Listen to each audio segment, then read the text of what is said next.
Chapter 945. Ahem. Xian, come out with me. I have something to tell you. In the main hall, Li Jingma, who had been silent for a long time, suddenly coughed and said. Li Zishuan nodded and was about to move when he heard the old man sitting at the top snort, "What can't you say here? If you don't want to say it, I will say it for you." Li Jingma turned around and said helplessly, "Father-in-law, it's not that I don't want to, You don't need to say more. After so many years, your nature of wanting to save face still hasn't changed. Let me say it for you." The old man mercilessly interrupted Li Jingma again.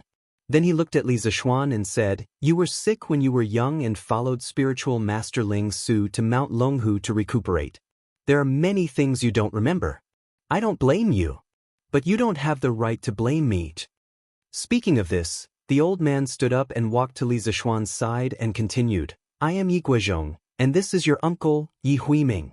The Yi family has cultivated for 4 generations and is also a prominent family in Nanyang. Although I didn't have much opinion about family background, I also hoped that my only pearl could find a good husband to entrust her life to. But I never expected that your father, who was just a traveling merchant and a poor boy, would cheat away my beloved daughter's heart. Being poor is nothing. Although the Yi family is not a wealthy family, we still have some money to spare. As long as your father is someone who is worthy of being entrusted with her life, seeing that both of them are in love with each other, it is not a big deal even if this old man marries my daughter to him. But when I first saw your father, I noticed that your father's middle was flat and there was a deep vertical line between his eyebrows. I have cultivated for decades. Although I'm not as good as your master, spiritual master Ling Su, I know that your father's face is the child-killing sword in the study of physiognomy. It's hard for someone with this face to have a son. Even if he does have a son, he won't have a good ending and will most likely die prematurely. At that time, it will be another tragedy of a white-haired person sending off a black-haired person's. I only have one daughter, your mother.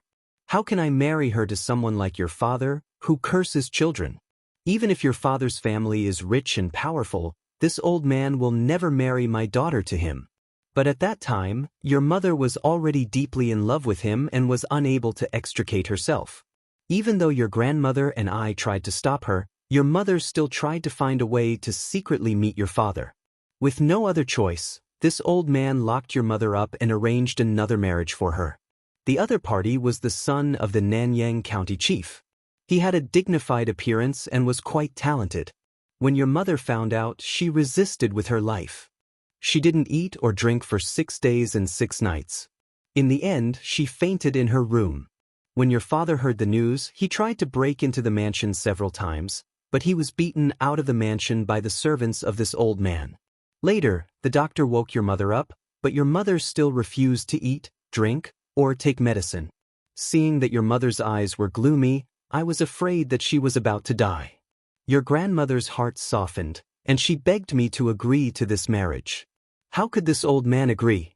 But if this old man didn't agree, your mother definitely wouldn't have lived for more than 3 days. In the end, this old man's heart softened. But because of this, your mother was expelled from the family by the elders. This old man was also angry at that time, so I broke off my father-daughter relationship with your mother.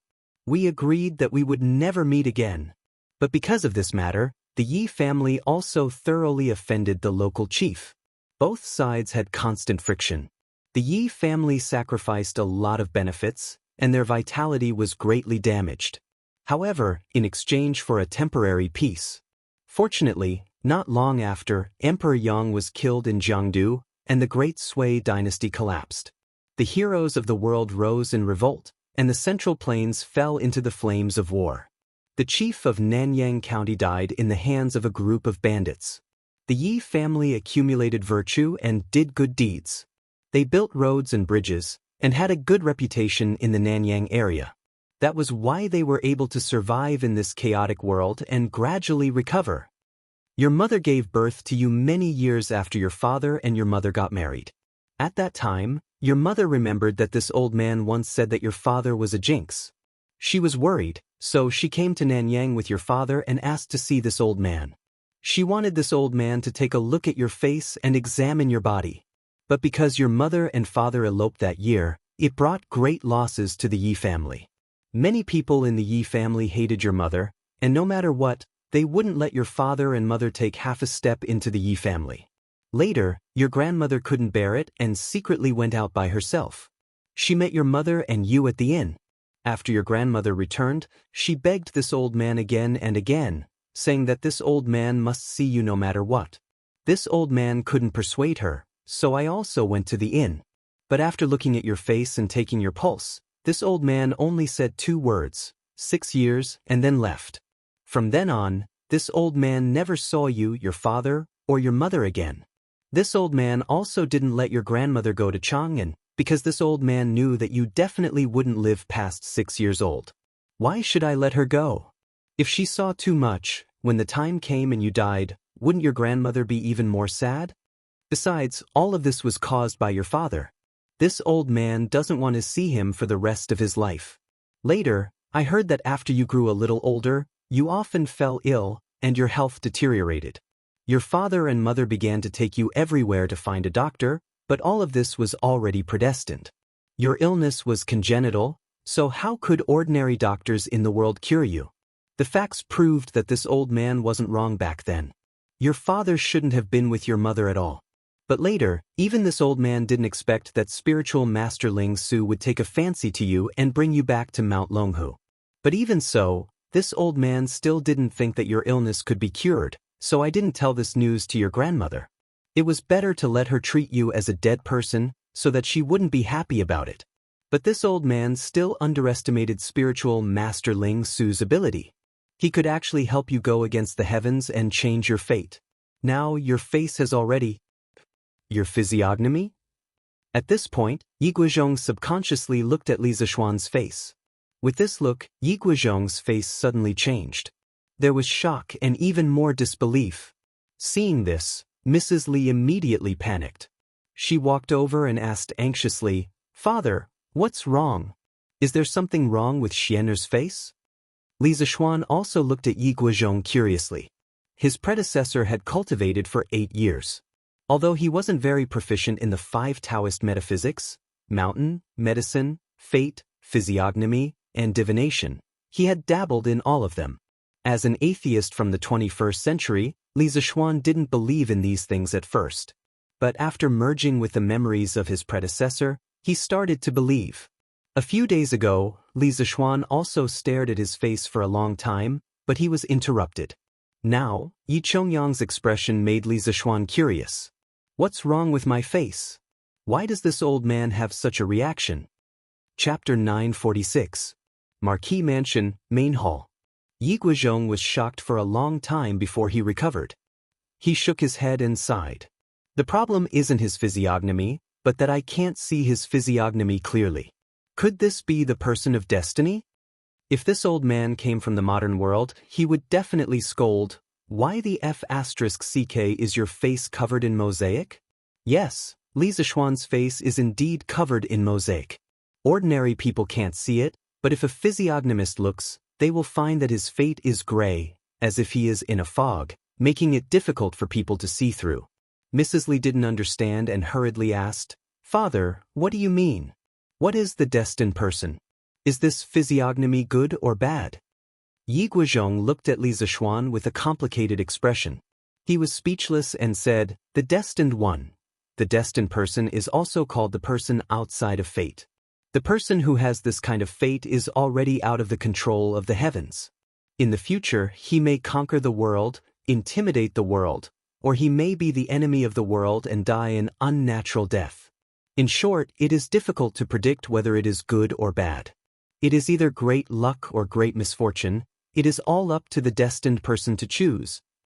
At this moment, the young man who had been sitting quietly on the chair stood up and said as he walked over. Madame Li and Li Jingma were both stunned. They never expected that this unremarkable little fellow would actually say such words that did not match his age. Li Zishuan was also a little surprised. From the moment he entered the room and saw this young boy, he felt that this child was somewhat different. Now it seems that his guess was not wrong. This child is most likely a Taoist, and his cultivation time is definitely not short. While talking, the young boy had already walked in front of Yi Guozhong.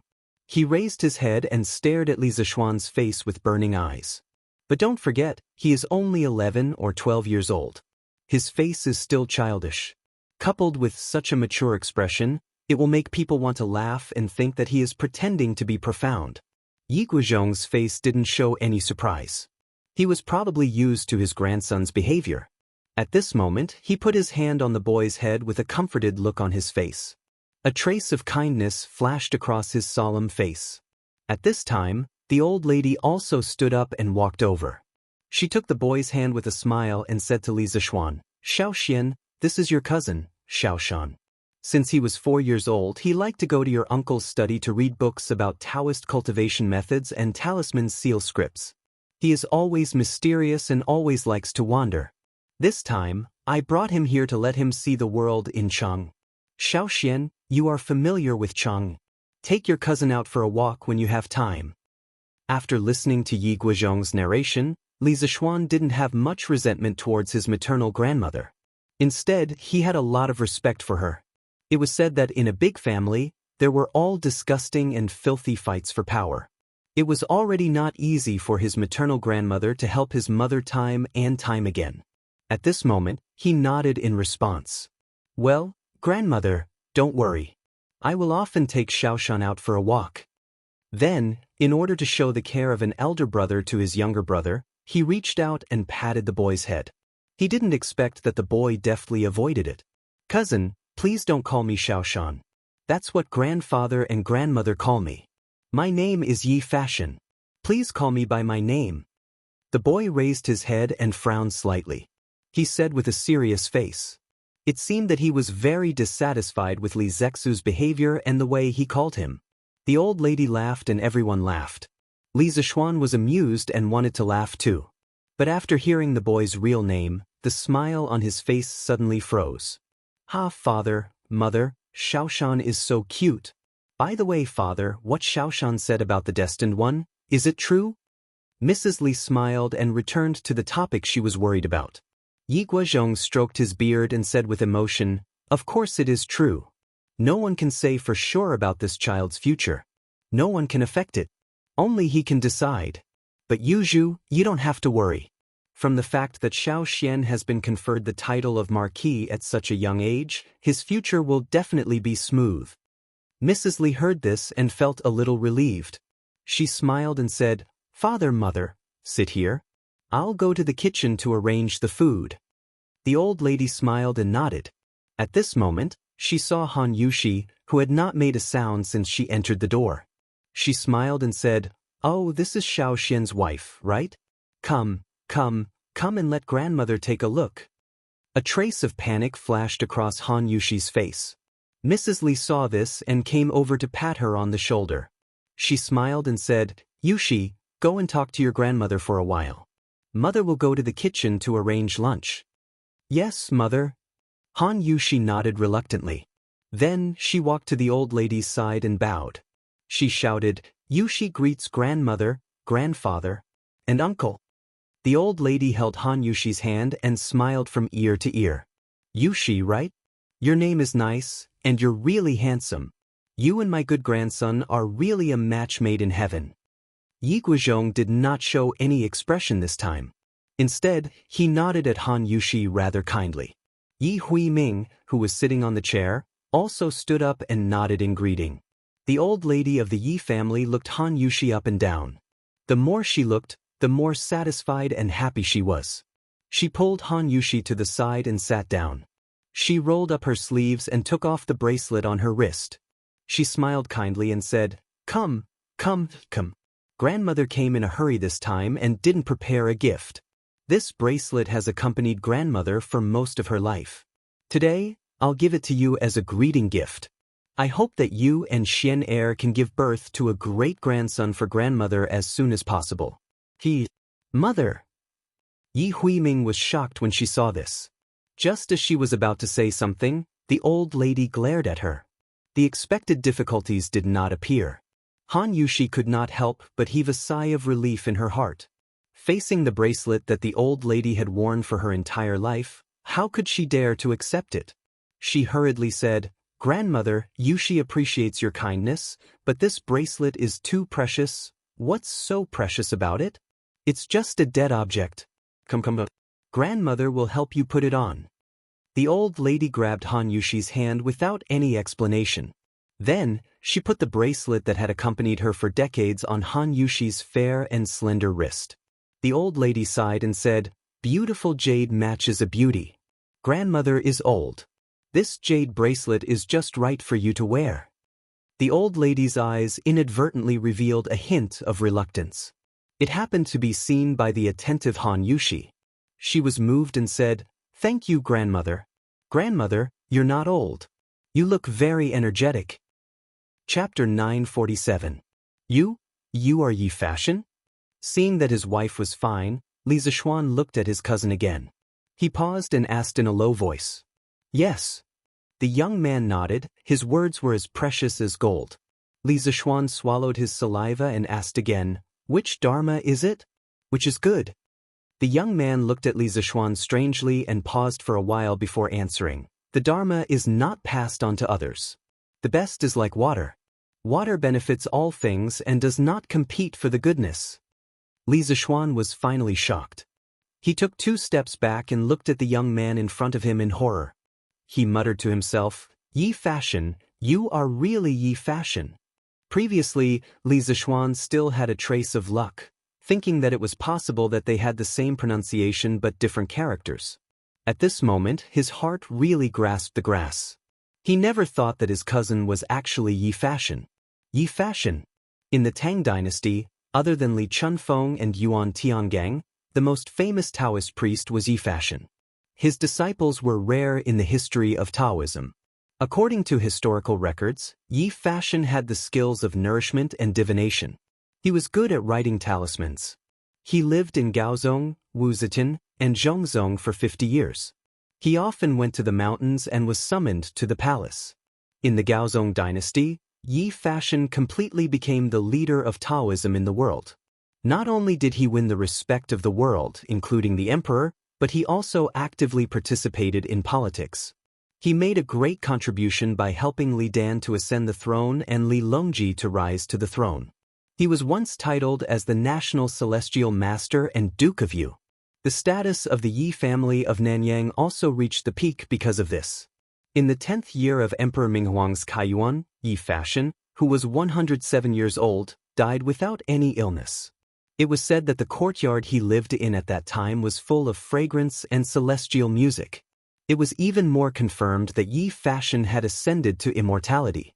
19 years after Yi Fashion's death, Emperor Xuanzong of the Tang dynasty wrote the Inscriptions of Honored Master Yi, describing in great detail Yi Fashion's diving into the water palace, flying into the fire room, cutting open the stomach and cleaning the intestines, cutting open the eyes and selecting the membranes, conscripting the ghosts, running away from the gods and other mystical techniques. Gradually, Yi Fashion became the god worshipped by the Yulu believers. In the official history, Yi Fashion was a human, a noble and virtuous person. But in the folklore, he was a god, a Tao immortal with remarkable abilities. Such an awesome, national heavenly master, and immortal of the mortal world, had become his cousin? At this moment, Li Zixuan's brain couldn't wrap itself around the situation. At this time, he couldn't help but feel that his mother was really awesome. She was actually born in such a big family, and she even had such an awesome nephew. Yi Guozhong also noticed the commotion. He walked over and frowned. He looked at Li Zixuan and asked, "Xiaoxian, what's wrong? Is there something wrong with the name, Shun?" Logically speaking, the 2 words Shan and Shan were originally based on the Book of Changes and the Taoist principles of Yin and Yang and the 5 elements. It took him a lot of effort to come up with the name. How could there be a problem? Li Zixuan came back to his senses and quickly waved his hand. "Oh no. This name is very good, very good. Grandfather, please take a seat first. I'll bring my cousin around the mansion to familiarize himself with the environment." After saying that, he dragged Yi Fashion out without any explanation. "Shan, how many years have you been cultivating? Who is your master?" Outside the house, Li Zixuan didn't bring Yi Fashion around the mansion. Instead, He went to the pavilion in the west courtyard to fish for information from this kid. After all, he was very curious about the legendary heavenly master Yi.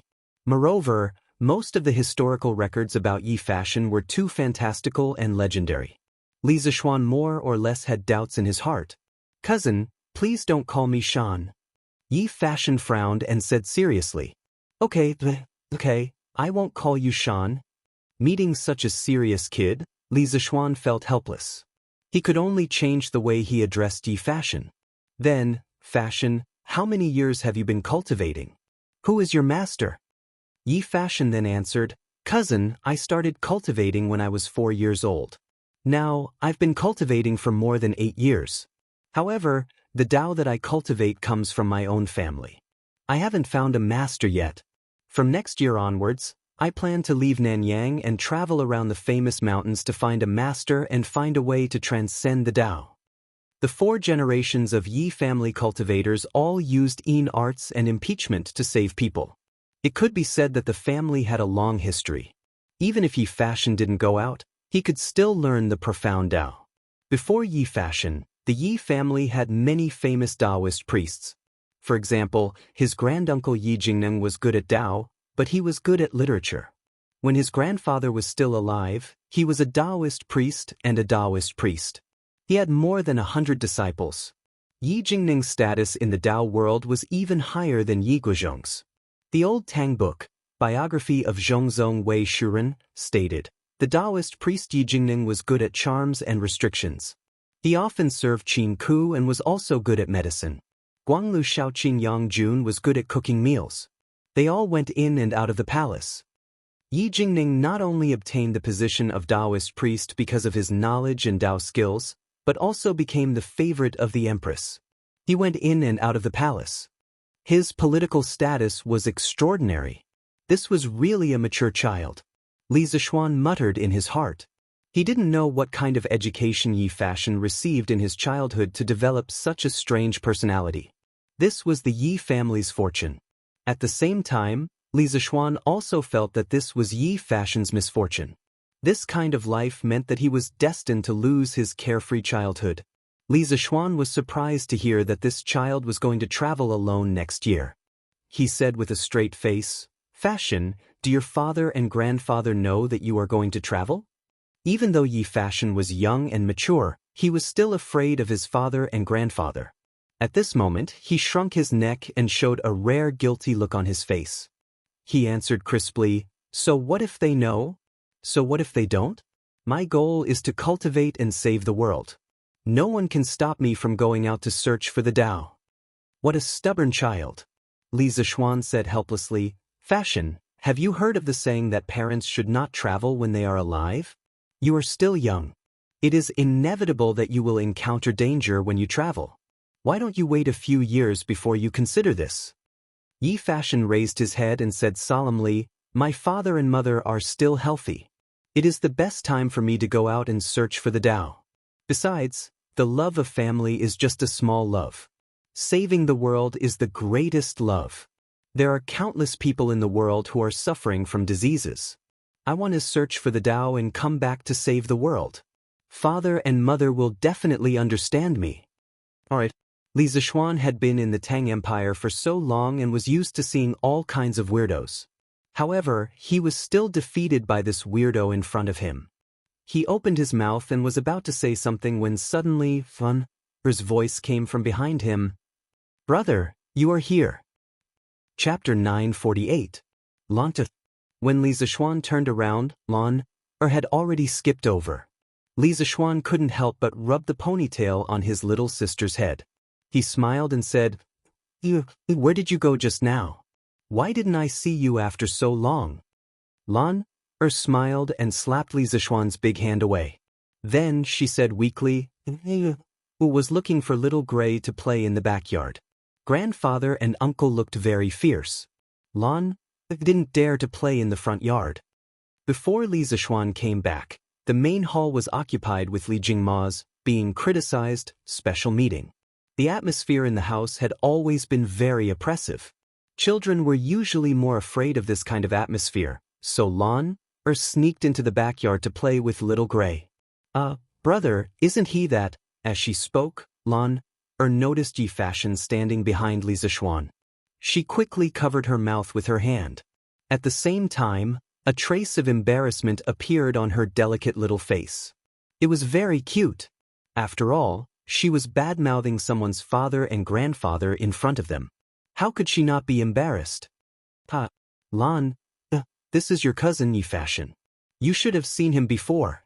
Li Zixuan couldn't help but laugh and say, or had an "I know I was wrong" expression on her face. She said to Yi Fashion in a crisp voice, "Nice to meet you, cousin." Yi Fashion wanted to say something, but seeing Lan's cute appearance, he couldn't bring himself to scold her. He could only mutter, "Nice to meet you, cousin." That's enough. Let's go back to the front yard to eat. Otherwise, Mother will come and call us later. Li Zixuan stood up and patted both of them on the shoulder. Let's eat. Lan is starving. Mrs. Li was very happy to see her parents after so many years. She was also able to untie the knot in her heart. This level of happiness was almost comparable to the time when she saw her son return from Mount Longhu. Although she had been expelled from the family back then, Mrs. Li understood that being able to be together with the person she loved in such a big family under such circumstances was already the best ending. Haven't you seen other young ladies of noble families fight to the death for marriages they don't like? In the end, their parents are still unmoved and watch coldly as they commit suicide? The living conditions of big clans were good, but most of the so-called big clans were cold-blooded. Yi Yuzhu was able to walk together with Li Jingma in the end because Yi Guizhong was soft-hearted at the last moment. Expelling him from the family was just an explanation to the other members of the family. Mother, try this mushroom celestial steamed pigeon. Yi Yuzhu picked up a small piece of pigeon and placed it in the old lady's bowl. The Yi family was also considered a wealthy and influential family. What kind of food had they not eaten? However, the old lady had never heard of this dish before. She couldn't help but ask curiously, "Yuzhu, why is the name of this dish so strange? This old lady has never heard of it before?" Yi Yuzhu chuckled and said, "Mother, this dish is a new dish that Yushi came up with a while ago. Put the pigeon into a pot in advance, add mushrooms, scallions, ginger, garlic, immortal wine, and salt, and mix it well. After marinating it for 2 hours, put it into a pot and steamed it for 2 hours. This dish is the most nourishing. Mother, quickly try it." The old lady said in surprise, "Oh, it's actually a dish that my granddaughter-in-law came up with? This old lady has to try it properly." After saying that, she picked up the white and tender pigeon and put it into her mouth.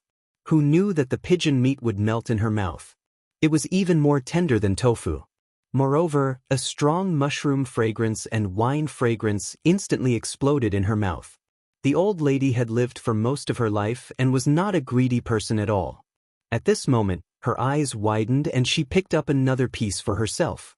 After eating, the old lady sighed. "And Yuzhu, this pigeon tastes really good.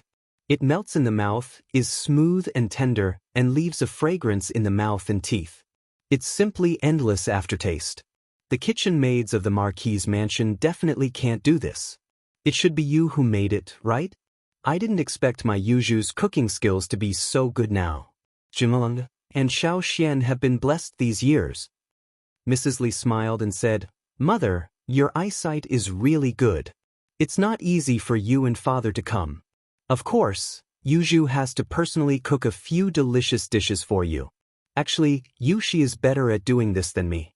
I learned it all from her. If she personally cooks, Mother, you will know what true delicacies are." The old lady smiled and said, He, not only is my granddaughter-in-law beautiful, but she also cooks so well. Xiao Xian, you have to treat Yushi well and strive to give birth to a great-grandson for grandmother as soon as possible." "Yes, grandmother." Li Zixuan did not want to dampen the old lady's mood, so he agreed. Han Yushi's face was flushed red, and everyone in the room laughed. Of course, other than the other two little fellows who were engrossed in eating. "Mother, you don't know. Actually, the one with the best cooking skills in our family at first was Xian. The new dishes in the Zuaitian restaurant in the West City were almost all made by him at the beginning of the year. But later, This child was put in an important position by the emperor and became busier and busier. He didn't have the mood to think about food anymore. One look and you can tell that she's his biological mother. She can say that her son is lazy so tactfully, naturally, and in a dignified manner.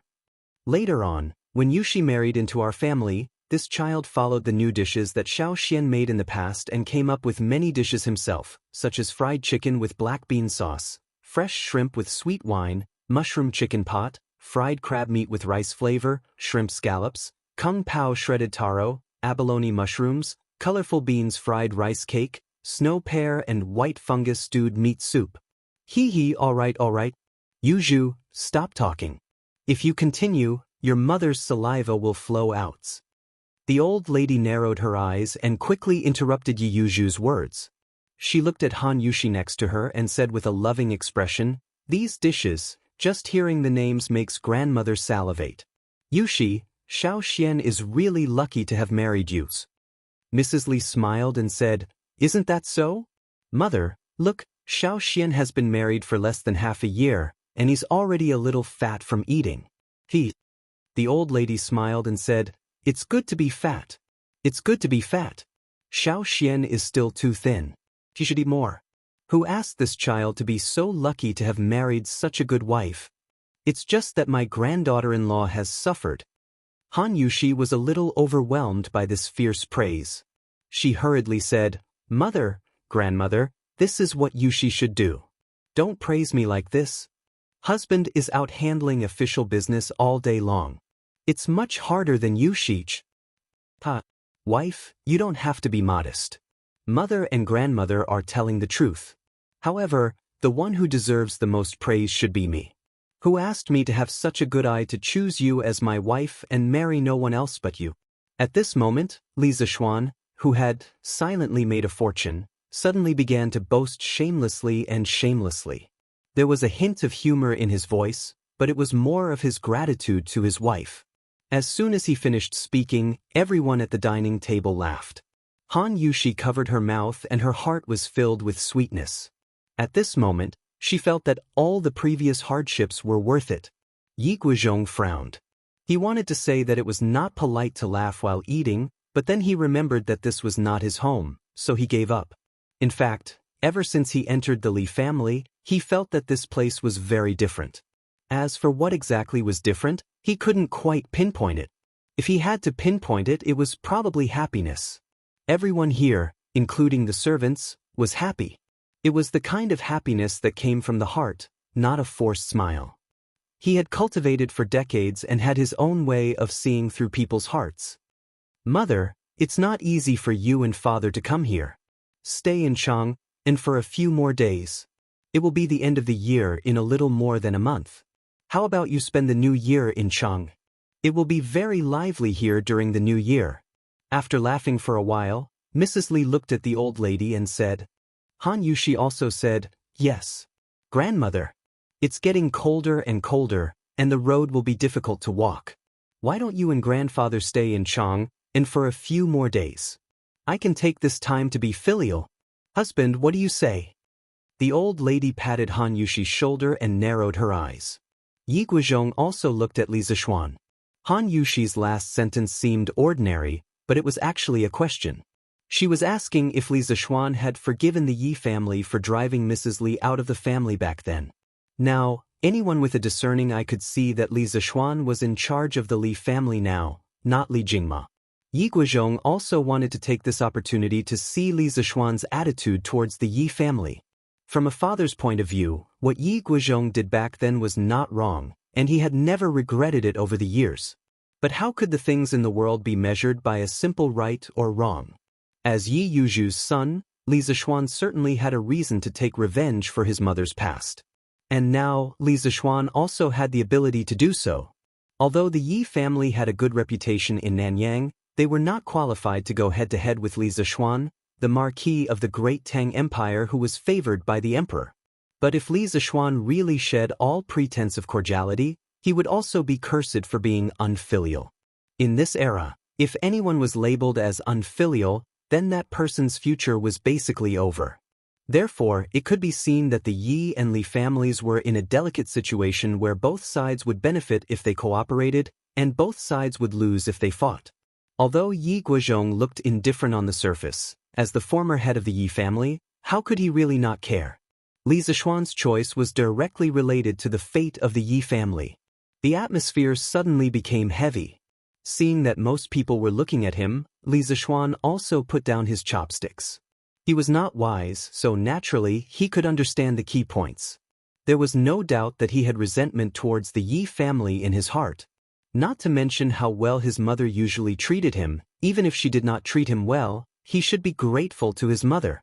Because if it were not for his mother's insistence, there would not be a person like Li Zishuan in the Tang Empire, and there would not be a story of spiritual master Lingxiu accepting a disciple. Then, as a person who had transmigrated from the modern era, he might have transmigrated into someone else's body. Anyway, no matter who he transmigrated into, Li Zishuan felt that his identity would not be as perfect as his current one. A rich second generation, a martial artist, and a disciple of a hidden expert. It was really difficult to have such a perfect identity. Therefore, not only was Mrs. Li a good person, but she was also Li Zishuan's great benefactor. In the end, he did not expect that his mother had been expelled from the family many years ago, and his father had been beaten by the Yi family's servants with sticks. How could Li Zishuan not be angry? To be honest, when he first heard about this kind of thing, he even had the thought of burning down the Yi family. But, seeing that his mother looked at him with a trace of pleading in her eyes, Li Zishuan's heart suddenly softened. It seemed that even though his mother had been hurt by the Yi family, she still had a lot of feelings for the Yi family. Also, as the saying goes, blood is thicker than water. His mother, Yi Guozhong, and the old lady of the Yi family were connected by blood. How could it be broken just like that? Forget it, forget it. Li Zishuan sighed silently and said with a smile, "My wife is right. Grandmother, you should stay in Chang, and for a few more days. She knows how to cook a lot of dishes. She can take advantage of these days to cook one by one to show filial piety to you." The heavy atmosphere in the house suddenly disappeared without a trace as Li Zishuan's voice fell. The old lady laughed heartily and said, "Okay. Since my good grandson and granddaughter-in-law like me so much, then I will stay in Chang, and for a few more days to enjoy my life and try my granddaughter-in-law's cooking while I'm at it." Grandmother, don't worry. She guarantees that you won't eat the same dishes every month, and all of them will be delicious. Han Yushi breathed a sigh of relief. She actually understood Li Zishuan's current situation better than anyone else. She was afraid that Li Zishuan would let his emotions affect his decisions. For the sake of the resentment in his heart, he would disregard everything and do the unfilial act of putting righteousness before family. At that time, he would be spurned by the world. Fortunately, Li Zishuan made a wise choice and did not let his emotions affect his decisions. There won't be the same dishes every month? What you're saying makes your grandmother want to stay here forever. The old lady said half-jokingly. Mother, what do you mean by staying here? If you like it here, what's the harm in staying here forever? Yuzhu can fulfill her filial piety by your side. Mrs. Li heard and hurriedly said, Good. Old master, what do you think? The old lady replied with a smile and then asked Yi Guozhong. Yi Guozhong coughed twice and said reservedly, I think there's nothing going on in the family recently. There's no harm in going back a few days later. However, as the current head of the Yi family, Huiming can't stay outside for too long. After 3 days, Huiming, you will return to Nanyang. As for Shan, stay in Chang, and to accompany me. Logically speaking, although he did not like Li Jingma and had made things difficult for Li Jingma many times in the past, now that Li Zishuan had given him a way out, wouldn't he be too insensible if he still put on the airs of an elder? It seemed that Yi Huiming respected Yi Guozhong very much. She quickly put down her chopsticks, stood up and said solemnly, Yes, father. When you and mother want to go back, please send someone to inform me in advance so that I can come and pick you up personally. Li Zishuan interrupted, Uncle, there's no need. When the time comes, I will send guards to escort grandfather and grandmother. Chapter 949. Cousin, after your master passed away, Why didn't you stay at Mount Longhu to continue your cultivation? Why did you return to Jianghu? Is it because you didn't have a good life at Mount Longhu? The next morning, after breakfast, Li Zishuan planned to bring his cousin to Cloud Yamacho to broaden his horizons. On the way, Yi Fashion asked. From his point of view, Mount Longhu was the holy land of cultivation for all the Taoists in the world. Li Zishuan had been cultivating for 8 years, but he suddenly left to return to Jianghu. This was something that Yi Fashion, who was determined to use his Taoist skills to save the world, could not understand. When Li Zishuan heard this question, he subconsciously thought to himself, if the original Li Zishuan had really stayed at Mount Longhu to cultivate, how would I have the chance to transmigrate here? I might have already been reported to the King of Hell. Although this was what he thought, he could not say it out loud. He smiled and said, "No, the head of Mount Longhu and junior martial uncle are very good to me. The reason why I returned to Jianghu is because my parents are getting old. If I don't return to fulfill my filial piety to them, how different would I be from a beast?" Yi Fashion's expression was a little unnatural. He said, "Then cousin, how will you continue your cultivation in the future?" Li Zishuan turned around and looked at Yi Fashion's young face, which was pretending to be mature. He said, "Fashion, I think you have a misunderstanding about cultivation. Who said that you can only cultivate in a Taoist temple? As long as you have the Tao in your heart, where can you not cultivate? What is not Tao? What is not cultivation? The heavenly Tao is not kind-hearted, it is always with good people. The level of a cultivator depends on the depth of their use of Tao. Tao is not the private property of any immortal, God, or true saint. Why should we care about where we cultivate?" Yi Fashion was stunned. After a long while, he bowed to one side and put his hands together in front of his stomach. He bowed from bottom to top and said, "Cousin, you are wise. Fashion has learned a lot." Li Zishuan's expression changed. Yi Fashion's etiquette was very particular. Taoists had 3 etiquettes and 3 kowtows. Towards mortals, they would bow and kowtow.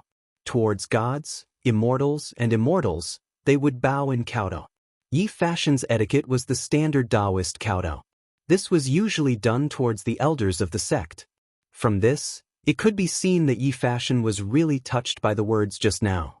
Li Zishuan returned the etiquette by cupping his hands and said, "Monk, everyone has their own Tao. Cousin's Tao is the Tao of the mortal world. In the world of mortals, treat your family well and help those around you that you can. Of course, I also hope that you can be a Taoist of the mortal world in the future and not hide in the mountains to cultivate. You don't have to sit and watch the change of dynasties and not think about the people of the world." Yi Fashion bowed again and said, "Cousin, don't worry. Fashion wants to learn the profound Tao and walk the world to save the people of the world. I will not be a blind Taoist who only knows how to cultivate in seclusion." Li Zishuan smiled and nodded. He brought Yi Fashion and continued walking towards the Cloud Mountain. Yes, they were walking. He didn't know what was wrong with this cheap cousin of his. The whole mansion clearly had horses, but he wasn't willing to ride them. Even if there was a carriage, he wasn't willing to sit in it. He said that he wanted to see how the people were living. Although Li Zishuan didn't want to, he couldn't just tie this kid up on a horse, right? Even though he had only spent a day with Yi Fashion, Li Zishuan already knew that when his cousin was stubborn, even 8 horses wouldn't be able to pull him back. Therefore, he might as well accompany this unlucky kid and walk together. Bang bang bang. Use more strength. The soil is still loose. How can you do it? Han Xiaodong, didn't you eat? Second Master Lu, I won't hide it from you. I really didn't eat this morning. Hey, you little rascal. You only know how to talk nonsense with me. Mother f***, work harder. The weather is getting colder. If we can't fix it by the time it freezes, we will delay Marquis's important matter. Look at the construction team of the 4th Regiment. How fast are they progressing? After they left the city, they walked through a section of the official road and arrived at the small path leading to the Cloud Mountain. They walked forward for about 2 or 3 miles. Then, they heard a series of loud crashing sounds as well as the noise of some people. Yi Fashion looked over curiously. In the end, he was blocked by a small hill. He asked, "Cousin, what's going on over there? Why is it so lively?" Li Zishuan smiled and said, The construction team of the academy and the villagers are repairing the road. We will see it after we turn this corner. Repairing the road?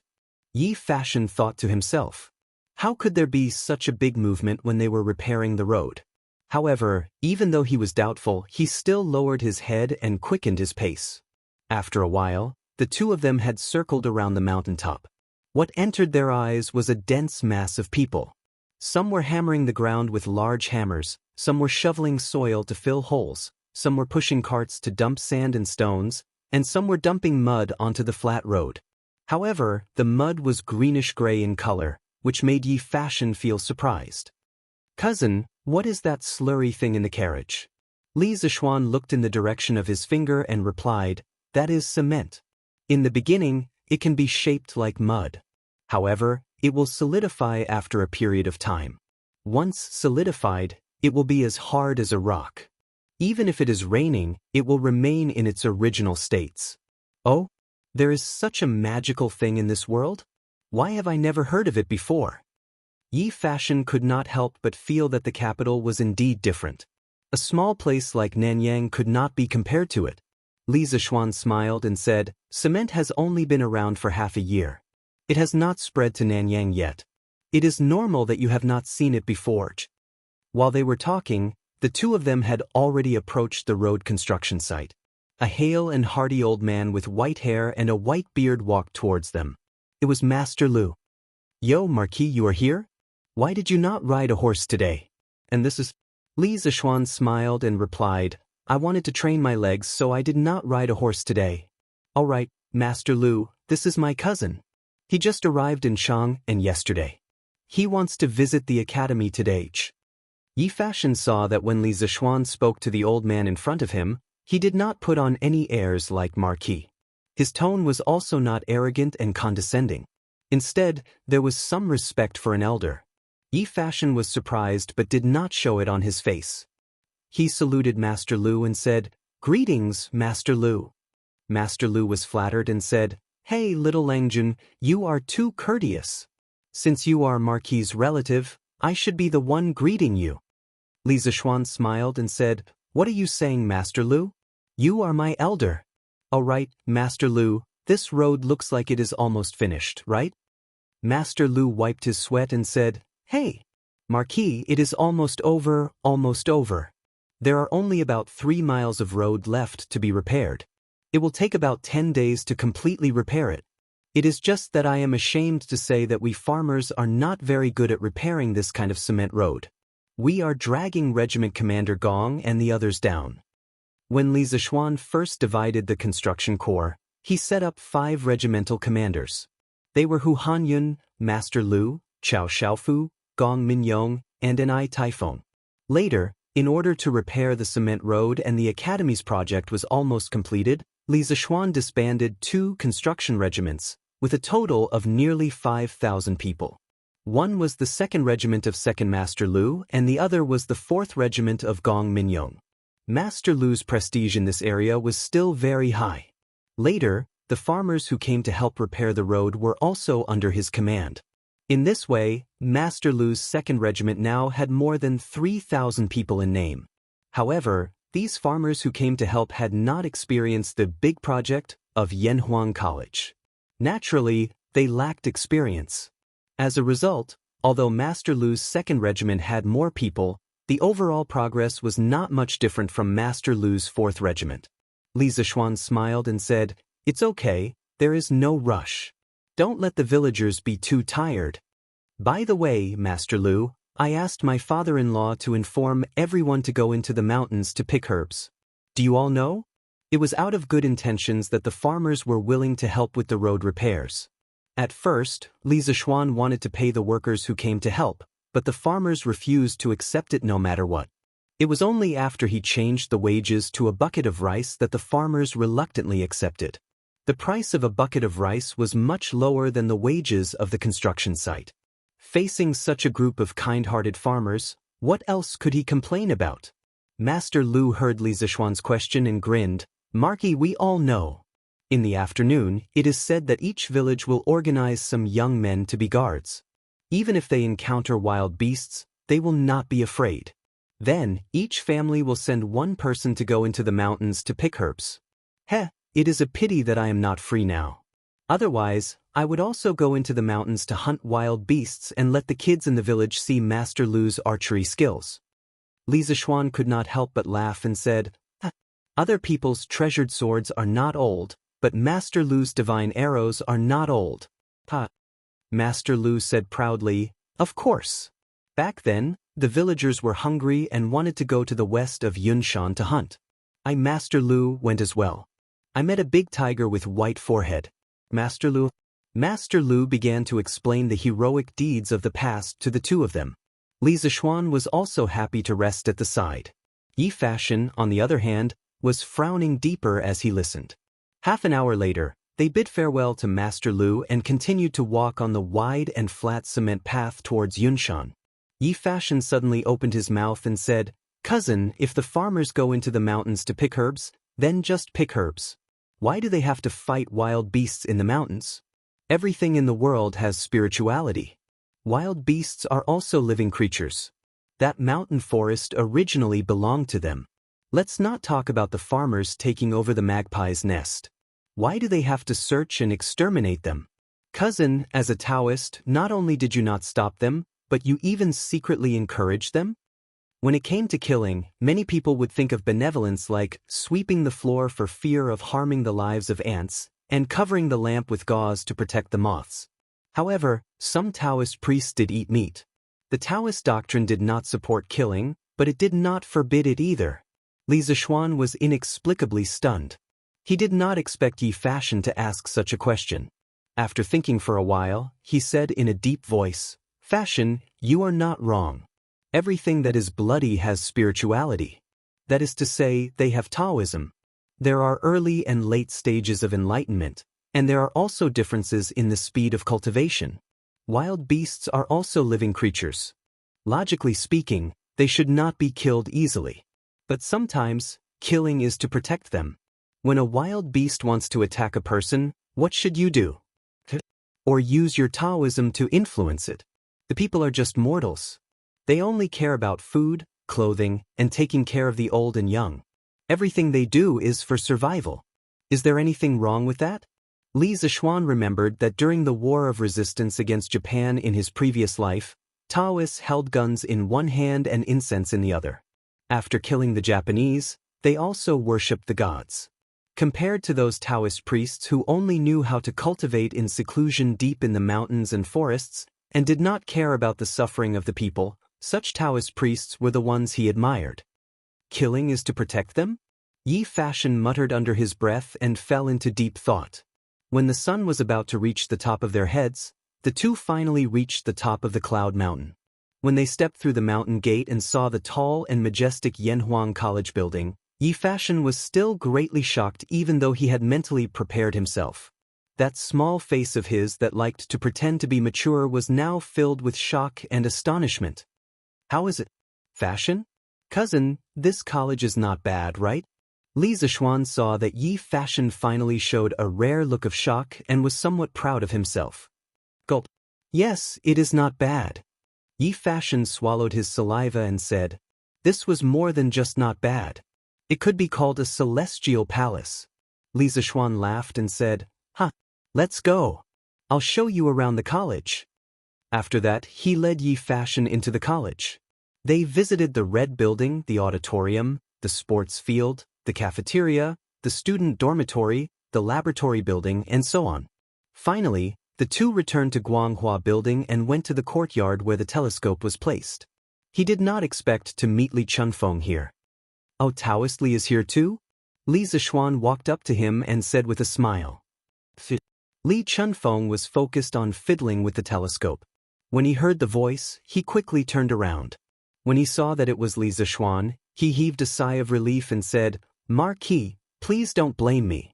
I've discovered a few celestial bodies recently, so I've been using this telescope more frequently. Li Zishuan waved his hand and said, It's okay. Isn't this thing made for humans to use? Use it as you please. Oh, the light is so strong now. Aren't you afraid that it'll hurt your eyes? Li Chunfeng shook his head and said, I can't use it now. I could use it when the sun was just rising. Oh, who is this little friend? It was then that he noticed Yi Fashion behind Li Zishuan. Li Zishuan introduced him. This is my cousin Yi Fashion, from the Yi family of Nanyang. He has been cultivating for more than 8 years. Fashion, this is Taoist Li Chunfeng, currently working in the Taisha Bureau. He's an expert in Taoism and has a noble character. Yi Fashion walked up and saluted. Greetings, Taoist Li. Li Chunfeng returned the salute and said in surprise, the Yi family of Nanyang? Are you the Yi family of Sanzhou? Who is Yi Jing to you? Yi Fashion answered, yes, the Yi family of Sanzhou. The person you're talking about is my granduncle. Li Chunfeng mumbled, granduncle? You're the descendant of Elder Yi. What a coincidence. Chapter 950. The Yi clan of Nanyang had a long history. They were the descendants of Yi Wang, the founder of the Yi clan of Jiangnan. Yi Wang was originally from Yi County of Nanyang Commandery, now part of Hunan. He was once the governor of Yanmen and became the Guanglu minister at the end of the Han dynasty. In the second year of Jian, and he came from Qingzhou to Jiangnan and lived in Danyang Jurong, now Jurong, Jiangsu. He was the founder of the Yi clan. Yi Ju was the governor of Qiantang, now Hangzhou, Zhejiang. He loved the people like his own children and was known as Father Yi. Yi Ju settled down in Qiantang under the persuasion of the people and became a prominent family there. After Yi Ju passed away, he was buried on the right side of Mao Mountain in Songyang of Ko Prefecture. He was known as the founder of the Yi clan of Ko Prefecture or Mao Mountain. Yi Ju had 4 sons. The second son, Yi Jianshi, was promoted to General Zhichong and stayed in Songyang. Yi Jian's descendants lived on the right side of Mao Mountain. Because of the long history of the temple, they were known as the Yi clan of Mao Mountain. Yi Fashion was Yi Ju's 19th descendant. Therefore, it was not wrong to say that Yi Fashion was from the Yi clan of Ko Prefecture. Taoist master, you know my granduncle? Yi Fashion heard Li Chuanfeng's mumbling and was confused. His granduncle Yi Jingning was in his 70s. Li Chunfeng looked like he was in his 20s or 30s at most. Logically speaking, he should not have any connection with his granduncle. When your granduncle was still the chancellor of the Imperial College, I had a relationship with him. However, your granduncle might not remember it clearly. Li Chunfeng smiled but did not want to go into details. Yi Fashion did not want to force him. The 2 Taoists who had left a deep mark in the history of the Tang dynasty talked for another hour. Seeing that it was almost noon, Li Zishuan invited the 2 to Yanhuang College's cafeteria. Li Chunfeng could not help but sigh at the grandeur of Yanhuang College when he saw the clean and luxurious cafeteria. Yi Fashion was not surprised because this kid had just visited the cafeteria. The students were still in school and there were no students who dared to skip classes to eat in advance. So the cafeteria was not crowded. Only a few teachers who did not have classes in the morning. When they saw Li Zishuan, they hurriedly greeted him. Li Zishuan greeted them with a smile and did not say much. The 3 of them ordered a few dishes and a pot of wine. They found a seat by the window and began to drink. Taoist Li, my cousin plans to travel the world to seek Tao next year. You are his elder in this regard. You should teach him well. Li Zishuan took a sip of wine and a bite of soaring success. Then he looked at Li Chunfeng and started talking about serious matters. He had only known Yi Fashion for a little more than a day. Logically speaking, they weren't close enough to worry about him, but he couldn't help but worry. Perhaps he, who had transmigrated from the modern world, knew that Yi Fashion was destined to be extraordinary, so he couldn't help but worry. Marquis, you are worried that your younger brother will be in danger when he goes out, right? Li Chunfeng took a sip of wine and looked at Li Zishuan as if he could see through the world. He smiled and said, actually, you don't have to worry. When I was 9 years old, I left home to travel the world. I went to the Calm Cloud Temple in Nantua Mountain to learn Tao. I didn't meet any bad people along the way. Moreover, your younger brother's forehead is high, his eyebrows are raised, and his forehead is full. These are the signs of wealth and wealth. He won't encounter any accidents in a short period of time. Li Zishuan realized that this Taoist priest in front of him was even more powerful. He started to travel the world when he was 9 years old. He couldn't help but think to himself, are all the people in the ancient times so powerful? Thank you for your kind words. Li Zishuan felt a little relieved. At the same time, he felt a little enlightened. If Li Chunfeng could see Yi Fashion's face, how could Yi Guozhong not see it? No wonder that old man was not worried at all. Everything was probably under his control. I should be the one thanking Marquis. I'm afraid that my son has caused trouble for Marquis in Yanhuang College. Li Chunfeng said politely. Li Zishuan shook his head and said, You must be joking. Your son has always been one of the top students in the college. How could he cause any trouble? The college would like to thank you for your good upbringing. Cultivators were also humans. Even though Li Chunfeng's heart was as calm as still water, he couldn't help but smile when someone praised his son. He raised his wine glass and said with a smile, It's boring to keep thanking me. Let me toast to Marquis to thank you for your hospitality today. Li Zishuan nodded and drank his glass with a smile. Suddenly, Li Chunfeng said, Marquis, I found a celestial body that is very close to us. Although it's a little farther than the moon, it's much closer than the stars in the night sky. But what I find strange is that this celestial body can only be observed in the morning. It's impossible to find it at night. And there's a circle of light around this celestial body. It's very beautiful. I've looked through all the astrological maps left behind by our ancestors, but I couldn't find any record of this celestial body. It's really strange. Astrological maps were not the patent of modern people. The ancient people of China had been observing the heavens for a long time. They had made many achievements that modern China was proud of. They invented astronomical tools such as the celestial sphere, and many others. During the Sui and Tang dynasties, people combined astrology and numerology, and the astrological theory was born. It was based on the idea of heaven and man as one, and used the changes of the stars to predict the good and bad luck of people. By observing the changes of the stars in the sky, people could predict the good and bad luck of people. The 3 enclosures and 4 signs, the 28 mansions, the 7 political systems, and the 4 miscellaneous elements were the basis of the astrological theory. After Li Chunfeng finished speaking, Yi Fashion's eyes widened. He never thought that the cylinder with a support frame in the courtyard of Guanghua building was actually used to observe the stars. Furthermore, from what Li Chunfeng said, it was to observe the stars during the day. Why did it sound so mysterious? Li Zishuan was secretly shocked. Based on Li Chunfeng's description, it was very likely that he had found Saturn by accident. Saturn could be regarded as one of the more peculiar planets in the solar system. Through a telescope, its appearance was like a straw hat. The existence of the halo made Saturn the most beautiful planet among the stars, causing the viewers to exclaim in admiration. At first, people thought that Saturn was the only planet in the solar system with rings. However, from the late 1970s to the late 1980s, the discovery of the rings of Uranus, Jupiter, and Neptune changed this view. The telescope made by Mo Lingwei did not have a large aperture and magnification, so the imaging effect was not good. Therefore, it ruled out the possibility that the celestial bodies Li Chunfeng saw were Uranus, Neptune, and Jupiter.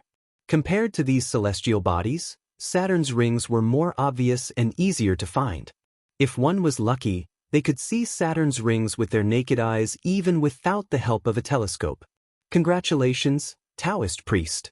You have found a new planet. In time, you might be able to perfect the existing astrological map. By then, your name will be recorded in history.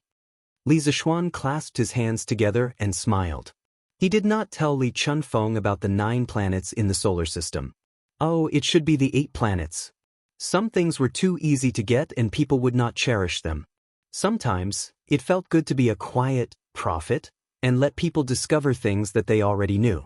Li Chunfeng quickly waved his hand and said, This is not my credit. If it wasn't for the help of Yanhuang College's telescope, I wouldn't have found this. Besides, there is still one thing I don't understand. Why can't I see this planet at night? And why is there a ring around it? At this time, Li Chunfeng was talking about his new discovery. He forgot about the rule of not talking when eating and sleeping. Although Li Zishuan had never shown any talent in astronomy, Li Chuanfeng's intuition told him that Li Zishuan must know something. Li Zishuan thought for a while and said, "Taoist priest, you can think about it. Why can't you see the moon during the day but only at night? The principle of the celestial body that can only be seen during the day might be similar to the moon. The angular distance between Saturn and the Sun was smaller than that of Mercury. Saturn basically rose and set with the Sun. Therefore, when the Sun rose in the morning, as long as the weather was clear and the air visibility was high enough, Saturn's rings could be clearly seen with ordinary telescopes. This was how Galileo discovered Saturn in the past with his self-made telescope. As for the ring around the planet, as long as you understand why the moon shines, you will know what the ring is. Saturn's ring was formed by the debris of comets and asteroids colliding with the larger moon Saturn. The ring could contain a lot of water. It was made of ice and snowballs with diameters ranging from a few centimeters to a few meters. Under the sunlight, these substances formed the light belt that people saw through the reflection of the sun. Li Chunfeng fell into deep thought. After a while, he cupped his fists and said, "Marky, you're really knowledgeable. I've learned a lot. You're too kind.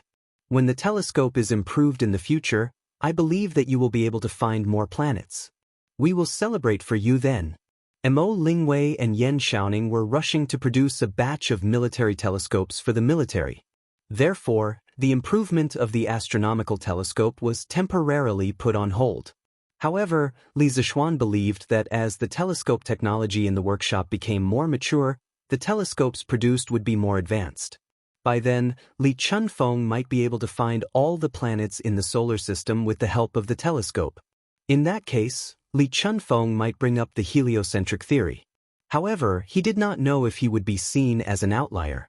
After all, when the theory was first brought up in the West, many people suffered because of it. Yi Fashion was stunned as he listened to their conversation. In the past, he was proud of his knowledge. Of course, he had heard a lot about Li Zishuan. He thought that his cousin was quite capable since he was able to reach such a high position with his own efforts. However, he did not expect him to be so knowledgeable. There were many things that he had never heard of, but Li Zishuan was able to talk with his cousin. This was the difference between them.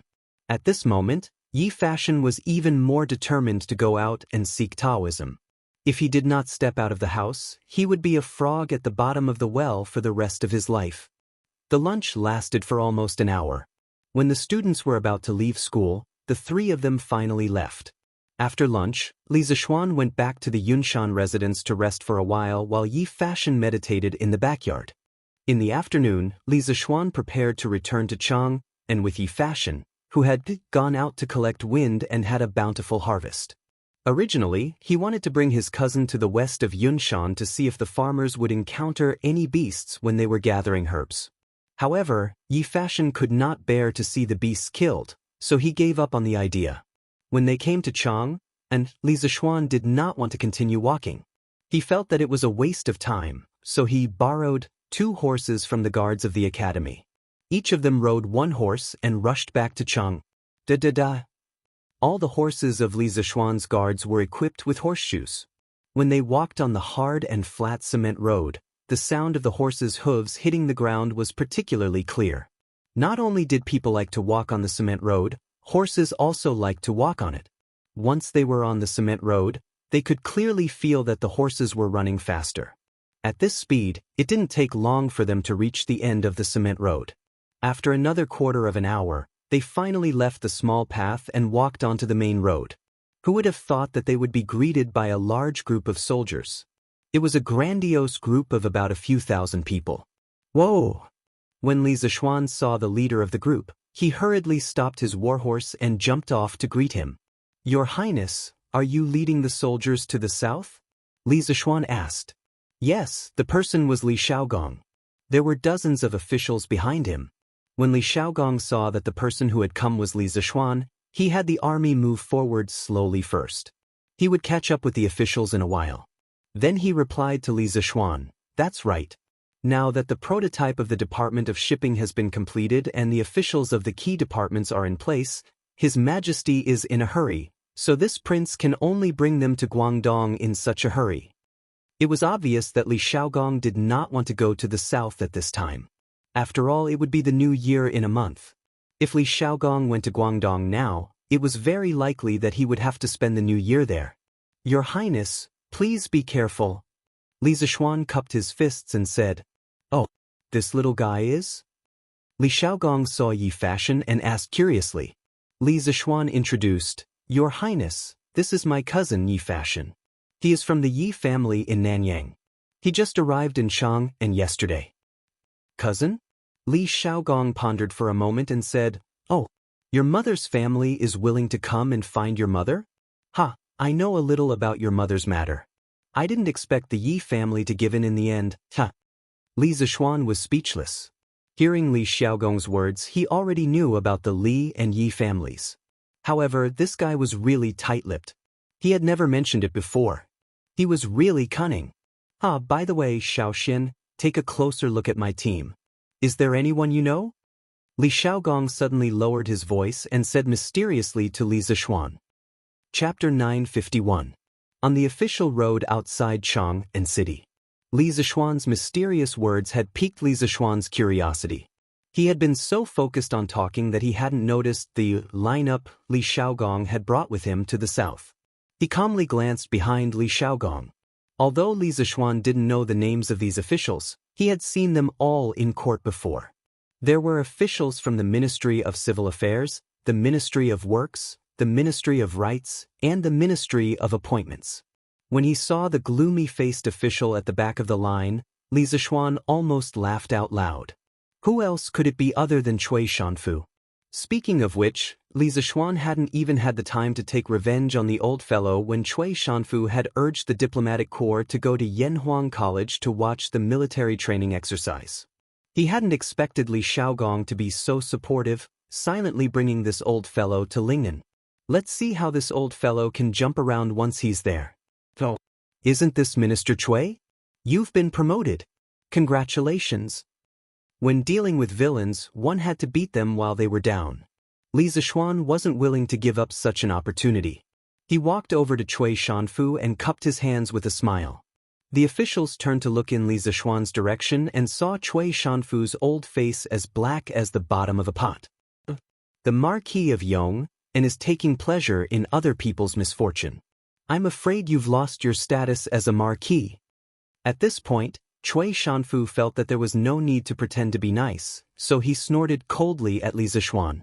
Li Zishuan was surprised, and said, "Taking pleasure in other people's misfortune? Why would Minister Cui say that?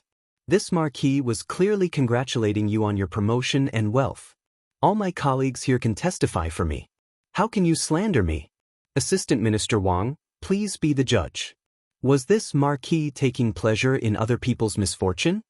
Li Zishuan pulled over an assistant minister from the Ministry of Rights and asked. That assistant minister of the Ministry of Rights had originally been doing well as an official in the capital. Inexplicably, he had been pulled in by Li Xiaogong. However, this fellow was also a smart person. He knew that on this trip to Lingnan, their fates were completely in Li Xiaogong's control. Furthermore, Li Xiaogong's relationship with Li Zishuan was probably known to everyone in Chang. How could he stand on the wrong side at this time? Cui Shanfu? Cui family? 5 surnames and 7 hopes? No matter how big it was, could it be bigger than his own future? Assistant Minister Wang opened his mouth and pretended to be stunned. With an exaggerated expression, he said, "Ayaya. Minister Cui, the Marquis of Yong, and is clearly congratulating you with good intentions. How can you not recognize his good intentions? As His Majesty's subjects, we have to share His Majesty's burdens. Although Lingnan is a barren land, if His Majesty wants us to go there, we have to serve His Majesty without hesitation. Being able to serve His Majesty is a blessing for us subjects. Therefore, we have indeed been promoted. Your attitude isn't right. My fellow colleagues, don't you think what I said is right? That's right. Going to Lingnan this time, we are serving His Majesty. It is indeed the same as being promoted." That's right. Minister Cui, what you said is wrong. What do you mean by gloating? We are going to Lingnan to serve His Majesty. Where is the talk of calamity? Assistant Minister Wang's words had just landed when the surrounding officials instantly began to denounce Cui Shanfu. This kind of matter was related to political standing. If they didn't know how to choose, then they had really lived for so many years in vain. Cui Shanfu's face instantly turned even darker. Shameless. Extremely shameless. A bunch of vile people who invert black and white. This old man disdains to be associated with use. Saying that, Cui Shanfu flung his sleeves and walked to the other side of the road. Minister Cui, what you said is wrong. How are we shameless? That's right. That's right. Minister Cui, you are clearly flying into a rage out of humiliation. The officials weren't willing to be sinister vile people and immediately began to stab Cui Shanfu. Every stab stabbed into his heart, making Cui Shanfu almost vomit blood. Alright, everyone, get on your horses and catch up to the army. At this moment, Li Xiaogong roared. Everyone hurriedly acknowledged. Speaking of which, when it came to Lingnan, the sky was high and the emperor was far away. Li Xiaogong held a large number of troops in his hands and represented the imperial court. Even the local emperors like Feng Ang and Tandian in Lingnan had to be respectful to him. Therefore, these officials were truly obedient to Li Xiaogong because their lives were all in Li Xiaogong's hands. Although Cui Shanfu was unwilling, he didn't dare to say much. Presumably, he had resisted before but later realized that resistance was futile. Now, he could only accept his fate. Little Xian, this prince will be leaving. Help me look after that stinking brat Huiran. If you need to beat him, beat him. Don't be courteous to this prince. Li Xiaogong urged his horse to go to Li Zishuan's side and smiled. Li Zishuan cupped his fists and said, Your Highness, don't worry. I will keep an eye on Huiran. The mountain is high and the road is long. I wish Your Highness a smooth journey. Li Xiaogong laughed. I'll count on your auspicious words. But if there's an emergency at the Bureau of Shipping, you, as the right commissioner of the Bureau of Shipping, can't refuse. Li Zishuan hastily replied, I wouldn't dare. But then he suddenly remembered something and whispered, Your Highness, the Bureau of Shipping deals with an enormous amount of money every day. You must prevent the people below from being corrupted and forming factions. After saying this, he meaningfully glanced at Cui Shanfu's back. Li Xiaogong's lips curled into a cold and profound smile. Don't worry about that. This king was worried that he wouldn't jump around. His Majesty has already made arrangements. Otherwise, how could one of the 9 ministers be moved by this king? Li Zishuan instantly understood. At this moment, he was completely at ease. Since Cui Shanfu had already been targeted by Li Er, he wouldn't be able to cause any waves in the Great Tang. For the rest of his life, he could only obediently live out his days. The moment he made a move, he wouldn't even need to do anything. Li Er would probably use this chance to eliminate him. The imperial treasury was now plentiful and had many soldiers and generals. Even the great clans weren't afraid. Moreover, Li Er had the time bomb, Li Zishuan at his side to intimidate them. The great clans didn't dare to act rashly, because Li Zishuan was a true bomb. Feng Jidai had been able to see the clues in the overnight destruction of Snake Spirit Mountain, so how could those old foxes not see it? This was also why the Cui clan didn't dare to retaliate when the second young master of the Cui clan, Cui Yunhan, had been exiled to Cheongzhou because of Li Zishuan. This was because they were afraid that Li Zishuan would do the same thing to their clans as he had done to Snake Spirit Mountain. If that happened, who the hell would be able to bear it? Since Your Highness and His Majesty have already made arrangements, then this little nephew won't say anything more. Once again, I wish Your Highness a safe journey. Li Zishuan rubbed his nose and cupped his fists. Until we meet again. Hiya. Li Xiaogong laughed out loud and spurred his horse to leave. Chapter 952. In the Sweet Dew Hall of the Imperial Palace. Xiaogong's group should have left the city by now, right? Li Er softly asked from his throne. Your Majesty, His Highness has already left the city. Zhao Song bowed and replied. Li Er's eyes narrowed as he muttered, whether or not the Great Tang's treasury can withstand the war with the Turks will depend on whether Xiaogong's Bureau of Shipping can shoulder the burden. And also, the Cui clan, Cui Shanfu. Earlier, when Prime Minister Aluo Nazhun of the Jianri dynasty wanted to marry the Great Tang princess for King Jianri, Li Er was naturally unwilling. Jianghu was his most beloved daughter. How could he marry her off to a barbarian? But as the sovereign of a country, he could not let his emotions affect his decisions. Even if he was just going through the motions, he still had to listen to the opinions of his officials. In the end, Li Zishuan's bravery and righteousness had satisfied him, but Cui Shanfu supported the marriage of the great Tang princess and vigorously advocated for a peaceful marriage between the two countries. At that time, Li Er had wanted to kill Cui Shanfu, but he had never found a good opportunity. He had never imagined that Cui Shanfu's name would be on the list of officials selected to go to Lingnan that Li Shaogong had brought a few days ago. Logically speaking, Cui Shanfu, as an official of the Chamberlain of Dependencies and one of the 9 ministers, should not have been sent to Lingnan. But when Li Er saw the name Cui Shanfu on the list, many thoughts flashed through his mind, and so, the final list of the Bureau of Shipping shocked everyone. After all, Cui Shanfu was not only an official of the Chamberlain of Dependencies, but also the successor of the Cui clan of Qinghe. Did Li Er not take the great clan seriously by making such a decision? But on second thought, many people realized that Li Er really did have the confidence to not take the great clan seriously. In the past, the great Tang did not lack good generals, nor did it lack elite soldiers, but it lacked money. If a war broke out, the great Tang's supply of provisions might run into problems.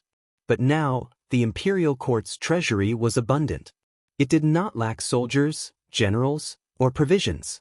If the great clans dared to be impudent, they would have to consider whether or not they could withstand Li Er's thunderous strike. Would the great clans dare to be impudent? Of course not.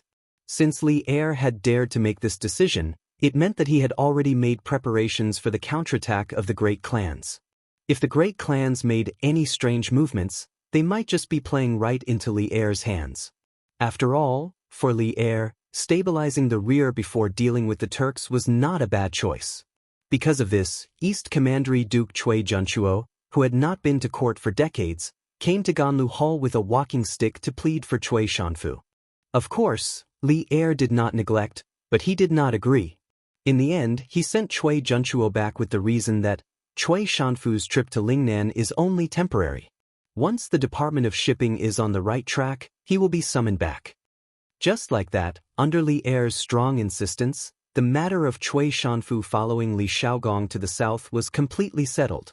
However, even Li Er did not understand why Li Shaogong would write Cui Shanfu's name on the list.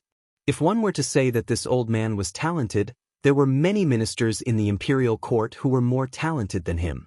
No matter how one looked at it, it seemed that Li Shaogong had deliberately written Cui Shanfu's name. But what enmity did Li Shaogong have with Cui Shanfu? Li Er was not too sure about this. Recently, pay more attention to the Cui family. If there are any strange movements, immediately report to me. A cold light flashed in Li Er's eyes as he instructed in a deep voice. He was now really confident because the Ministry of Works research on gunpowder had made great progress. If the great clans chose to make a strange move at this time, he did not mind giving them another round of justice from the heavens. Marquis, I have found the information you wanted. At night, in the study of the Marquis's residence in Yongla Lane, Li Zishuan stood in front of the window with his hands behind his back. Pang Feiji cupped his fists behind him. Oh, tell me about it. Recently, he had not paid attention to the situation in the imperial court. After meeting Cui Shanfu on the road today, he had the heart to ask Pang Feiji to find out more information. Pang Feiji cupped his fists and reported, Marquis, according to my investigation, Cui Shanfu was in the first batch of officials selected by the regional prince to go to Lingnan City. Many people in the imperial court were against it, but I did not expect His Majesty to agree in the end. After that, the Cui family's ancestor, the East County Duke, personally went to the palace to plead for leniency, but it did not seem to have any effect. That is why Cui Shanfu went south with the regional prince today. I see. Li Zishuan suddenly understood and then asked doubtfully, but why did the royal prince want Cui Shanfu to go to Lingnan? He doesn't seem to have any enmity with Cui Shanfu, right? Pang Feiji's expression was a little unnatural as he said, This? I asked young Master Huiran. He said that the regional prince did not like Cui Shanfu for a long time, so, did not like him? Li Zixuan was stunned. This reason was so strong and so willful. Well, I just don't like you and want to do you. What's wrong with that? People from the royal family are really awesome. In fact, Li Xiaogong's dislike of Cui Shanfu mainly came from the time when the prime minister of the Jianri dynasty proposed marriage for King Jianri.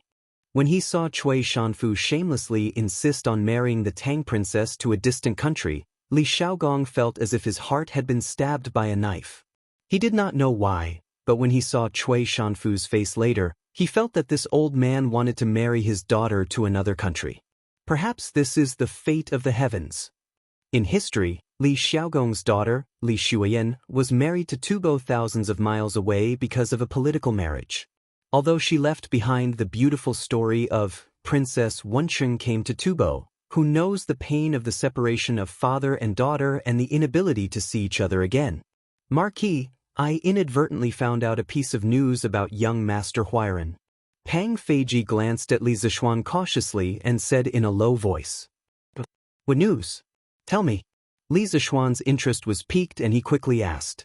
Pang Feiji said, according to the news I found out, young Master Huairan was very famous in the Nanyang area since he was young.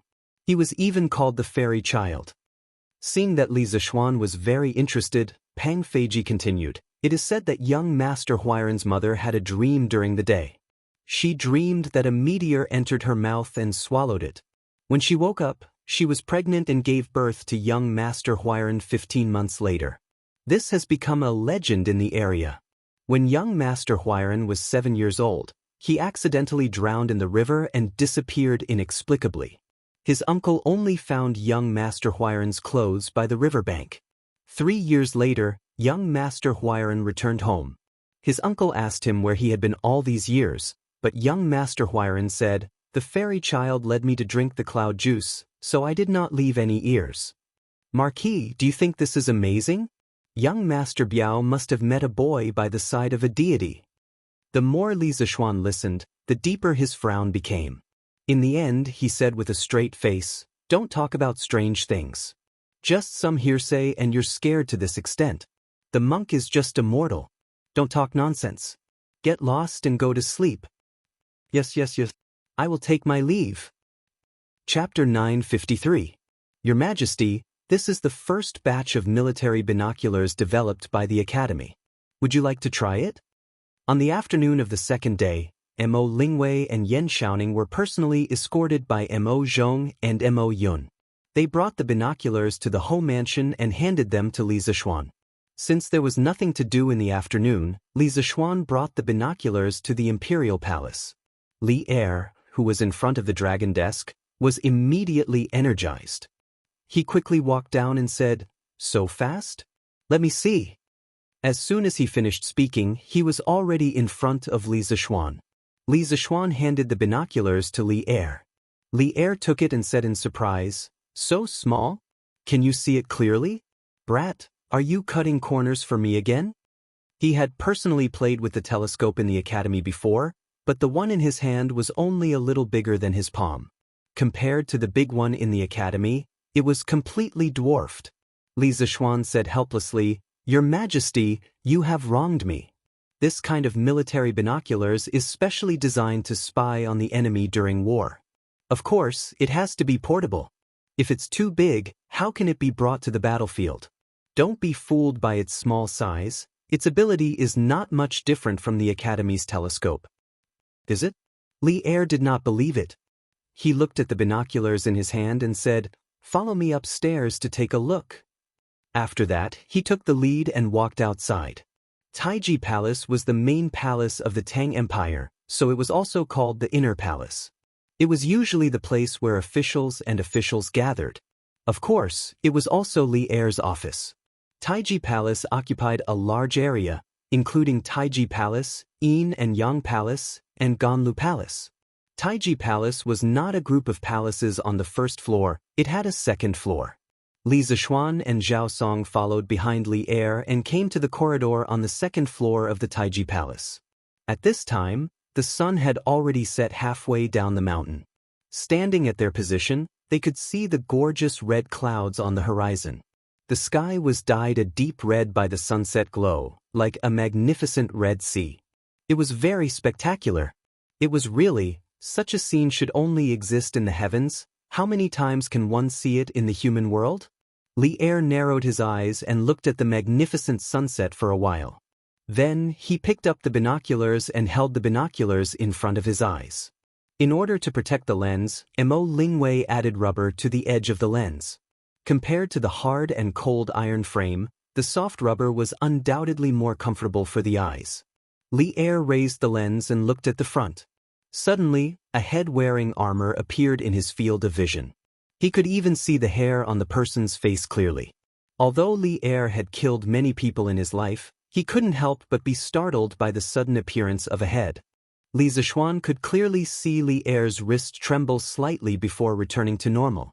"Your Majesty, how is it? The effect of this military binoculars isn't bad, right?" Li Zishuan laughed secretly, but asked softly. It's okay." After adapting to the ultra-long vision provided by the binoculars, Li Er was now using the binoculars to look for other sceneries. How could he have the time to comment on Li Zishuan? Therefore, he only gave a short reply and went back to playing. In fact, the effect of the binoculars was not only okay, it was simply too good. When Li Er was playing with the astronomical binoculars, he could see the moon and stars hundreds of thousands of miles away. Those stars were originally far away, so he didn't have much of an intuitive feeling about the magnification effect of the binoculars. But now, it was different. Standing here, he could even see the appearance and clothing of the people on Vermilion Bird Avenue outside the Imperial City. It was exactly the same as the scene he couldn't see when he stood next to those people. This kind of intuitive visual impact shocked Li Er. For a moment, he was addicted to playing with it. "Ahem. Your Majesty, it's getting cold." After a full quarter of an hour, Li Zishuan estimated that Li Er should have seen everything that could be seen from this angle. At this moment, a gust of cold wind blew from the west. Zhao Song could not help but let out 2 dry coughs. Li Er reluctantly put down the binoculars and said, "Let's go back to the Ganlu Palace." After a while, the 3 of them returned to the Ganlu Palace. Li Er looked at Li Zishuan with a face full of smiles and said, I'm very satisfied with this binoculars. Just based on this, my full support for you to establish Yanhuang College was not in vain. This binoculars was produced by the Chitsu Pavilion Workshop, right?" Li Zishuan replied, "Your Majesty, this binoculars was made by Yan Shaoning and Mr. Mo's beloved daughter, Mo Lingwei. The workshop can now mass-produce them based on the technology they provided." "Mo Lingwei?" Li Er muttered once, then suddenly seemed to remember who Mo Lingwei was. He smiled and said, The idea of this binoculars was originally thought of by you, right? You still want to use them to fool me?" Li Zishuan said helplessly, "Your Majesty, this was indeed the idea that I provided. However, the work after that was completed by Shaoning and Ink Girl. The fact that this binoculars could be produced so quickly is due to the 2 of them." Li Er smiled and did not waste his breath on this issue. He paced 2 steps with his hands behind his back and said, "Your workshop will produce another batch of binoculars like this. Medicine Master and Jijia have mentioned this to me more than once." Li Zishuan nodded and said, Your Majesty. However, how much does Your Majesty want? After all, the production of this thing is extremely complicated and the materials are also extremely expensive." Li Er said with a toothache, "You brat, don't try to fool me. How would I not know that the most important part of this binoculars is the 4 pieces of colored glass?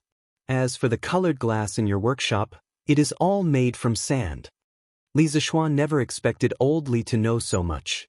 He quickly coughed dryly and said, "Your Majesty, don't think that the materials are cheap. However, the process is complicated.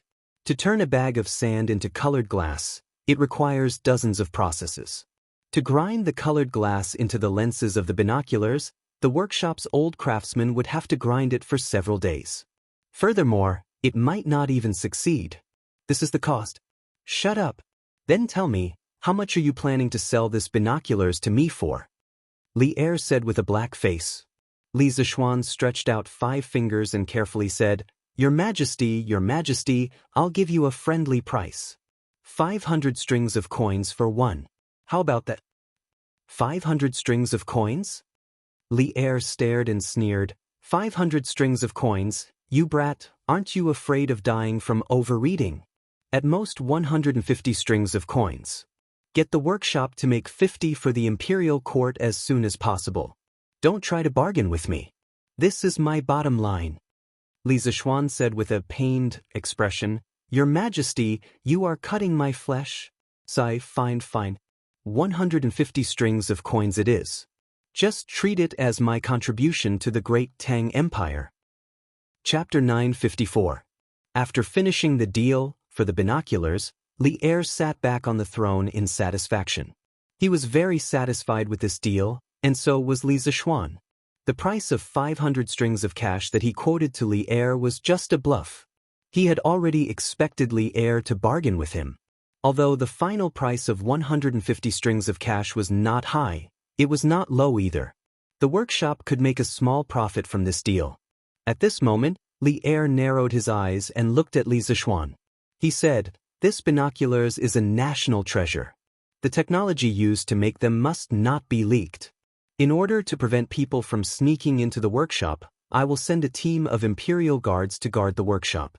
Do you have any objections? Li Er had fought in wars all his life. He understood the importance of binoculars in battle. Because of this, he knew better than anyone else that if the enemy had binoculars, it would be a great misfortune for the Tang army. That was why he was so concerned about the safety of the workshop. Li Zishuan thought for a while and gritted his teeth. He said, I don't mind if your Majesty sends imperial guards to guard the workshop, but your Majesty's men are not allowed to interfere with the daily operations of the workshop. Otherwise, I would rather close the workshop. Li Er narrowed his eyes, which flashed with a dangerous light. The hall immediately fell into silence. Zhao Song could not help but reveal an anxious expression as he silently blamed Li Zishuan for daring to say anything. After a moment of silence, Li Er suddenly slammed the table and stood up. He pointed at Li Zishuan and said angrily, Bastard! Do you think that I will swallow your workshop? Ridiculous! I have the wealth of the world. Do you think that I lack your workshop? In fact, he knew better than anyone what was most valuable about the workshop. It was Li Zishuan's endless and amazing ideas. Without Li Zishuan, the workshop was worthless. That was why he had never thought of swallowing the workshop and taking it for himself. I have misspoken. I hope that your Majesty can forgive me. When Li Zishuan heard this, he heaved a sigh of relief and immediately cupped his hands in surrender. Although his words just now were suspicious of gauging the heart of a gentleman with one's own yardstick and might have even infuriated Li Er, he had no regrets. There were some things that had to be made clear from the start. He did not want his workshop to be a tool for the imperial court to make money. His workshop was to represent the most advanced productivity of the Great Tang. You brat, you're getting bolder and bolder. I will remember this and settle it with you in the future. Li Er snorted coldly, venting the dissatisfaction in his heart. Then, he suddenly changed the topic and said, You know about Chui Shanfu, right? Li Zishuan was suddenly confused. He didn't understand why Li Er would suddenly mention this. Your Majesty, I happened to meet Chui Siqing outside the city yesterday. I didn't expect that Chui Siqing would follow Commandery Prince Hejian to the south to serve the country after not seeing him for a month. I admire you very much. Li Zishuan thought for a moment, then pretended to be confused and said in a strange tone. Li Er widened his eyes and had the urge to curse. He secretly thought that this brat's mouth was getting more and more despicable. If Chui Shanfu heard this, he would probably be angered to death. However, he didn't know that Chui Shanfu was almost angered to death by Li Zishuan outside the city. According to my investigation, the reason why the Nanyang envoys suddenly wanted to visit Yanhuang College last time was because of Chui Shanfu's instigation. He probably wanted to embarrass you in public. This person actually disregarded the imperial court's reputation because of personal grudges. He really deserves to be killed.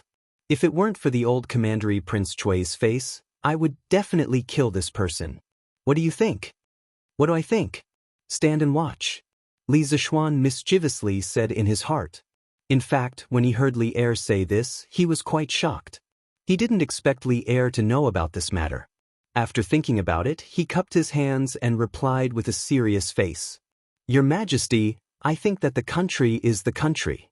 Only when there is a country can there be a home. The country is first and the home is second. At any time, the country's interests are above everything else. Although I don't know how I offended Cui Siqing shouldn't have disregarded the Tang Empire's reputation to seek revenge on me. His intentions are truly deserving of death. Li Er looked at Li Zishuan with a faint smile and nodded. Yes, so I sent him to Lingnan. I hope that he can properly reflect on himself. Your Majesty is wise. The ruler and the official chatted for a while more before Li Zishuan took his leave. Outside the palace, pedestrians hurried to and fro on Vermilion Bird Avenue. It seemed that they all wanted to rush home before the curfew. Li Zishuan rode on his horse and happened to meet an old acquaintance. Yo, Dr. Qin. You just came out from the Imperial Physician Bureau and are preparing to go home? That's right, it was the doctor from the Imperial Physician Bureau, Dr. Qin, who had attacked Snake Spirit Mountain with Li Zishuan and tested the poison with his own body. So it's Marquis. I've seen Marquis before. Marquis, how have you been recently? This old man has just been dismissed from the Imperial Physician Bureau and is about to go home. Dr. Qin hurriedly greeted with a smile. Li Zishuan dismounted and stood beside Dr. Qin. The two walked side by side. Li Zishuan said as he walked, Dr. Qin, we are people who have been on the battlefield together. There's no need for you to be so polite. I wouldn't dare. Dr. Qin shook his head and laughed. Li Zishuan rolled his eyes and suddenly said, Oh right, Dr. Qin, this Marquis intends to establish a medical school. In the next few years, I will establish public medical centers in all the states of the Tang Empire. The Academy's medical school will cultivate medical talents for these medical centers. Dr. Qin's medical skills are superb and your medical ethics are noble. I wonder if you can recommend some similar talents to this Marquis? To fill up the Academy's medical faculty. Well, this was a rather old-fashioned way of recruiting people. He just had to wait for the willing to take the bait. Public medical centers? Marquis is indeed bold. I admire you. But I've been in the Imperial Physician Bureau for most of my life. I'm afraid that those friends of mine are no longer practicing medicine, right? Dr. Qin praised and then said regretfully. Li Zishuan smiled and said, Since there's no one else to recommend, Dr. Qin, why don't you come to Yanhuang College yourself? Don't you want to pass down your lifelong medical skills? Now that Priest's son has a disciple, Dr. Qin said in surprise, Is Priest's son also in Yanhuang College now? Li Zishuan smiled and said, Yes. And not only that, when the medical students officially enroll, Priest's son will occasionally substitute for them. At this time, Sun Simiao was the idol of many medical students. Dr. Qin's eyes lit up when he heard this. He stroked his beard and said with a smile, Good. Since Priest's son has already entered Yanhuang College, what's there for me to hesitate? Just as well, I'm getting old and I'm planning to resign from the Ministry of Personnel in a few days. When the time comes, don't look down on my old bones. Li Zishuan smiled and said, Why would I? The Academy's doors will always be open to Dr. Qin. Chapter 955. Oh, I'm a little tired of eating fish and meat every day. I'll get the kitchen to buy more vegetables and fruits for a change of taste. On this day, Li Zishuan was eating lunch and subconsciously complained when he faced the table full of fish and meat. Although Han Yushi and the kitchen maid at home were very good at cooking, no matter how delicious they were, they couldn't rely on eating meat every day. Moreover, a healthy life required vegetables. These days of eating fish and meat every day had been going on for more than a month. Li Zishuan couldn't bear it anymore. Child, have you been too busy recently? It's already winter. Where do you want the servants to go to buy vegetables for you? You don't want to eat pickles. It's already good enough to have meat to eat. Mrs. Li knocked on the bowl. Her eyes were full of love and helplessness. Han Yushi also said, Yes. Husband. In this season, other than the warm soup bureau, there are vegetables and cold melons in other places. Husband, why don't you make do for a while? The so-called Warm Soup Bureau was a department set up by the Tang Dynasty Palace to cultivate off-season fruits and vegetables. Don't be surprised. Off-season fruits and vegetables were not the patent of modern people. Off-season fruits and vegetables had already appeared as early as the Qin and Han dynasties. Back then, Qin Shi Huang planned the burying of Confucianism incident because of this. According to the historical records, Qin Shi Huang secretly planted melons in the warm place of Li Mountain's Mausoleum Valley. The melons were ripe and he ordered the scholars to say it. People said different things, so the order was different. In the end, these Confucian scholars didn't know the reason. After seeing that the melons were rare in winter, they were all killed. In the Han Dynasty, the royal vegetable base, Taiguan Garden, began to use the method of storing fire to grow off-season vegetables on a large scale. At that time, there was an official named Zhao Xinchen. He said that off-season vegetables were illegal food and couldn't be eaten. It would hurt people if they ate it. However, these words were obviously to fool people. His real purpose was to persuade the royal family not to be too extravagant. However, the Taiguan Garden, which produced and supplied off-season vegetables for the royal family, was not abolished during the Han Dynasty. In the Tang Dynasty, the Warm Soup Bureau replaced the Taiguan Garden and began to provide off-season vegetables for the royal family.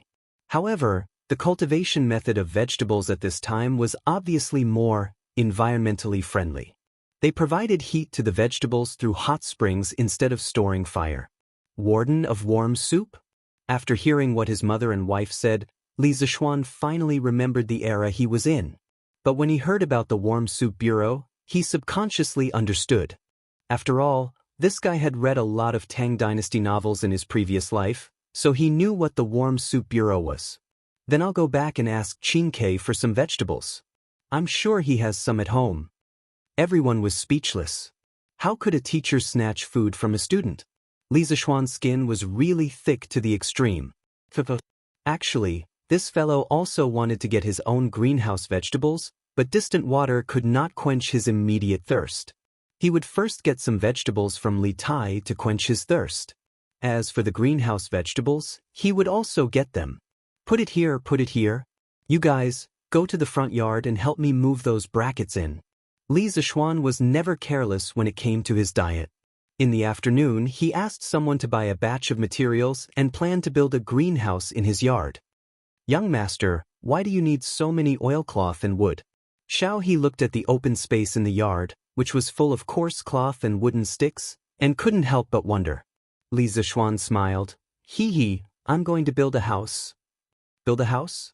Young master, why do you want to build a house? Isn't the house enough for us to live in? Xiao He was even more puzzled. You'll know when the time comes. Li Zishuan didn't explain much and ordered the servants to start building the house. First, in an open space in the west courtyard, according to the length and width of the greenhouse that was designed in advance, the four corners of the greenhouse were determined. After making the four corners at right angles with the law of the Pythagorean string, positioning piles were placed, and positioning lines were drawn between the piles. Then, the foundation of the bamboo frame was leveled and compacted along the lines. Then he let the servants use shovels to flatten the ground, followed by drilling holes and inserting wooden supports into the ground. In a short period of time, the sound of pile driving in the west courtyard resounded throughout the entire Li residence. Such a big movement naturally alarmed Li Jingma, Madame Li, and the Yi family. Xian, what are you doing? Although Father Li had already retired and didn't care about the family's affairs, he couldn't help but frown when he saw his son destroying the house's courtyard. Li Zishuan saw that the main members of the family were basically all present, and understood that his movement was too big. He suddenly felt a little embarrassed. Father, I'm planning to build a house specially used to grow vegetables in the winter. When the time comes, if our family wants to eat vegetables, we don't have to beg others. Build a house? Grow vegetables? Li Jingma's eyes widened, and then he scolded with a straight face, Nonsense. I've lived for so long, and I've never heard of growing vegetables in a house. You've been following your master since you were young, and you've never been involved in farming. Now you're actually doing such a ridiculous thing. It's simply wishful thinking. If this gets out, it'll be a joke. Li Zishuan wasn't convinced. Father, you haven't tried it, how do you know this method won't work? Besides, it's not like no one has ever tried growing vegetables in the winter. Can't you just do it in the hot spring department? Li Jingma said angrily, there's a hot spring in the hot spring department to keep it warm all year round. How can it be the same? Stop fooling around and get them to remove these things as soon as possible. In fact, if it were any other time, Li Zishuan could do whatever he wanted at home, but now Yi Guizhong and the others were still living in the Li family. When Li Jingma saw his son fooling around like this, he felt a little embarrassed. If he didn't do it well, he would be reprimanded by his father-in-law again. Li Zishuan didn't have as many twists and turns as his father.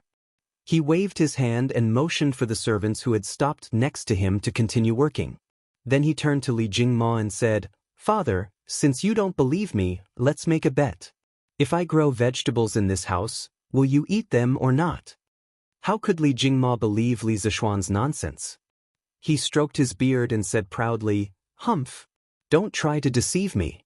If you can grow vegetables in the winter, I won't eat a single one even if I starve to death. Humph! You old man have nothing better to do. Why are you being so serious with your son? When your son really grows vegetables, I'll see if you'll eat them or not. Mrs. Li, who was next to them, couldn't help but roll her eyes when she saw that the old man and the young man were actually betting. In her opinion, although her son's actions seemed ridiculous, countless facts in the past had proven that her son was always right. Chapter 956. Madam, I'm not being serious. Why don't you ask your parents-in-law if they've ever heard of planting vegetables in a house?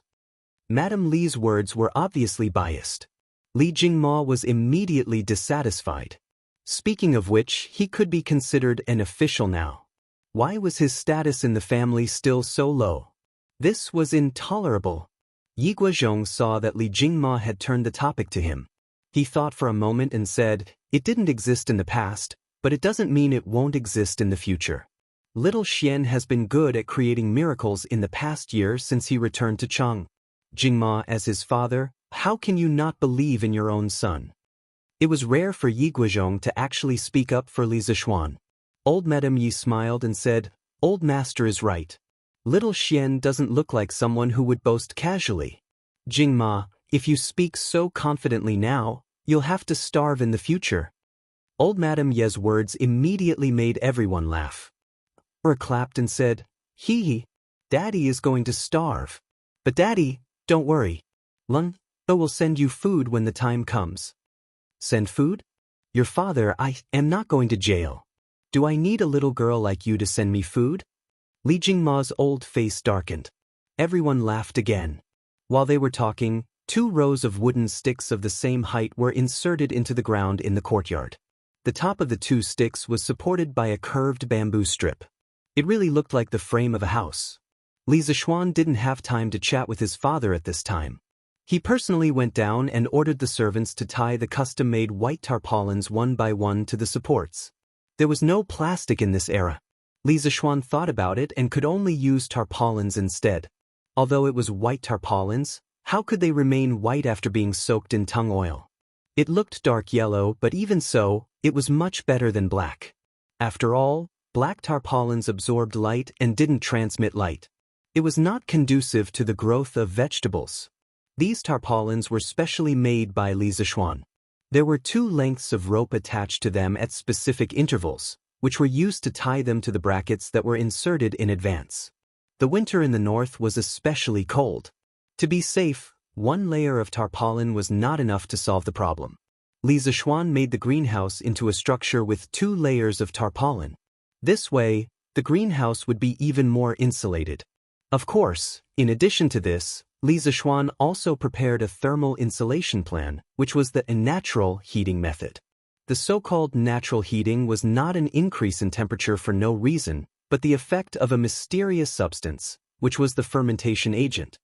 The specific method is, when preparing the ground, making beds, or making seed beds, the soil is filled with cow dung, pig dung, fresh garbage, manure, and crushed straws and straws. Then an appropriate amount of wheat koji or xiaoziu is added to make fermenting agent, and finally the soil of the vegetable garden is filled, so that the microorganisms in the fermenting agent can use the raw materials to work.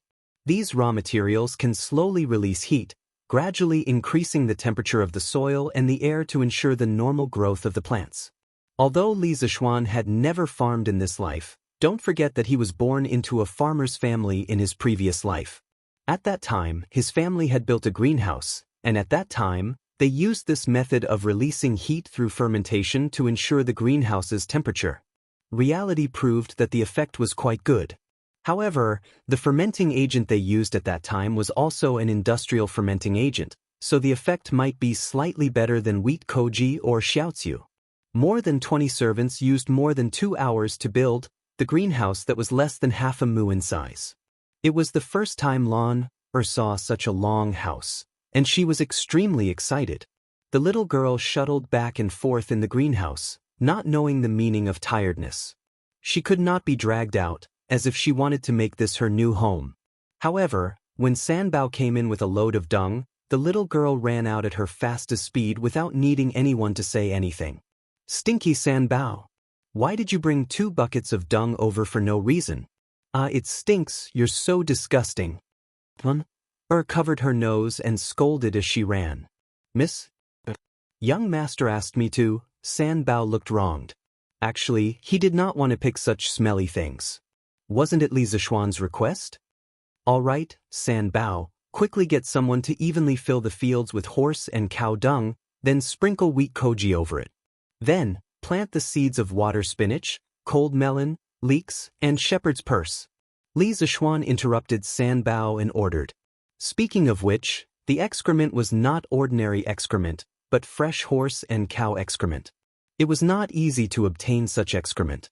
Dozens of servants and Pang Feiji's personal guards went out together and took away almost all the cow and horse excrement in the mansions of every household in Chang. The reason why they used cow and horse dung instead of human dung was mainly because cows and horses were herbivores. Their dung contained undigested residues, which were easier to ferment. Moreover, the fermented products were better for the vegetables. "All right, young master." Sanbao responded and led the other servants to work in full swing. In an instant, the west courtyard was filled with the stench. Li Jingma, Madame Li Yiguozhong, and the rest could not stay any longer. They hurried out of the west courtyard. Although Li Zixuan could hold his breath and was not afraid of the stench, his wife, Han Yushi, was afraid. Hence, he also pulled Han Yushi out. "Cousin, are you really confident that you can grow vegetables in this house?" Yi Fashion followed behind and asked Li Zixuan. Li Zixuan smiled confidently and said, "Of course. If nothing goes wrong, Fashion, you should be able to eat the vegetables here during the new year." You won't be able to eat these fresh things during the new year at Nanyang." "It's all thanks to you, cousin." Yi Fashion smiled and said. Then he continued to ask, "Planting in the spring and harvesting in the autumn is the way of the heavens. Cousin, aren't you going against the heavens by planting vegetables in the winter?" Li Zixuan looked at the unlucky child and said in a speechless manner, Fine. There's no need for so many rules. Your cousin just wants to eat some of the vegetables he grew. How is that against the heavens? Fashion, don't be so rigid all the time. It's life. If you want to live a good life, you have to. You can't be so calculative. Think about it yourself." After that, he patted Yi Fashion's shoulder and turned to Han Yushi and said, "My wife, I'm going back to Yunshan later. Do you want to come along?" Han Yushi thought for a while and nodded. I'll go too. Who knows, I might be able to help you." Li Zixuan smiled and said, "All right, I'll get someone to prepare the carriage." Chapter 957. Around 5 p.m., Li Zixuan and Han Yushi arrived at Yun Mountain in a carriage with a large group of servants. The carriage was filled with oilcloth and wood. They were planning to grow vegetables in greenhouses in Yun Mountain. Speaking of which, more than 90% of the roads in Cloud Mountain had been repaired. This greatly reduced the travel time. In the past, it would take more than an hour for a carriage to travel this long path. Now, it would only take a little more than 15 minutes. More importantly, the road was wide. In the past, if 2 carriages wanted to stagger, they had to be careful for fear of bumping into each other. Now, The cement road was wide enough to accommodate 4 carriages side by side. Compared to this, the official road outside the city was like a small road. San Bao, bring them here and build me a greenhouse that is exactly the same as the one in the residence. I have something to do outside. Li Zishuan said to San Bao as he marked out an empty space behind the courtyard. In this era, there were no strict management methods for abandoned land like in the modern era. Usually, the land would belong to whoever developed it. Besides, Yanhuang College was built on Yun Mountain. The entire mountain was basically Li Zishuan's private territory. He could plant wherever he wanted. Yes, young master. Don't worry and go. San Bao took on the responsibility without hesitation. As Li Zishuan's #1 henchman, this was a piece of cake for him. Li Zishuan nodded and left with his wife. He wanted to go to his father-in-law's house. He wasn't going to monopolize the vegetables in the greenhouses. Planting vegetables was just for fun and to satisfy his appetite. He didn't plan to use it to make money. However, it was a good idea to let the villagers in his fief take care of it. As for Han Tianhu, due to his relationship with Li Zishuan, he was now the head of one of the 8 villages in Li Zishuan's fief. The Han family manor's position among the 8 villages was skyrocketing. Only Plum Village, which was close to Yun Mountain, could compete with them. The other 6 villages were envious of these 2 villages. However, their villages were now part of Li Zishuan's fief. As long as they followed Li Zishuan's footsteps, their good days wouldn't be far away. Previously, when Li Zishuan mobilized the villagers to gather herbs in the mountains, the villagers were unusually enthusiastic. If there wasn't a quota, they would have brought their entire families into the mountains. It's Marquis. Hello, Greetings, Marquis. Since Cloud Mountain wasn't far from Plum Village, Li Zishuan didn't choose to take a carriage. The couple hadn't gone far when they saw a group of villagers carrying bamboo baskets on their backs heading towards the 3rd courtyard in an endless stream. When the villagers saw Li Zishuan, they stopped in their tracks and bowed. Their faces were filled with excitement. Yes, you're going to look for Dr. Sun? Some of them were familiar to Li Zishuan, while others were unfamiliar. However, when he saw the herbs in their bamboo baskets, Li Zishuan guessed that they were here to sell herbs. We're all going to Dr. Sun to sell herbs. Why don't you go to the pharmacy in Chang and city to sell? Li Zishuan asked with a smile. When he decided to set up a school hospital in the academy, he put a sum of money in Sun Simiao's place for him to purchase herbs. The purchase price of herbs here wasn't much better than the big pharmacies in Chang and city. Some herbs were even cheaper than the ones in Chang and city. The main reason was that Sun Simiao didn't think it was worth the money. This old man had always been frugal. Otherwise, he wouldn't have collected herbs himself to treat patients. When the man heard this, his face suddenly changed. He straightened his neck and said, "Marquis is kind-hearted. He pointed out a way for us to make money. Why would we do such a treacherous thing? Wouldn't that be like being criticized behind our backs?" An old man next to him also said, "Xuanzi is right. Marquis, you're kind-hearted. Besides, Dr. Sun doesn't charge for treating the poor. The herbs we collect don't cost anything. It's just a little effort. Even if Dr. Sun doesn't pay us, we have no reason to give these herbs away. Who knows, these herbs might even be used by divine Dr. Sun on us in the end. Yes, although we're poor, we can't let others criticize us behind our backs." The old man's words immediately gained the approval of many people. Li Zishuan's kindness to the people of his fief and Sun Simiao's kindness to the poor had been widely spread in the area near Chang and city. People's hearts were made of flesh. In the face of good people like Li Zishuan and Sun Simiao, how could they only recognize money and not care about feelings? It had to be said that the feelings of kindness in this era were quite strong. If this situation was in modern times, it would be hard to say.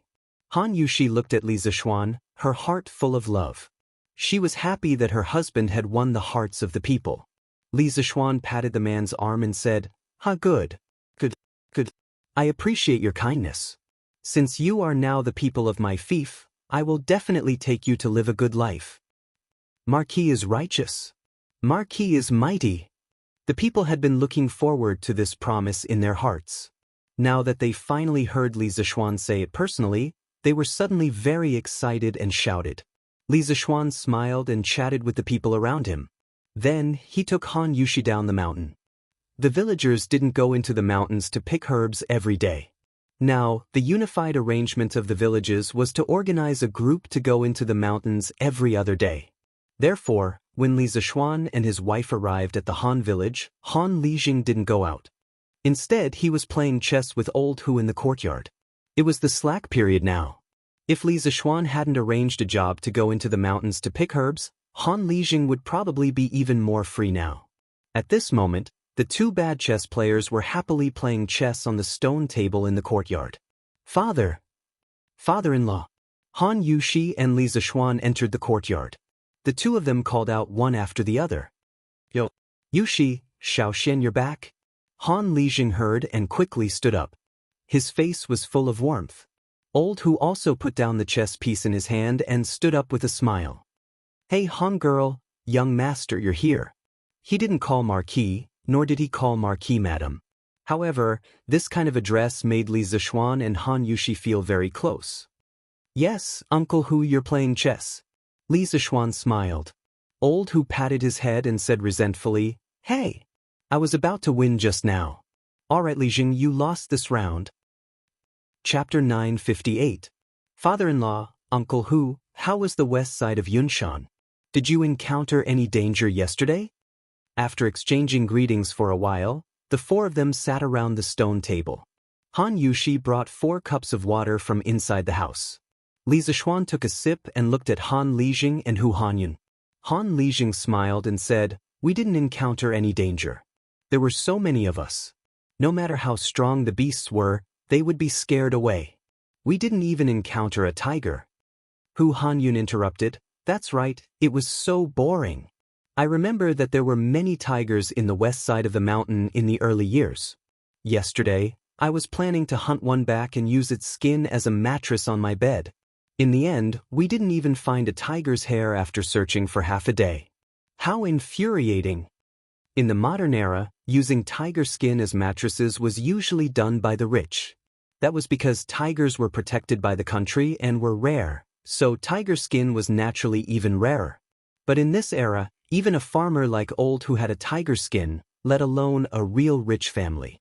Li Zishuan looked at Hu Hanyun and couldn't help but say, Uncle Hu, it's a good thing that there are no beasts. At least there won't be any casualties, but we can't let our guard down. Father-in-law, even if we don't encounter any beasts in the future, we must have a group of young men accompanying us every time. Otherwise, we can't let farmers go into the mountains to pick herbs without permission.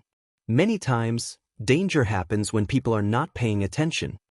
Han Lijing stroked his beard and nodded in agreement. Yes, Xiaoxian, don't worry. I will arrange it well.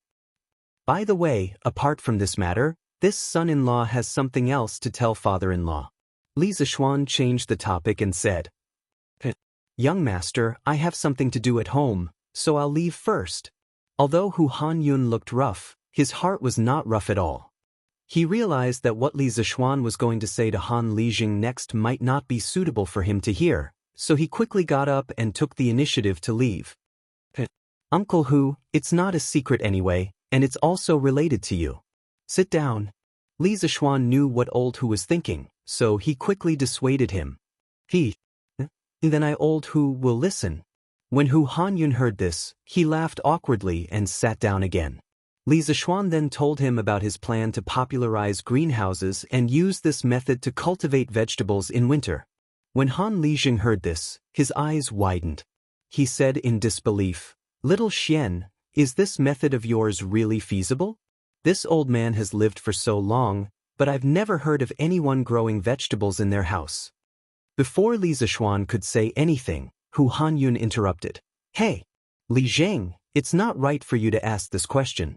Since the first time young master came to our manor at the beginning of the year, when has he ever said anything wrong? From what I Old Hu see, although this method sounds unlikely, but since young master said it, then it will definitely work. Li Zishuan waved his hand and laughed. Uncle Hu, don't praise me. How can I be as amazing as you say? Coincidentally, I've just built a vegetable shed in the side yard.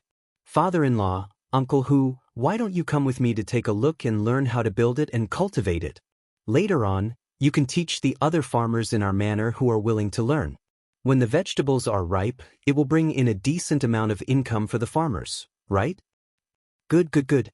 Han Lijing said excitedly, Little Xian, this is not just a decent amount of income. It's simply a huge amount of income. You might not know how precious vegetables are during winter in Chang'an City. This is truly a priceless commodity. If this method of yours really works, then the few manors around our Han Manor will really make a killing this time. That's right, that's right. Young master, you really have a lot of ideas. The farmers in our manor must have cultivated good karma in their previous lives to be able to look forward to your arrival. Old Hu laughed heartily. Han Lijing didn't even lock the door and followed Li Zishuan up Cloud Mountain with Hu Hanyun. Although the security wasn't so good that Tubu couldn't pick up his belongings, with the villagers around to look after them, Han Lijing wasn't worried at all that his belongings would be stolen. The four of them hurried along and arrived at Cloud Mountain's first courtyard in a little more than 15 minutes. At this time, a dark yellow tarpaulin shed about 10 feet long and 10 feet wide was revealed in front of them. San Bao and the servants were in the midst of finishing up the work. Young master, you're back? This place will be ready soon. Please wait a moment. San Bao saw that Li Zishuan had returned so quickly and quickly came over to inform him. Li Zishuan waved his hand and laughed. No rush. San Bao, you did well. San Bao immediately grinned. Hee hee. It's all because you taught me well. Li Zishuan smiled and turned to Han Lijing and Hu Hanyun. Father-in-law, Uncle Hu, this is the shed I told you about just now. It's specially used to grow vegetables in winter. This shed is covered with 2 layers of tarpaulin. I'll add some fertilizer inside. When the time comes when the door is closed, no matter how cold it is outside, it'll still be warm inside. Why would the soup bureau provide vegetables to the royal family in winter? Isn't it because it's warm there? If we use this, we'll most likely be able to achieve the same effect. Han Lijing's eyes lit up and he nodded. Xiao Xian, after hearing what you said, this method is quite promising. Perhaps we can really try it out. After saying that, he immediately frowned and hesitated, but with so many tarpaulins added together, I'm afraid it won't be cheap. I just don't know if the farmers will dare to take this risk. What Han Lijing said was true. After all, Li Zishuan's method of growing vegetables out of season had never been tried before. The capital invested in the early stage was not a small amount for the farmers. It would depend on whether the farmers believed in Li Zishuan or not. Hu Hanyun waved his hand carelessly and said, Hey! Those who aren't willing don't have the life to earn this money. Lijing, no matter how much you force them, it's useless. Anyway, I, Old Hu, believe in young master. I'll go to Chang, and tomorrow to buy tarpaulins. My family will build 10 of these big sheds. Anyway, there's a lot of land that's uncultivated now. It wasn't an exaggeration to say that Old Hu had been reborn. His son and daughter both had their own achievements. Now, not only were they no longer the burden of the family, but they had also become the pride of the family and even the entire Han family manor. Because of this, the Hu family was getting richer and richer. At this moment, Old Hu seemed to be rich and overbearing. He directly said that he wanted to build 10 of these sheds. But sometimes, honest people also had their blessings. It wouldn't be long before Hu Hanyun would be thankful for his current decision. Father-in-law, Uncle Hu's words are rough, but they are reasonable. When the time comes, the farmers will be free to build the sheds. If they don't want to, we won't force them. Chapter 959. Little Xian, you can't do this.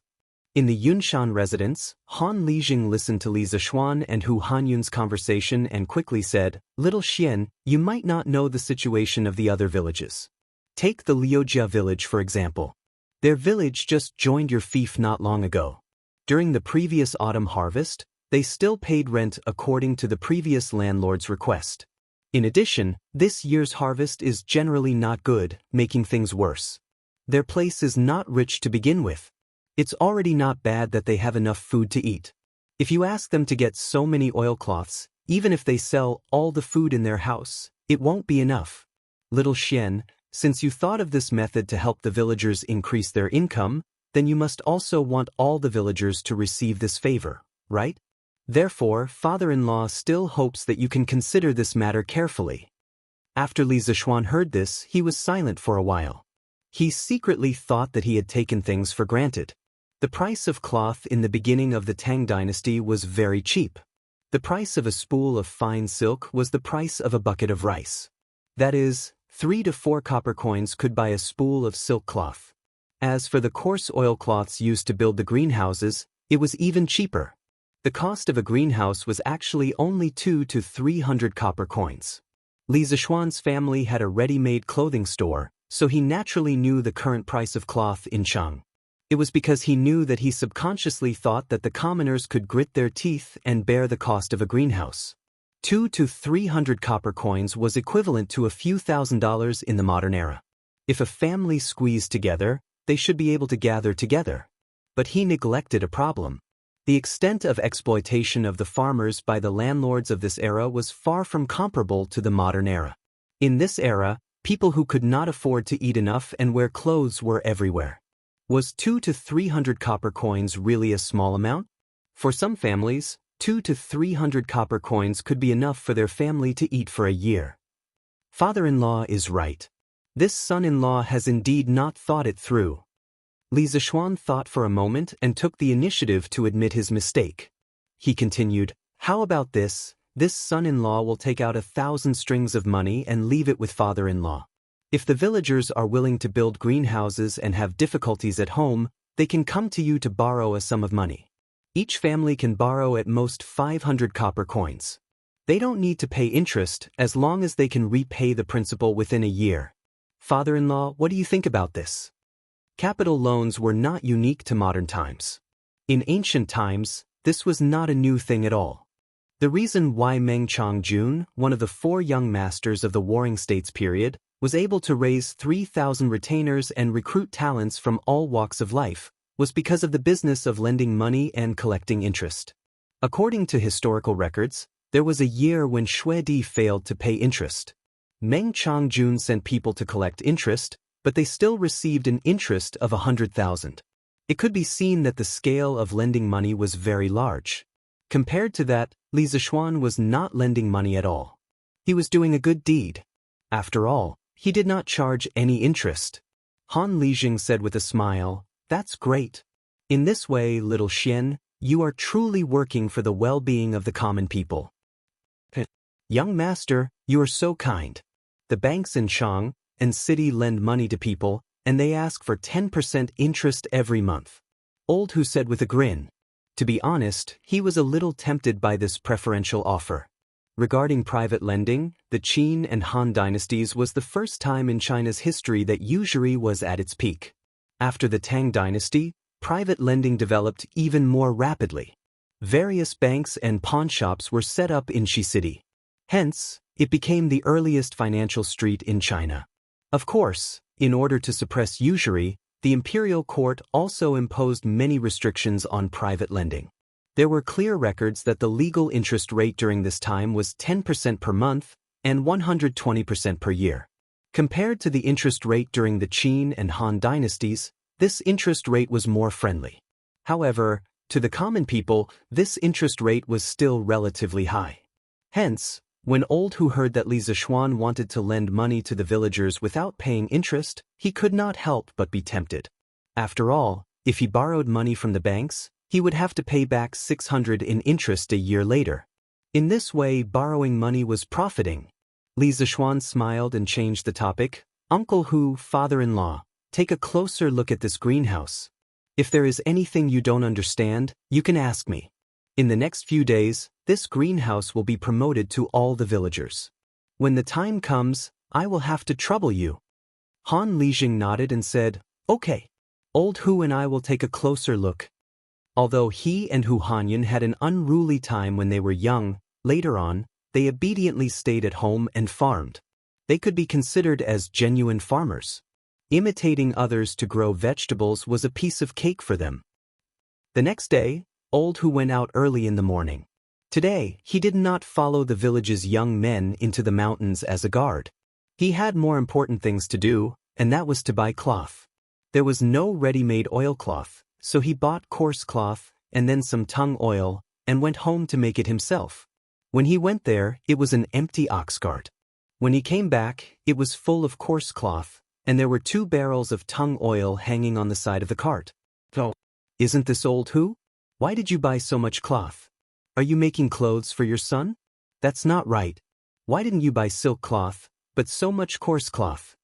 On the way, it was inevitable that he would meet some acquaintances. Old who usually laughed and said carelessly, "Ha!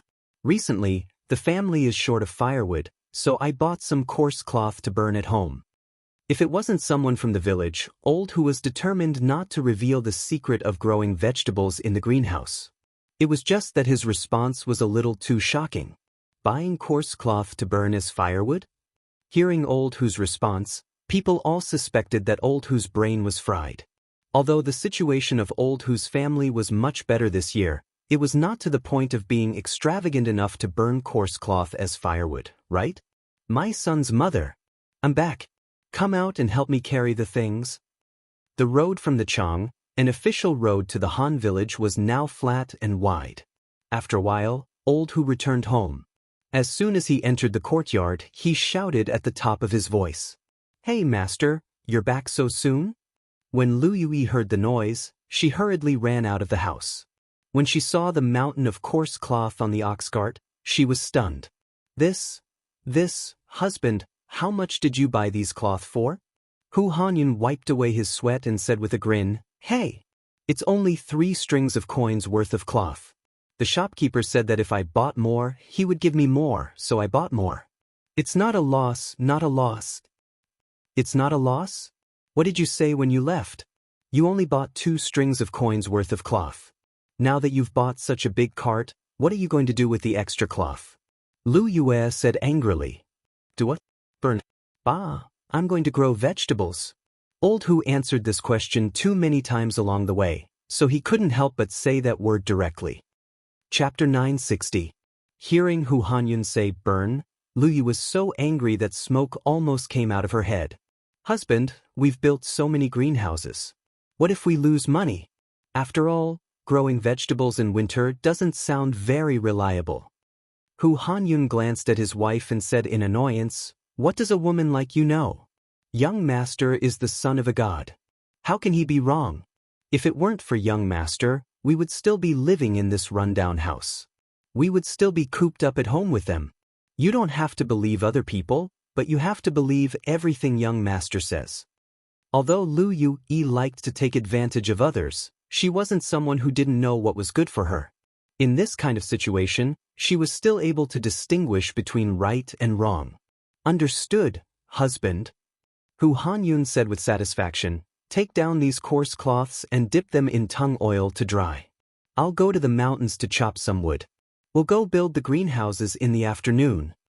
Lu Yui agreed and said, "Then, husband, go quickly and come back quickly." But at the same time, the news of Li Zishuan's intention to promote greenhouses to grow vegetables began to spread among the 8 villages.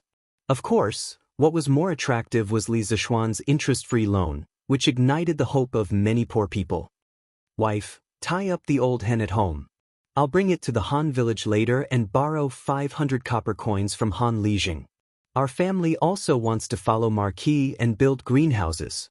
In a dilapidated courtyard in the Liujia village, a middle-aged man with dark skin and a thin figure suddenly seemed to have made up his mind.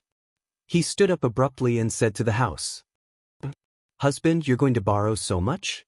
What if we can't pay it back when the time comes?"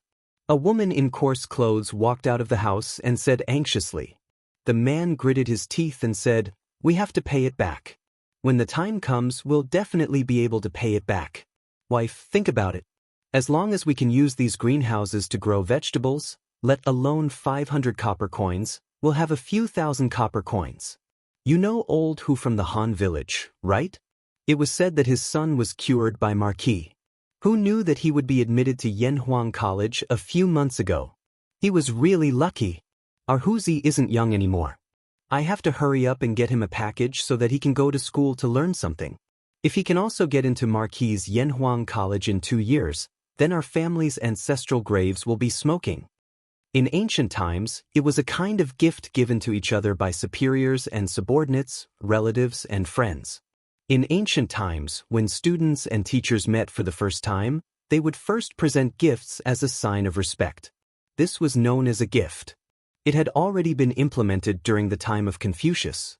In the Tang dynasty, schools still used the ceremony of paying tuition, but many poor families could not afford to pay tuition, so naturally, they did not have the life to study. The woman hesitated and said, But husband, what if Marquis's method doesn't work and we can't grow vegetables? In fact, this woman's thoughts represented the thoughts of a considerable number of people.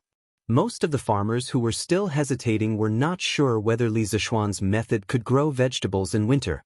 The man was suddenly speechless. After a while, he stamped his feet and said, It definitely can. Since Marquis dares to promote this method to us, then he must have confidence. You didn't see how rich the Han village and Plum village are now. That's all because of Marquis's help. Besides, if we really can't grow vegetables and can't pay back the money, then I'll sell my life to Marquis to repay the debt. After saying that, he resolutely turned around and walked out of the courtyard. His steps were so firm and his back was so bleak. However, hey, husband, you forgot to take the chicken. Do you still want the old hen at home? Chung, and City, Yongla Lane, Li Mansion. After Li Zishuan finished his business in Yunshan yesterday, he came back directly. His father-in-law was in charge of the farm, and Li Gang and Yen Silu were in charge of the academy. He was very comfortable as a hands-off boss. Xiao Xian, I heard that you want to let the people in your fief grow vegetables with you? When it was almost noon, Yi Guozhong found Li Zishuan and asked. Li Zishuan nodded and said, Yes, grandfather. Yi Guozhong frowned and said, Are you 100% sure that this method will work? You have to know that the people are not rich. If they can't grow vegetables, you'll be doing bad things with good intentions. In the end, this old man was still worried that Li Zishuan's good reputation, which he had painstakingly built, would be ruined because of a greenhouse. At the same time, the people who followed Li Zishuan to grow vegetables in the greenhouse would also be ruined. Grandfather, don't worry. I tested this method of growing vegetables with my master when I was at Mount Longhu. As long as it's done properly, we'll definitely be able to grow vegetables. Li Zishuan didn't want to keep talking nonsense, so he directly brought out his omnipotent master. When Yi Guozhong heard this, he was suddenly speechless. As a cultivation family, Yi family was certainly clear about spiritual master Lingshu's magical power and his status in Taoism.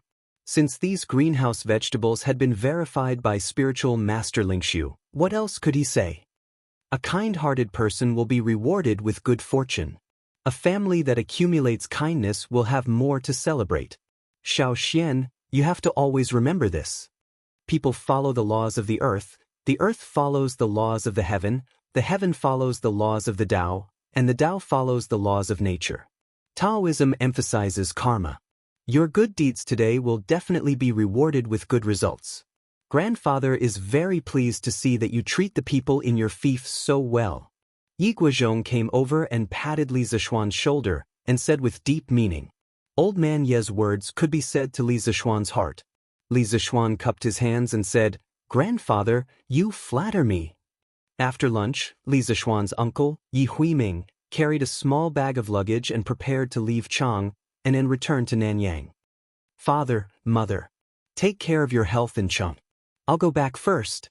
Yi Huiming bowed and cupped his hands. Good. Huiming, you also have to be careful on the road.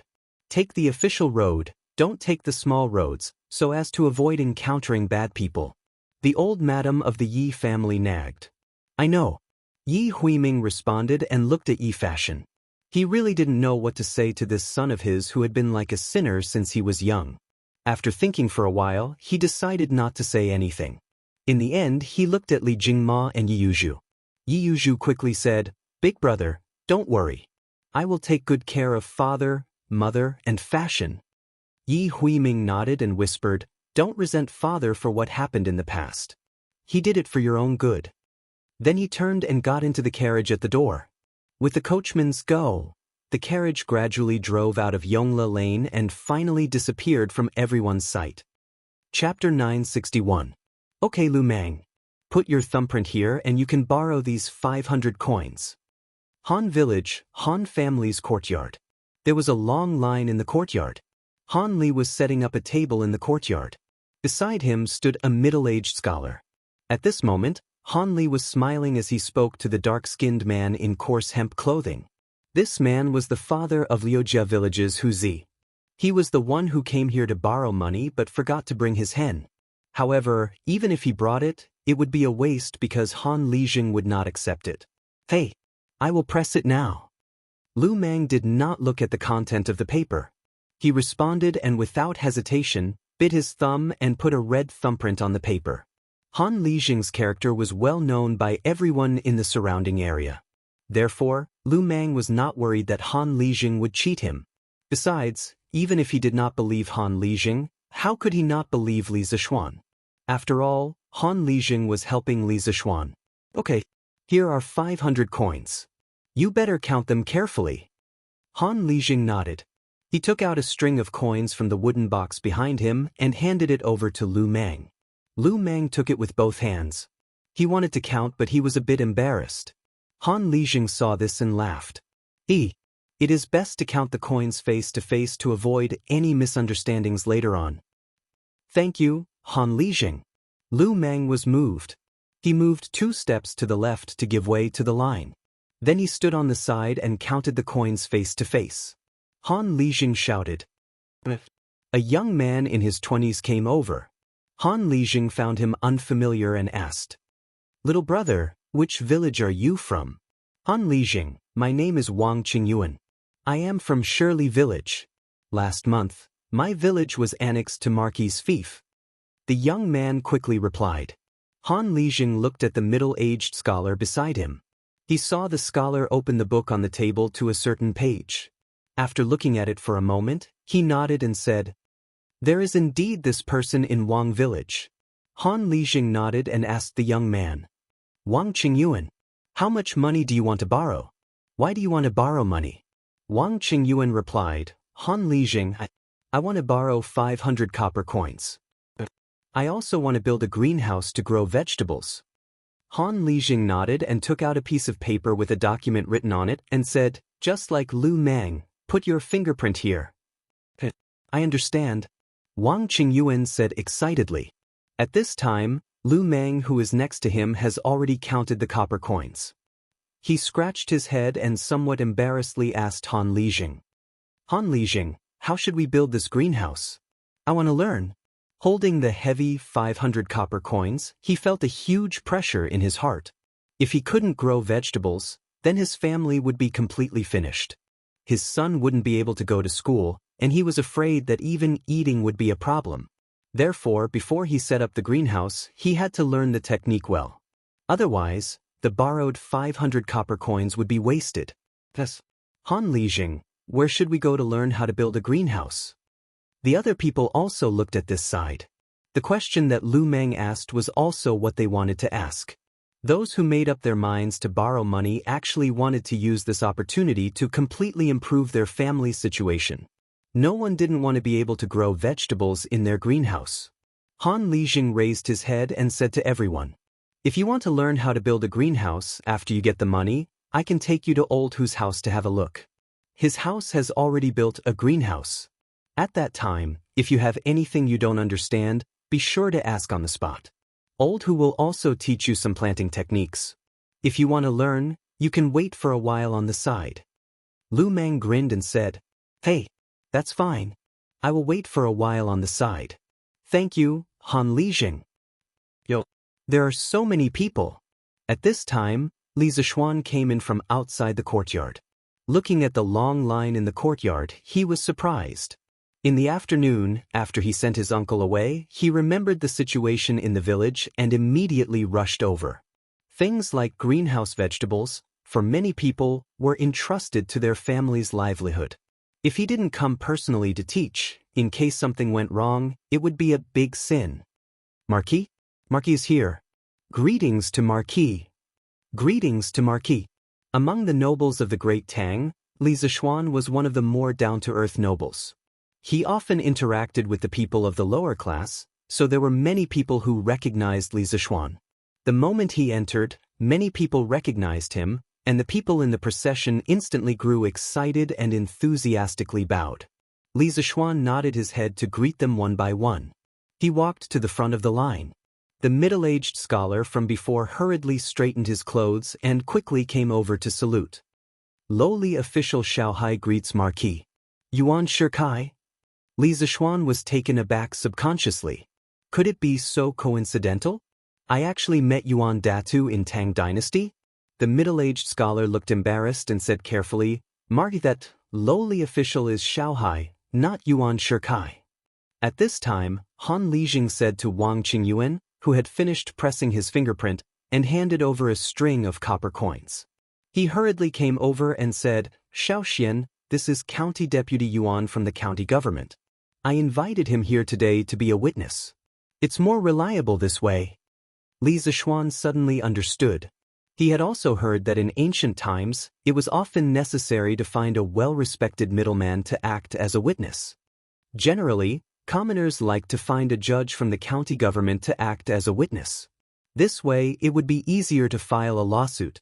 He had to admit that his father-in-law was very considerate. At this time, he also realized that he had misheard the name just now. He said apologetically, Oh, it's County Deputy Yuan. I didn't pay attention just now and misheard the name. I'm really sorry. County Deputy Yuan, please forgive me. Xiaohai hurriedly waved his hand and said, Mark, you're too serious. You didn't mean it, and I didn't take it to heart. Li Zishuan nodded and smiled. That's good.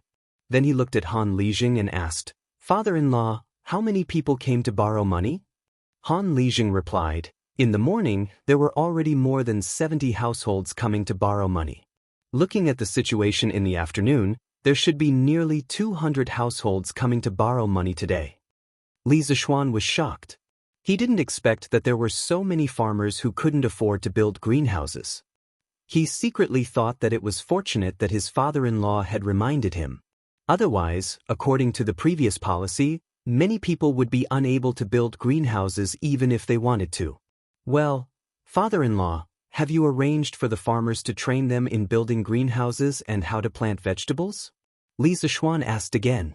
Han Lijing nodded and smiled. Yes, I have. I'll take them to Old Hu's house later.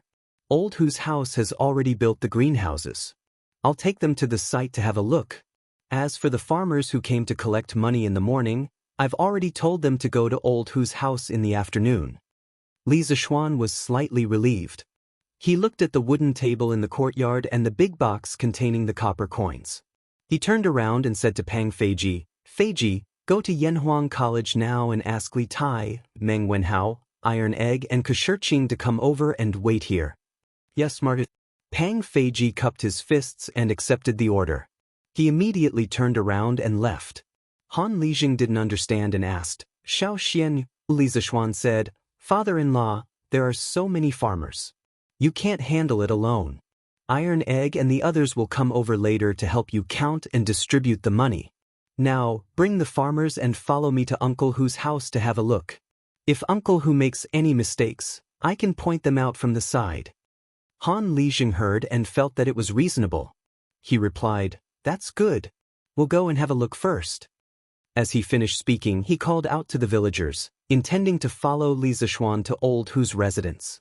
Beside him, Ma Yinghai suddenly didn't know what to do. Should he follow along? Li Zishuan hadn't invited him. If he didn't go, what would he do if he stayed here alone? Moreover, there was still a pile of huge money in the courtyard. If he didn't have enough money, how could he explain himself? County Deputy Yuan, if you're willing, you can come with us. Fortunately, Li Zishuan didn't forget about him. Hu Shihai hurriedly said, I'm willing, of course I'm willing. However, the farmers were a little unwilling. They were afraid that Hu Shihai would steal their knowledge and teach the technology of growing vegetables in the greenhouse to outsiders. However, the technology of growing vegetables in the greenhouse was Li Zishuan's. Since Li Zishuan didn't say anything, they naturally didn't have the right to say anything. They could only keep their unwillingness in their hearts. In fact, Li Zishuan wasn't worried about the technology leaking because he didn't have the intention to monopolize the business of growing vegetables in the greenhouse from the beginning. Otherwise, he wouldn't have taught the technology to the farmers. He just wanted his farmers to be the first batch of farmers to grow vegetables in the greenhouse and be the first batch to taste the sweetness of growing vegetables in the greenhouse. This technology wasn't difficult to learn. After a period of time, it was inevitable that other farmers or other dignitaries would learn it. If he didn't want to leak it, he shouldn't have made this technology public. Since he planned to teach it to the farmers, it would definitely leak one day. However, the good thing was that there were basically no vegetables in the market now. The farmers under his rule could enjoy the first batch of dividends brought by growing vegetables in the greenhouse, which was also a huge profit. As more and more people grew vegetables in the greenhouse in the future, the price of vegetables in the greenhouse would correspondingly decrease. Naturally, the profit wouldn't be as big as it was now. Mighty, you're here. Under Han Lijing's guidance, Li Zishuan and his group came to a field in the south of the Han village. This field was actually beside the Han village and was very close to the village. Li Zishuan didn't expect that there would be a large group of people in the field. There were people from the Han village and Plum village. Second Master Lu was also among them. Although the old man was old, his eyes were very good. He was the first to notice Li Zishuan coming over. Second Master Lu, you're here too. Li Zishuan smiled in surprise. Aren't you here to learn? Not only me, but basically every family in Plum Village is here. Second Master Lu said with a smile. When Han Lijing informed the 8 villages that Li Zishuan wanted to promote Dapeng vegetables, the people from the other villages might have hesitated a little. However, the people from Plum Village and the Han village basically chose to join without hesitation. This was because Li Zishuan had helped them chase away the bullies, Lu Shiren and his son. It was Li Zishuan who led them to live a prosperous life today. Li Zishuan was a god in their hearts. They believed in Li Zishuan unconditionally. These 2 villages were under Li Zishuan's management at the beginning of the year. The people in the villages were basically considered wealthy. When others were thinking about whether to build a greenhouse or where to borrow money to build a greenhouse, they had already taken action. Most of them went into the city this morning to buy the coarse cloth and tung oil. When they were free in the afternoon, they ran over to Old Hu to learn the skills. Young master, you're here. Old Hu, who was not far away, hurriedly put down his work and ran over. Uncle Hu, your shed is not bad. Li Zishuan glanced at the greenhouse in the field and smiled. Old Hu scratched his head and said, Hey, it's still a little lacking compared to young master's greenhouse in the other courtyard. Li Zishuan shook his head and said, It's not bad, not bad. Uncle Hu, tell them about the techniques of building a greenhouse. I'll walk around and see if there are any flaws in your greenhouse. Old Hu naturally agreed. This was something that had been agreed upon earlier. He led everyone to the side of the greenhouse and began to explain, Actually, building a greenhouse is very simple. I'll explain it to you once. You'll definitely know how to do it. If you want to build a greenhouse like this, first, Old Hu led the farmers into the greenhouse and explained as they walked. Li Zishuan wandered around the outside of the greenhouse. He was checking the airtightness of the greenhouse. Suddenly, he caught a glimpse of a small patch of yellowish green in the mound not far away from the greenhouse. When he took a closer look, he found that there was a small patch of mung bean sprouts growing in the mound. Oh, to be precise, it should be called mung bean sprouts. Those that sprouted in water were called bean sprouts. Those that grew in the ground were called bean sprouts. Damn, why didn't I think of making bean sprouts? Seeing this, Li Zishuan suddenly thought of something. He could not help but pat his head and said regretfully, Bean sprouts? Marquis, what's a bean sprouts? Ku Hai, who had just walked over and wanted to talk to Li Zishuan, could not help but be stunned and asked. Oh, nothing. Li Zishuan came back to his senses and turned to look at Ku Hai. He changed the topic and said, Why didn't you go in with us, County Magistrate Yuan? Ku Hai smiled bitterly and said, This greenhouse cultivation method was created by Marquis for the farmers under his rule. As an outsider, how can I eavesdrop? Li Zishuan looked at this person in surprise. He did not expect this county magistrate to be a gentleman. It's just a folk art. It can't be considered a secret. Since I've taken it out, I don't want to keep it a secret forever. If County Magistrate Yuan is interested, you can go in and listen. Villains were born in troubled times, while gentlemen were born in prosperous times. It had to be said that ever since Li Zixuan transmigrated to this world, he had met more good people than villains. He had a good impression of people like Ma Yinghai. Kuhai said happily, "Marquis is so righteous. Actually, I've always been curious about how this greenhouse is used to cultivate vegetables in winter. Since Marquis has given me permission, it would be impolite of me to refuse. But don't worry, Marquis. Before I get permission from Marquis, I won't talk nonsense." Chapter 962. Li Zixuan hurriedly left after pointing out a few small mistakes in the shed that the Han family manor had built for Hu Hanyun. "Wife, do you have soybeans or mung beans at home?" Li Zixuan asked Han Yushi when he returned to his home in Jianghu. Yes, he wanted to get some bean sprouts to eat. Although the greenhouse vegetables could provide vegetables on a large scale during the winter, distant water could not quench the immediate thirst. At the very least, they would have to wait for close to 2 months before they could eat them. The vegetables that they ate yesterday were all taken from the Prince of Wei's residence. It was not a big deal to take it once or twice, but it would not be good if they took it too many times. The small bean sprouts in the Hu family's field in the afternoon made Li Zixuan's eyes light up. It took a long time for greenhouse vegetables to mature, but bean sprouts did not. In this season of shortage of vegetables, crisp and refreshing bean sprouts tasted much better than fish and meat. "Hubby, there should be lioli, same pronunciation as green, beans at home, but what is yellow bean?" When Han Yushi heard this, she thought for a moment and asked curiously. Mung beans and soybeans had a history of thousands of years of cultivation in China. They existed before the Western Zhou dynasty. The ancients called mung beans. Although they had different characters, they had the same sound. Therefore, when Li Zixuan said mung beans, Han Yushi could understand what he meant. But soybeans were different. At this time, there was no such thing as soybeans. Later generations generally believed that the word soybeans first appeared in the Tang dynasty's Kaiyuan Zhanjing. The book was written between 718 and 726, and Yuyang Zizu. Before that, they all used the word soybeans. There was also an interesting story about soybeans. During the reign of Emperor Wenzong of the Tang dynasty, a strange thing happened in the capital Cheng. The price of soybeans, which were originally an agricultural product, soared overnight. 1 stone of soybeans was sold for 10 taels of gold. It was said that Emperor Wenzong loved women with big breasts. There was a palace maid surnamed Wang who became a phoenix just because one of her breasts was unusually prominent. She was promoted to Jiahui and became the favorite of Emperor Wenzong. With this successful precedent, the imperial concubines in the harem began to buy and store soybeans in large quantities. They would eat them every meal. According to the theory of traditional Chinese medicine, soybeans had a certain breast enlargement effect. With the help of the imperial concubines, the price of beans in Chang rose faster than the price of houses in modern times. It's soybeans. Wife, do we have soybeans at home? Li Zixuan patted his head, recalled the memories of the previous owner of this body, and quickly corrected himself. Yes, there was. What do you want to do with soybeans and black beans? Han Yushi replied.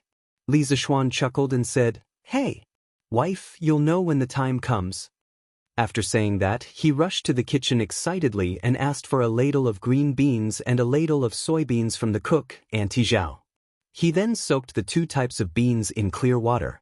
In his previous life, Li Zixuan's grandmother often made bean sprouts, so he was quite familiar with the steps of making bean sprouts. Soaking the beans in water was only the first step. According to his grandmother's experience, the beans had to be soaked for at least 8 hours before the next step could be done. Husband, why are you soaking the beans? Could it be that you want to grind tofu? Han Yushi followed in and couldn't help but ask after seeing what Li Zixuan was doing. Li Zixuan heard and turned around.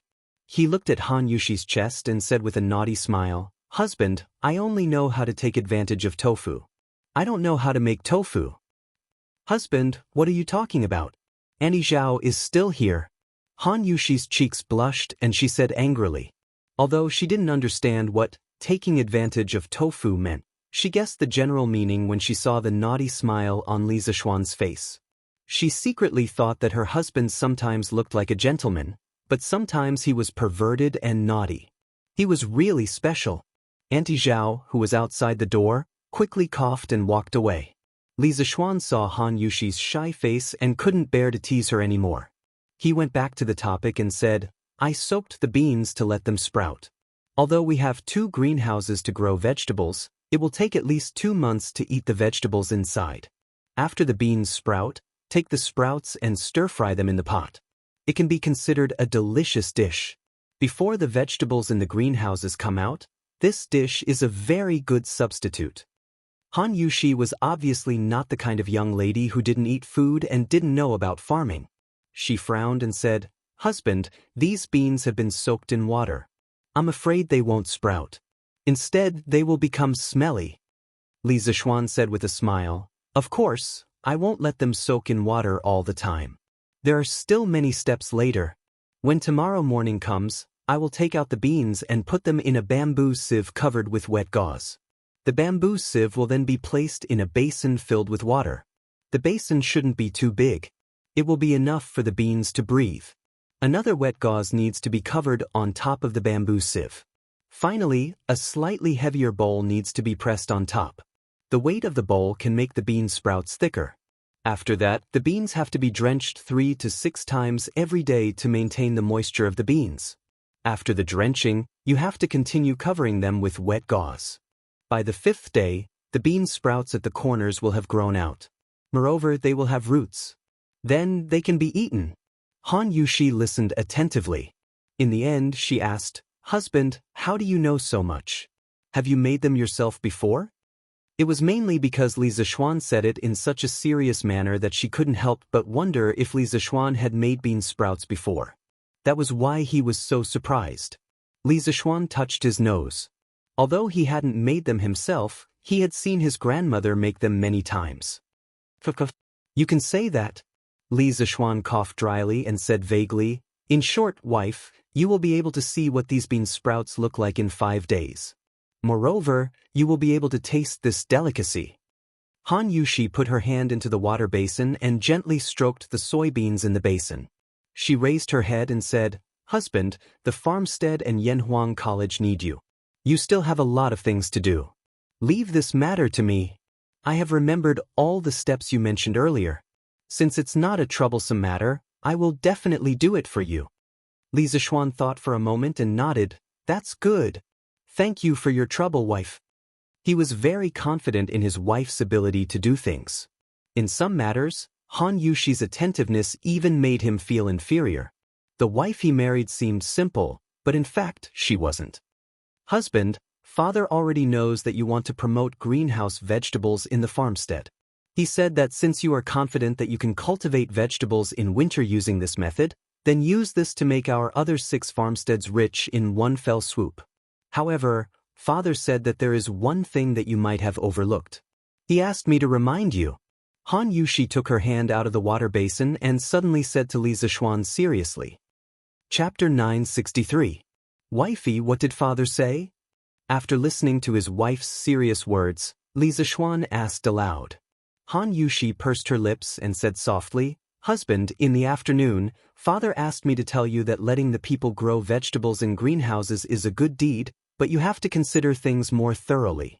For example, the oilcloth needed to build greenhouses. Husband, there are thousands of people in your fief. Even if only 50% of the people are willing to build greenhouses and grow vegetables, the amount of coarse cloth needed will be quite large. When the time comes, the unscrupulous cloth merchants in Chang and will see a business opportunity and will definitely wait for the opportunity to raise prices. Although husband has given the people an interest-free loan of 500 copper coins per household, who knows how much the coarse cloth will cost? Maybe 500 copper coins won't even be enough to build a greenhouse. With Han Yushi's explanation and analysis, Li Zishuan's brows gradually wrinkled. Han Yushi saw this and said, But husband, you don't have to worry. Father has already informed shopkeeper's son of our family's ready-made clothing store to prepare a supply of coarse cloth in case of an emergency. Presumably, it will alleviate the situation of the shortage of coarse cloth in Chang. Li Zishuan couldn't help but sigh. Father has considered everything thoroughly. I almost neglected this matter. Previously, when we lent money to the farmers, it wasn't just for them to buy greenhouses, but also for the seeds. If the price of cloth in Chang and soars, even if the people have enough money, they may not be able to afford the seeds. Han Yushi saw that Li Zishuan's face revealed some disappointment and hurriedly comforted him. Husband, this is your first time doing this kind of thing. How can you be so considerate? Even a wise man will make a mistake once in a while. Li Zishuan heard this and laughed. Hee, wifey, you don't have to comfort me. I'm not that weak. Actually, with shopkeeper son's connections, he may not be able to gather so much coarse cloth in such a short time. If we want to solve this matter quickly, we have to rely on the Chamber of Commerce. Wifey, you go ahead with your work. I'll go arrange it. And, husband, go ahead with your work. Li Zishuan went to the front yard and found Wang Zhong. He asked him to send someone to invite someone over. About an hour later, when the sun was about to set, an old man in luxurious clothes came to the Li residence. San Bao, who had been waiting at the entrance, quickly went up to welcome him. Boss Chow, my family's marquis is waiting for you in the front hall. That's right, this well-dressed old man was Chow Wendong, the largest silk and cloth merchant in Chang'an City. He was also the third largest shareholder of the Yanhuang Chamber of Commerce. Please lead the way. Chow Wendong politely cupped his hands and said. Under San Bao's lead, Chow Wendong came to the front hall of the Li residence. When he saw Li Zishuan sitting at the head of the table, he quickly cupped his hands and greeted, Greetings, Marquis. Li Zishuan waved his hand and said, No need to be so courteous. Then, without even exchanging pleasantries, he went straight to the point. Mr. Chow, I'm looking for you today because I need your help with something. I hope I'm not bothering you. Chow Wendong shook his head. No. I don't have anything to do at home. How am I bothering you? Marquis, if you need anything, feel free to tell me. Chow Wendong was so polite that Li Zishuan felt a little embarrassed to come. Whenever he needed help with something, he would drag him out. If he didn't need help, he would put him aside. No matter how he looked at it, it was a little unkind. Actually, he was thinking too much. His thinking was still stuck in the ways of the modern world, but he forgot that he was in the ancient times. In this era of scholars, farmers, businessmen, there was a strict hierarchy. If he didn't do this, Chow Wendong would find it strange. It's like this. Recently, the people of the Marquis Manor want to buy a large batch of coarse cloth. The amount is huge, but the people have limited money. Therefore, I intend to ask Mr. Chow to help me transport a batch of coarse cloth from other places to prevent the other cloth merchants in Chang'an City from increasing their prices. Li Zishuan asked someone to pour a cup of tea for Chow Wendong and said. Hearing this, Chow Wendong felt strange in his heart. Why did the farmers of Li Zishuan's manor need a large amount of coarse cloth? However, he didn't ask the question in his heart. After experiencing all kinds of ways of the world, he knew that there were some things that he shouldn't ask. Marquis, how much coarse cloth do you need me to prepare? Chow Wendong pondered for a moment and asked. Li Zishuan calculated a little in his heart and stretched out 5 fingers, 50,000 bolts. And all of them are white cloth. If they can't be sold out, I'm willing to buy them all at the market price. If each of the farmers under him was willing to build a greenhouse, he would need at least 100,000 bolts of coarse cloth. Moreover, this didn't take into account the situation like Old Hu's family who had built multiple greenhouses. The reason why he only asked Chow Wendong to prepare 50,000 bolts was mainly because he considered that not all of the 8 farms would be willing to build greenhouses. Moreover, in the existing stock market in Chang'an City, there was a considerable amount of coarse cloth in stock. If Chow Wendong prepared 50,000 bolts, it would be enough to control the price of coarse cloth in Chang'an City. Chow Wendong was secretly shocked. He didn't expect Li Zishuan to ask for so much cloth. He would be lying if he said that he wasn't curious. However, this kind of question, if Li Zishuan didn't take the initiative to ask, He wouldn't and couldn't take the initiative to ask. Marquis, don't worry. I can definitely gather 50,000 bolts of coarse cloth within a day. If I can't sell them in a short time, I don't need Marquis to buy them. I naturally have my own channels to sell them to other provinces and counties. Chao Wendong said with a confident smile. The reason why he could become the largest cloth merchant in Chang and city was because of his extensive and high-quality supply channels. Li Zishuan's request might be a little difficult for others, but for him, it wasn't difficult at all. He only needed to move his mouth. Okay, then I won't force you. Thank you, Boss Chao. Li Zishuan stood up and cupped his hands. Chao Wendong quickly stood up and said, You flatter me. If there's nothing else, I'll go back and make arrangements. Li Zishuan nodded and said, Take care, Boss Chao. The next day, the cloth merchants in Chang and city welcomed a large number of special customers. The reason why it was special was that these people only came to buy 2 bolts of coarse cloth near the new year. However, there was still more than a month before the new year, and these people came in groups. Not only did they come, but they also bought cloth by cart. The craziness of this made many cloth merchants secretly speechless. When these people were asked why they bought so much coarse cloth, most of them were vague or gave very strange reasons. It was obvious that they were deliberately deceiving people. This strange phenomenon made the merchants very puzzled. Some cloth merchants saw a business opportunity. On one hand, they slightly raised the price. On the other hand, they urgently mobilized coarse cloth from other places. Although coarse cloth was less profitable than silk and fine silk, it couldn't be relied on the large quantity. An undercurrent of price increase was rapidly brewing. Chapter 964. Shopkeeper, do you have any more coarse cloth? Do you want white cloth? No more, no more. Just now, 3 people came and bought all of it. Do you want black cloth? I still have some black cloth here. No need. I'll ask the other shops. Shopkeeper, do you still have white coarse cloth here? Yes. That's great. Shopkeeper, give me 150 bolts of white cloth. Ah, brother, white cloth is now 2 copper coins for a bolt. Do you really want 150 bolts? Wasn't it 3 copper coins for 2 bolts before? Ah, brother, you said that was before. Now, the price of cloth in Chang and changes every day. If you don't buy it today, it might be even more expensive tomorrow. But shopkeeper, this is too expensive. A bolt of fine silk is only 3 copper coins. How can your coarse cloth be sold for 2 copper coins?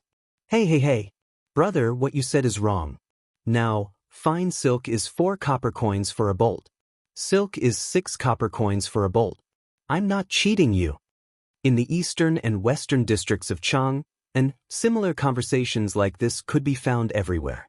Farmers from several villages in Lantian County were all asking for white coarse cloth. Many cloth merchants were waiting for the opportunity to raise the price. The farmers were caught in a dilemma. If they buy 100 bolts of cloth would be 50 copper coins more than before. This was not a small amount. If they don't buy, what if the price continues to rise tomorrow? Mang, the white cloth from Li Ji garment shop in the Western District, is still 3 copper coins for 2 bolts. Go buy it quickly. If you're late, it might be gone. In the Eastern District, an old man was walking quickly toward the entrance of the Eastern District. He saw Lu Mang on the side of the road and quickly shouted, "Third master, which Li Ji garment shop is it?" Lu Mang's face lit up as he turned his head and asked. The old man grinned and said, "You child, which Li Ji garment shop can it be? Of course it's Marquis shop. Go quickly. I heard it from Wang Dehai from the neighboring Wang family village. If you're late, it might be gone." "Hey, thank you, third master. I'll go with you." Lu Mang agreed and then left with the old man without any hesitation, leaving the cloth shop owner with an ugly face. "Shopkeeper, should we reduce the price of our cloth?" When the shop assistant saw the ugly expression on his boss's face, he carefully probed. "What surrender? Don't you see that there are so many commoners who need cloth today? Even if Li Ji clothing shop is backed by the Marquis of Yong, and this old man doesn't believe that they can supply so much cloth. When these people can't buy cloth from them, they will definitely come back to us to buy. What are you afraid of? The cloth merchant thought for a moment and scolded with a cold face. The shop assistant shrank back and hurriedly flattered, "Yes, yes, yes. Shopkeeper has great foresight. You are truly wise." The cloth merchant frowned and ordered, "Go and find out why these farmers suddenly need so much cloth. This old man will have someone transport a batch of coarse cloth from Fuzhou." "Yes, shopkeeper. Young master, the price of cloth in Chang is rising. Right now, only our shop and Xiao family's shop have not increased their prices. After the commoners heard the news, they will flock here. I reckon that our stock won't last until today." Yongle Lane, Li Mansion. Housekeeper Wang Zhong walked in from outside and reported to Li Zishuan. Before Li Zishuan could speak, Yi Fashion furrowed his brows and angrily said, "Preposterous. Cousin, these profiteers are hoarding and driving up the prices. Cloth is a necessity for the commoners. How can they be allowed to run amok? These people are guilty and should be punished." Yi Guozhong also worriedly said, "Little Xian, if this happens, the farmers in your fief will have to pay a higher price if they want to continue building greenhouses." Li Jingma frowned and didn't say anything. Yesterday, he did ask Sun Huiming of the clothing shop to prepare a batch of coarse cloth in advance. However, the time was too short and the commoners' demand was too large. Even if they prepared in advance, it would be difficult to supply all of it. Li Zishuan smiled confidently and said, "It's not the end yet. The outcome hasn't been decided yet. Those cloth merchants who see an opportunity to increase their prices will soon suffer the consequences of their own actions." After that, he looked at Yi Fashion and said, "Fashion, the world is full of people. Everyone is here for profit. I am not surprised that the cloth merchants have such a reaction. When the higher-ups encounter such a situation, they must not use brute force. They must use profit to balance the situation. Only then will they be able to make those people pay the price and accept it wholeheartedly." Yi Fashion's eyes lit up and asked, "Cousin, do you have another trick up your sleeve?" Li Zishuan smiled slightly. He didn't deny or admit it. "Ah, little Xian, it seems that you are prepared. Then I won't worry for nothing. I heard that Fashion recently met a Taoist priest from the Taisha Bureau. He is quite skilled in Taoism. I will go and meet him later." Yi Guozhong stood up and laughed when he saw this. The price increase of the coarse cloth in Chang and city had awakened the villagers who were still hesitating about whether or not to take the risk of building greenhouses. In this situation, if they continued to hesitate and miss the opportunity, there would be no medicine for regret. Therefore, the number of villagers who went to the Han family village to borrow money suddenly increased. The number of villagers who went to the Han family village to borrow money suddenly increased from 200 to 600. The queue stretched from the Han family village's courtyard to the entrance of the village. With so many people flocking to the village, the Han family village suddenly became very crowded. Of course, when they saw the new houses that the Han Manor's commoners lived in, the new clothes that the Han Manor's children wore, and the extravagant village school, the commoners from other villages who came to borrow money were all the more determined to follow Li Zishuan and grow vegetables in greenhouses. Only by following Li Zishuan would they have the chance to live as blissful a life as the Han Manor's residents. Faced with so many villagers who came to borrow money, Han Lijing suddenly felt that Alexandria was too big. He knew that he could not solve this problem alone. Moreover, there was no one in the village who knew how to keep accounts. He could only ask for help from Yanhuang College. Fortunately, Mr. Li Gang was very open-minded. He also agreed with Li Zishuan's teaching philosophy of combining knowledge and practice. Therefore, when he heard that Han Lijing had sent people to the college to ask for help, he immediately informed the head of the mathematics department, Su Hongji, to send 10 students with excellent results to the Han family village to help. Su Hongji had recently heard that Li Zishuan wanted to encourage the villagers to grow dapeng vegetables. This kind of good deed that would benefit the people, he naturally raised both hands in approval. Thus, the top 10 students in the entrance exam were sent to the Han village. Han Lijing immediately heaved a sigh of relief. The burden on his body suddenly became lighter. However, when he heard that the price of cloth in Chang had skyrocketed, he suddenly became worried again. Chapter 965. Your Majesty, the price of cloth in Chang, and has suddenly changed today. Coarse cloth, fine silk, and silk have all increased by varying degrees. In the Sweet Nectar Hall, Zhao Song quietly walked in and spoke respectfully to Li Er. Li Er frowned and said with displeasure, Have you found out who is hoarding and driving up the price of cloth? In this era, the rulers of the upper class did not have much financial awareness. Naturally, there was no such thing as excessive currency devaluation and price inflation. Under normal circumstances, only in times of chaos would prices go out of control. When Li Yuan was in power, he did not lack in controlling the price of goods in the country. Because stable prices were often a symbol of a country's peace and stability, the price of goods in the beginning of the Tang dynasty was relatively low. How could Li Er not understand this? He was also very concerned about the price of goods in the country, especially in Chang. So when he heard about the price change in Chang and city, his brows immediately furrowed. Zhao Song bowed and said, Your Majesty, this is not a hoarding of goods by some merchants. Almost all the cloth merchants in Chang and city are raising prices at the same time. Yesterday and today, the farmers in the villages outside the city have all entered the city and bought large quantities of coarse cloth. The amount is so large that it makes one speechless. Many of the cloth shops have been swept clean. When the cloth merchants saw this, they collectively raised the price. However, the clothing shop of the Marquis of Yong and the cloth shop of the #1 cloth merchant in Chang and city, Chow family, did not raise the price. There is such a strange thing? Why would the people buy cloth in large quantities? Li Zishuan, Chow family?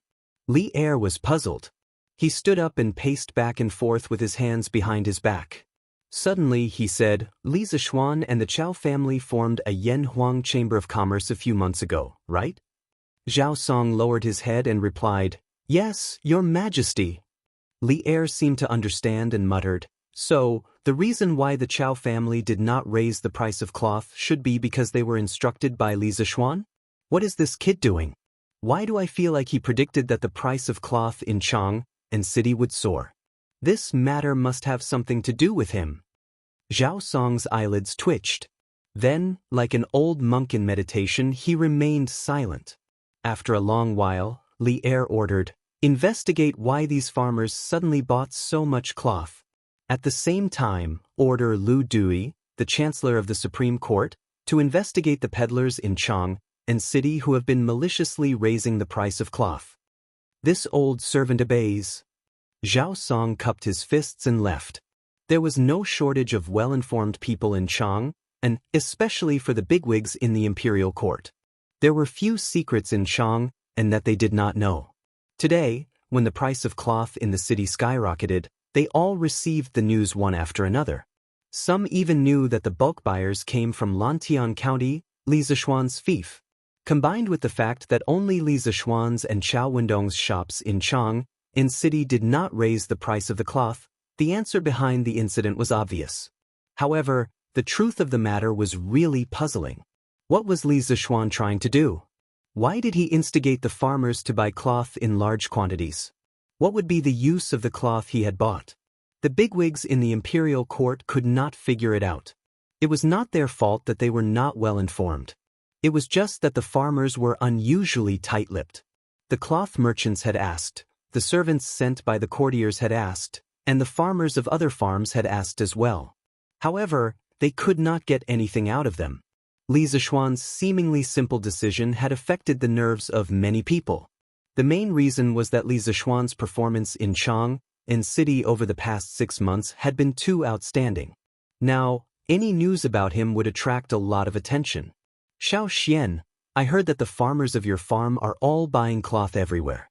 Are you up to something mysterious recently? When it was close to evening, Qing Yaojin came to Li Zishuan's residence to find him. This old fellow did not beat around the bush. After taking a seat in the main hall of the Li residence, he asked directly. Li Zishuan's brows furrowed almost imperceptibly. He already knew that the farmers had collectively kept the matter of the greenhouse vegetables a secret. Regarding the farmers' thoughts, he naturally understood. Moreover, he also hoped that his family's farmers would be among the first to enjoy the benefits of the greenhouse vegetables. However, the relationship between the Li family and the Cheng family was not shallow. It could be said that the benefits that the Cheng family's farmstead enjoyed were basically implemented by Cheng Yaojin, imitating Li Zishuan's policies towards the farmers. Now that Cheng Yaojin had personally come to ask about the sudden purchase of cloth, Li Zishuan was somewhat embarrassed. Should he say it or not? For himself, it did not matter whether he said it or not. However, for the farmers of his family, it was different. The market in Chang and city was not small, but it was not big either. If more people were to share the market, Li Zishuan's farmers would naturally receive less profit. Uncle Cheng, to be honest, I have a method of growing vegetables in winter. It requires a lot of oilcloth. I have already passed this method to the farmers of my fief. That's why they have been wantonly buying cloth in Chang and city these 2 days. After weighing the pros and cons for a moment, Li Zishuan decided to tell the truth. He believed that Cheng Yaojin knew his limits. At the very least, he would give the farmers some methods to make money. How could there be enough money in this world? Even if the farmers of the Cheng family's fief started to build greenhouses, Li Zishuan felt that his own family's profits would definitely not be low. What? You can grow vegetables in winter? Xiao Xian, did I hear wrongly? Cheng Yaojin's first reaction was shock. His eyes were as big as copper bells and his face was filled with disbelief. Li Zishuan nodded and said, "Yes, Uncle Cheng, you didn't hear wrongly. Let me bring you to see something." Cheng Yaojin did not understand, but he still followed Li Zishuan to the west courtyard. Seeing the greenhouses in the west courtyard that were half the height of a person and with Li Zishuan's explanation, Cheng Yaojin finally accepted the reality of the greenhouses. If your greenhouses can really grow vegetables in winter, then the farmers of your fief will make a lot of money this year. Lantian County will probably become one of the top 3 counties in Chang and city. Ha! You little brat, you really treat your family's farmers well. Cheng Yaojin stroked his beard and praised. Li Zishuan smiled and said non-committally, "Perhaps." Cheng Yaojin rubbed his chin and thought for a moment before saying, Forget it. I shouldn't have come today. This was supposed to be a benefit for your farmers, but I found out about it. I shouldn't have. Don't worry, I will pretend that I didn't hear anything today." Old Cheng was not stupid. He knew when to advance and when to retreat. Although he was jealous of the huge profits from the greenhouses, he would not take advantage of his own family. Chapter 966. After hearing Cheng Yaojin's words, Li Zishuan couldn't help but think that old Cheng was still very principled in dealing with matters. If it wasn't his, he would definitely not snatch it, even if it was something very attractive. Uncle Cheng actually, Xiao Xian, you don't have to persuade me anymore. Since this thing is a benefit that you're giving to your family, then this old man has no reason to meddle in it. Let's wait until next year. When the time comes, I'll send some farmers to your farm to learn and gain experience. Don't refuse.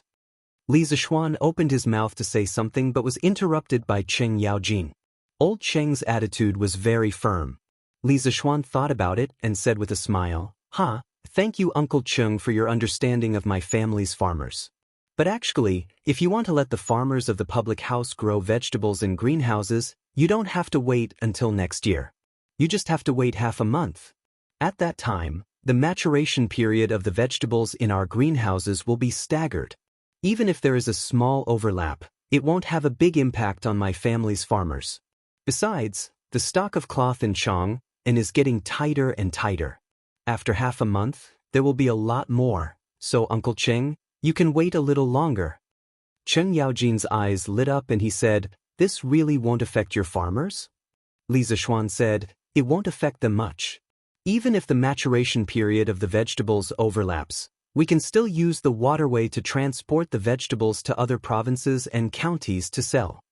Using the waterway to transport vegetables was actually an option. In this era, Chang had developed water transportation and benefited from the Grand Canal built by Emperor Yang of the Sui dynasty. From Chang, one could go straight to the south through the Grand Canal. However, the preservation and consumption of vegetables during the transportation process was a big problem. Therefore, Li Zishuan didn't want to take this route unless it was absolutely necessary. After all, Chang and had a population of millions. This huge city could completely consume the vegetables in the greenhouses on his land. Besides, even if there was a certain amount of vegetables in the greenhouses, Li Zishuan wouldn't interfere personally. Didn't he have the Chamber of Commerce? The members of the Chamber of Commerce must be very envious of the vegetables in the greenhouses. Cheng Yaojin laughed heartily and said, if it really doesn't affect your farmers, then in half a month's time, the farmers of the Chung family will also start building greenhouses. By the way, how can second brother be left out of this kind of thing? This old man will tell him about this matter later. You won't mind, right? Li Zishuan shook his head and said, of course, I don't mind. Even if Uncle Cheng didn't say it, I would tell Uncle Qin about the vegetables in the greenhouses. Our three clans share weal and woe, and our fates are the same. Why should we draw such clear distinctions? In fact, if Cheng Yaojin didn't come today, Li Zishuan planned to go to the Qin family tomorrow and ask Qin Qiong if he wanted to import the vegetables in the greenhouses. Qin Qiong was his wife's adoptive father. Usually he treated Li Zishuan as his own son. Whenever Li Zishuan was in trouble, Qin Qiong would be the first to stand up for him. Moreover, he would always agree to Li Zishuan's requests unconditionally. For example, during the military training at the academy, Qin Qiong didn't hesitate to accept Li Zishuan's invitation and come to the academy to be a military training instructor for a month. Therefore, whenever there was something good, Li Zishuan would definitely think of giving Qin Qiong a share. As for Cheng Yaojin, of course, he treated Li Zishuan very well. Old Cheng was loyal and valued friendship. Many times when Li Zishuan was attacked, his behavior would be more violent and direct. Li Zishuan respected this old man very much. Otherwise, he wouldn't have told Cheng Yaojin about the vegetables in the greenhouses today. Cheng Yaojin looked deeply at Li Zishuan and said seriously, good. You are loyal and loyal. Cho Ox didn't misjudge you, and I didn't misjudge you either. But Xiao Xian, don't worry. Second brother Qin and I will never tell outsiders about the vegetables in the greenhouses. I will also tell the farmers in the village to keep it a secret. This winter, the vegetables in Chang and city will depend on us three families. Now we don't have to ask Her Majesty for vegetables. The next day. Cheer up. There will be a lot of people coming to buy cloth today. Be more diligent. Early in the morning, the owners of the Eastern and Western cloth shops lectured their workers at the same time. Their faces were full of confidence. Yes. Boss, don't worry. Boss, how can you be so sure that there will be a lot of people coming to buy cloth today? One of the workers couldn't help but ask. The boss smiled proudly. His face was full of a strategist's expression. He said, I received news that the cloth from Li Jiqing clothing shop and Chao family cloth shop were sold out yesterday. Since no one is disrupting today, the people can only come back to sell our cloth that has increased in price. I have already mobilized 5,000 bolts of white cloth from Fuzhou yesterday. They should be here soon. Shopkeeper, you're wise. The workers immediately flattered him. The boss smiled and said, listen carefully. Today, the coarse cloth in our shop will be sold for 3 copper coins a bolt. Fine silk will be sold for 5 copper coins a bolt, and silk will be sold for 10 copper coins a bolt. Don't sell it for less than 1 copper coin. 3 copper coins a bolt. Compared to the previous price of 3 copper coins for 2 bolts, the price of the coarse cloth had increased by a whole fold. Boss, what if the other shops sell it at a lower price than us? A worker asked worriedly. The boss narrowed his eyes and said firmly, I said 3 copper coins a bolt, and it will be 3 copper coins a bolt. Without the Marquis of Yong and Chao Wendong causing trouble, the coarse cloth in Chang and city today will only be sold at this price. Do you all understand? Yes, we understand. Many times, greed could blind people. When a person's heart was filled with greed, then danger was not far away from that person. Shopkeeper, shopkeeper. Not good. Not good. Eastern City, Luji Cloth Shop.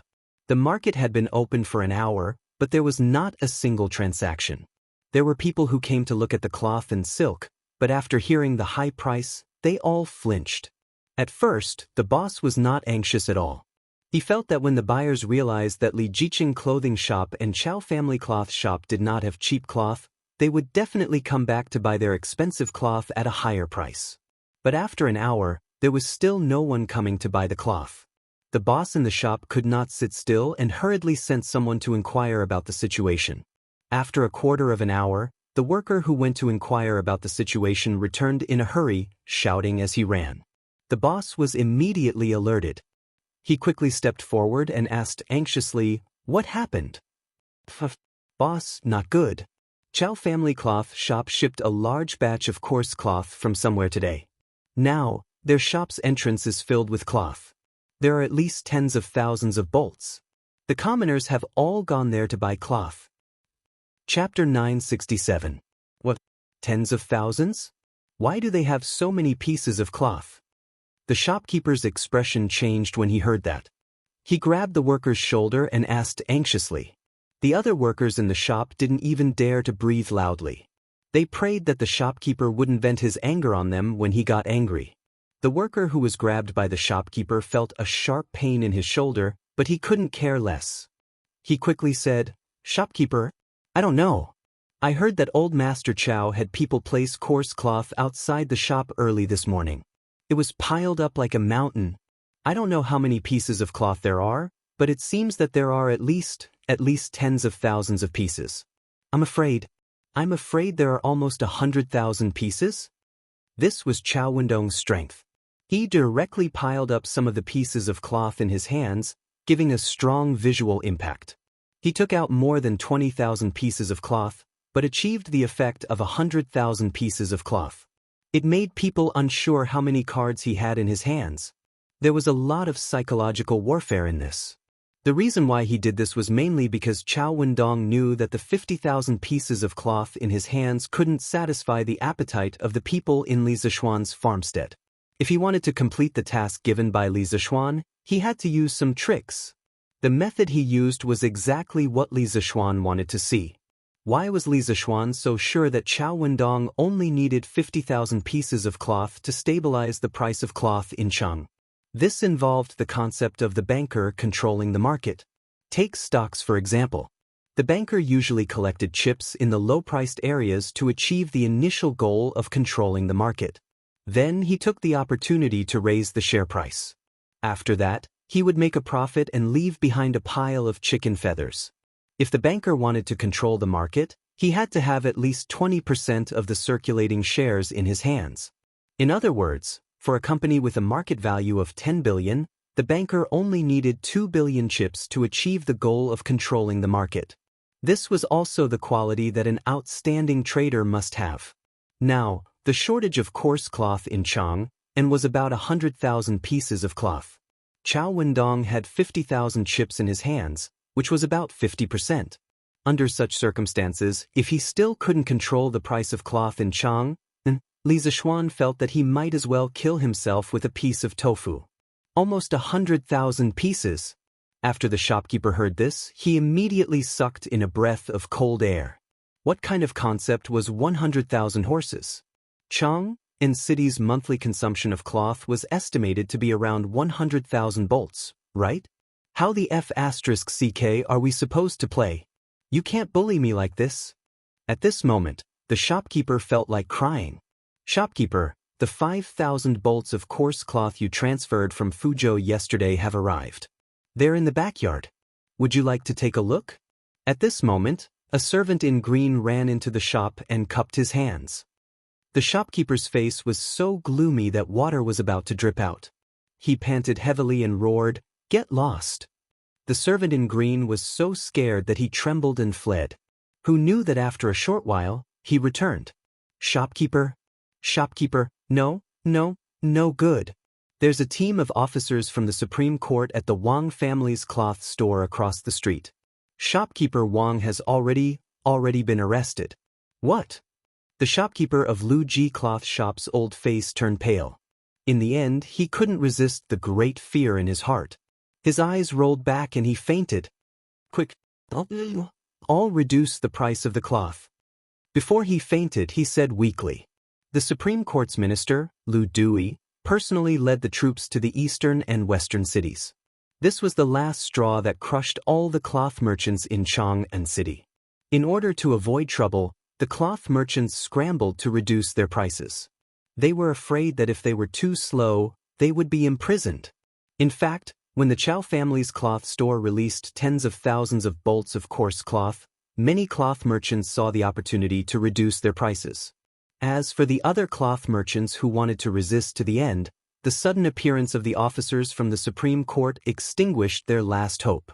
Thus, just as the price of cloth in Chang'an City showed signs of increasing, it was quickly pinched down.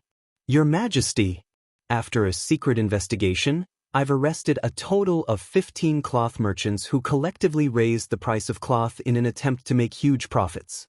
These people saw that there were many merchants in Chang'an City who wanted to buy large amounts of cloth in the past 2 days, so they saw the opportunity to raise the price. Moreover, these merchants have cooperated with each other in an attempt to raise the price of cloth. Just today, the price of coarse cloth has been raised by these people to twice the previous price. In the afternoon, Ganlu Hall. The Supreme Court's minister, Lu Dui, walked into the hall and reported to Li Er. Lu Dui fought under Pei Renji at the end of the Sui dynasty. Later, he joined Li Mi and returned to Tang with Li Mi. He was conferred the title of Left Marquis General and was conferred the title of County Duke Teng. In the first year of Zhenguan, he was conferred the title of Supreme Court's Minister. Bam! When Li Er heard this, he slapped the dragon table with a gloomy face and said angrily, "Twice the price." This group of people was really daring. Cloth is a daily necessity of the people. How can they be allowed to commit such atrocities?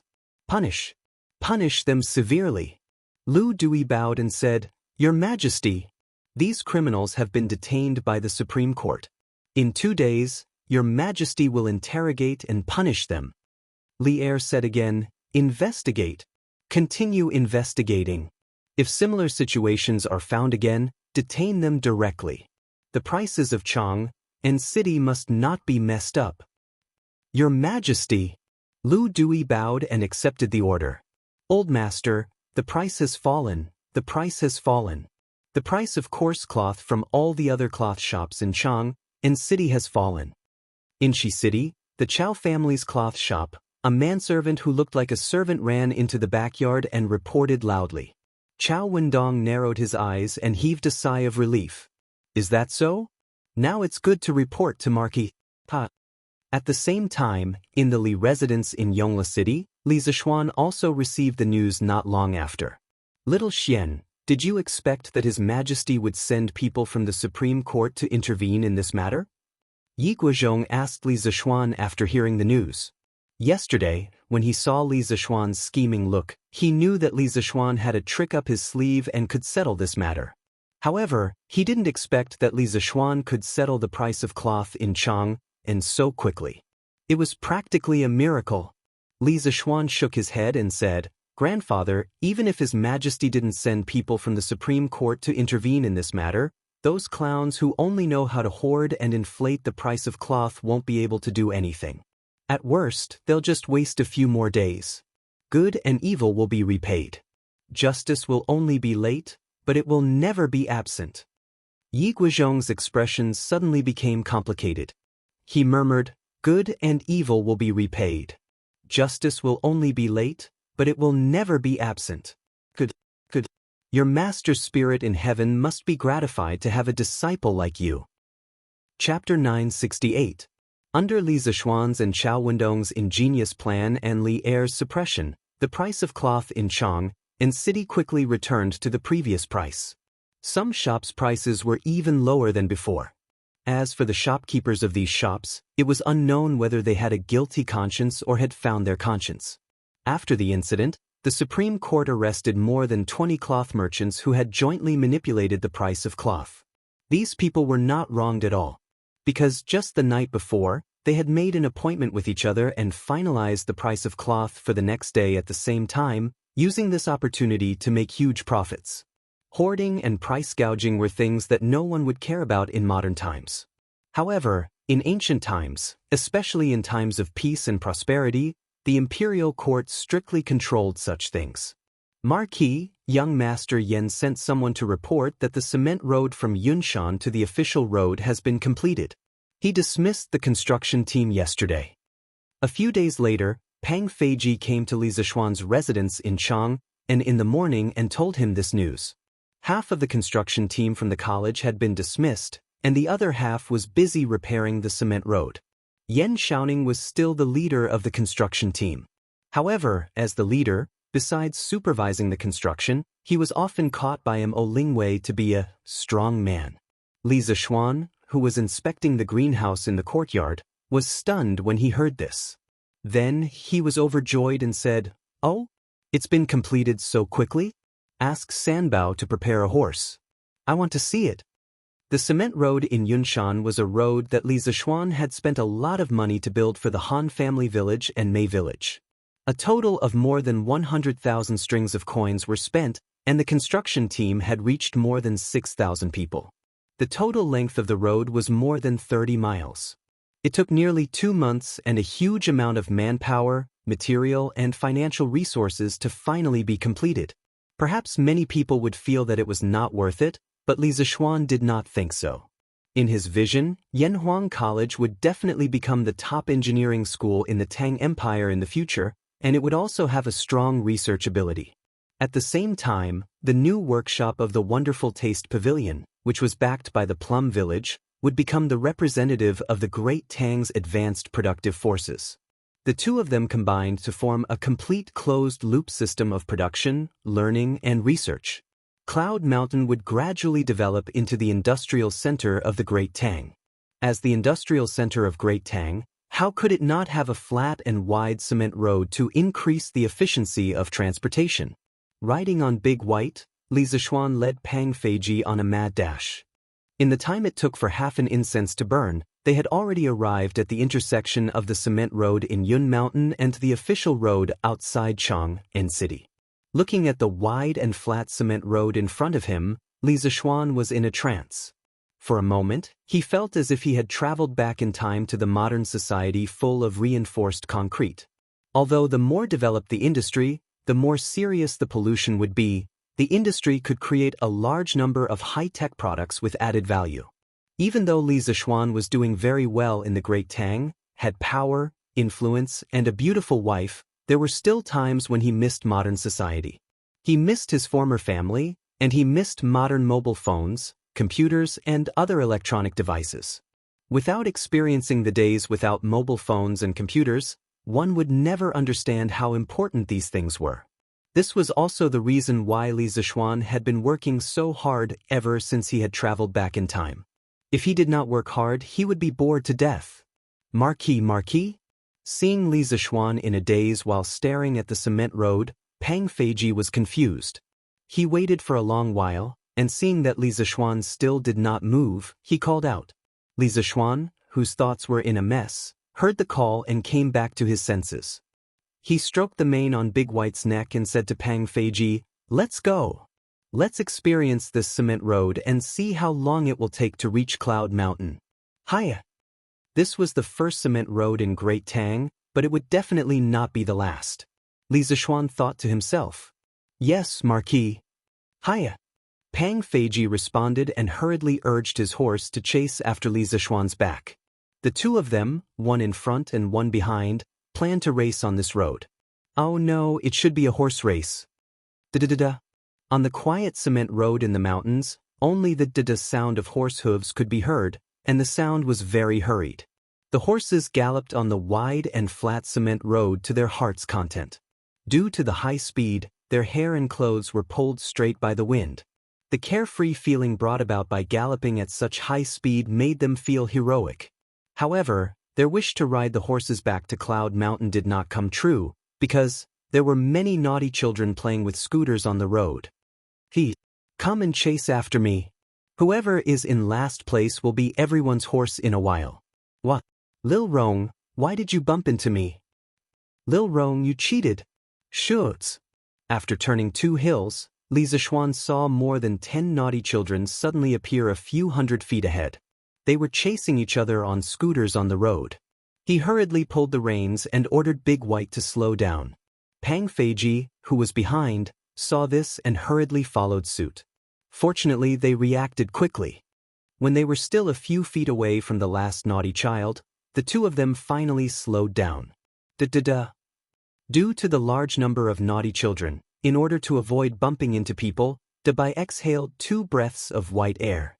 Under Li Zishuan's control, his 4 hooves began to stroll leisurely on the road.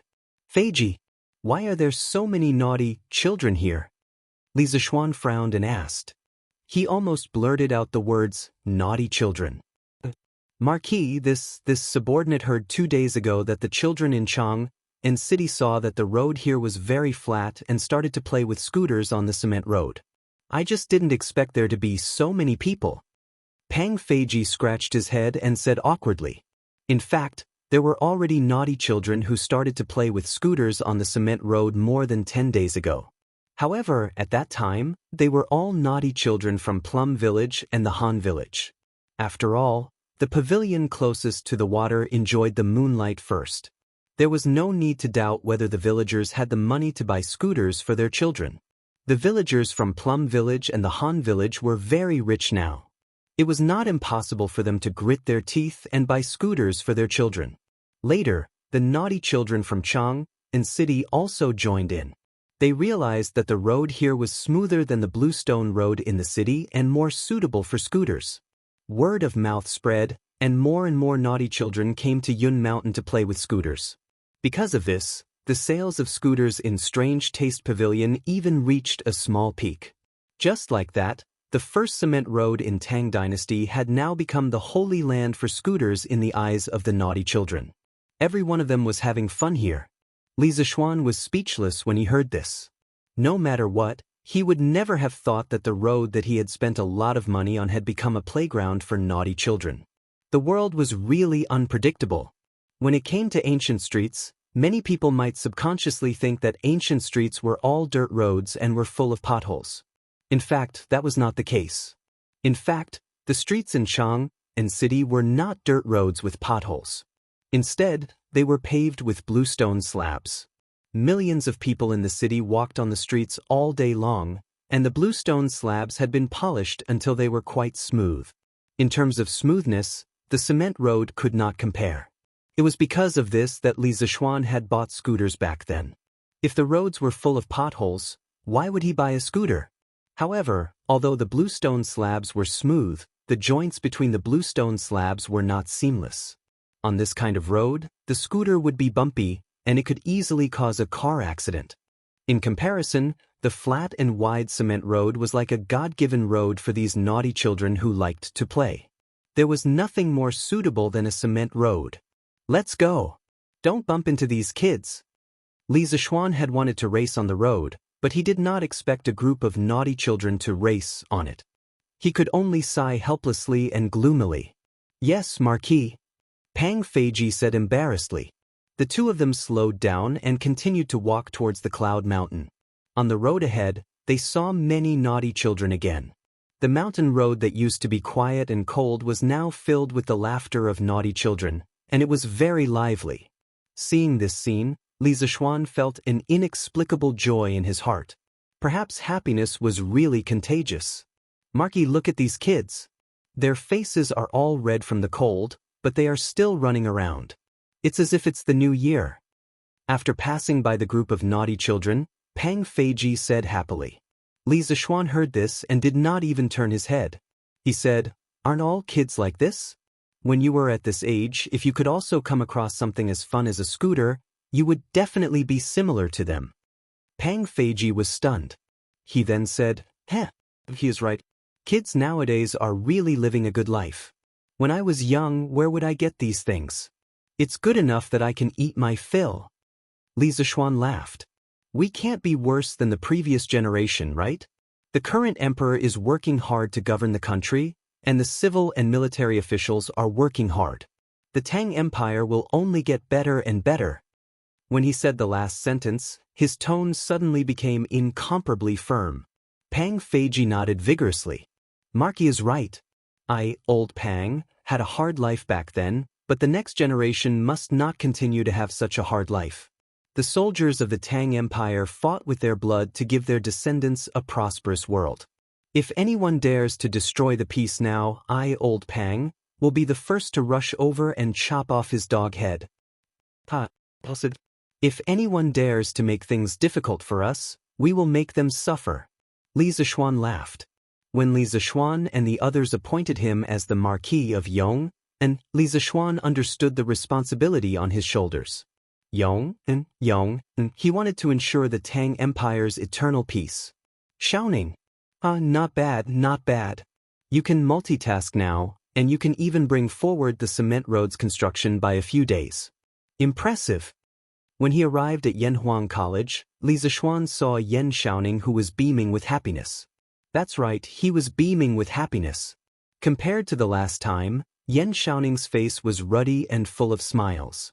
Even an idiot could tell that this guy was very happy. Could it be that something shameful happened between this guy and Mo Lingwei during this period of time? Li Zishuan thought to himself. He couldn't be blamed for having unhealthy thoughts. It was just that Yan Shaoning's expression today was too. Love was written all over his face. Furthermore, he had talked to Mo Lingwei last time and imparted to her a love theory of, if you love him, you must train him well. Under such circumstances, it was hard for Li Zishuan not to think about it. What multitask? Xiaoxian, you're too mean. I've been supervising people to help you build the road these days. Yan Shaoning immediately retorted like a cat whose tail was stepped on after hearing Li Zishuan's words. Li Zishuan said, I'm praising you. Why are you in such a hurry to explain? Yan Shaoning didn't fall for it. He rolled his eyes and said, Xiaoxian, don't try to trick me. How can I not know that? Also, you didn't come here today just to be sarcastic, did you? Li Zishuan restrained his smile and said in all seriousness, I came here today especially to thank you, Shaoning. You've contributed a lot to Yanhuang College and the cement road from Yunshan to Chang. How about it? Are you interested in working at the college? In the end, Li Zishuan changed the topic and revealed his true thoughts. If it was half a month ago, Yan Shaoning, who had been ravaged by Mo Lingwei, would definitely refuse without hesitation. But now, Xiaoxian, it's not about whether I'm willing or not. It's just that I don't know much about your engineering and Confucianism. How can I work at Yanhuang College?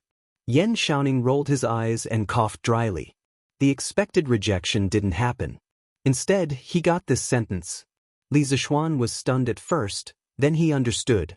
It seemed that Yan Shaoning, a straight man, was finally subdued by Mo Lingwei and fell under Mo Lingwei's pomegranate skirt. Shaoning, what you said isn't a problem. Although you don't know much about engineering and Confucianism, you have a lot of engineering experience. Engineering is the study of engineering, and there are many similarities. Shaoning, you can be the teacher in charge of student experiments in the college. You can participate in the college's daily teaching after you're fully familiar with engineering. Li Zishuan took advantage of the situation and followed Yan Shaoning's words. Yan Shaoning hesitated for a while and nodded, I think that's fine. Then I'll stay at the college from now on. Li Zishuan glanced at Yan Shaoning and pretended to ask casually, Oh right, where's your family's ink girl? Damn. Xiaoxian, don't talk nonsense. When did she become part of our family? Yan Shaoning was about to answer subconsciously, but he suddenly realized something and scolded Li Zishuan angrily. However, only he himself knew how much of his anger was genuine and how much of it was fake. It was a slip of the tongue. Don't mind it, Shaoning. Li Zishuan blinked his eyes and cast a look that everyone understood as he said wretchedly.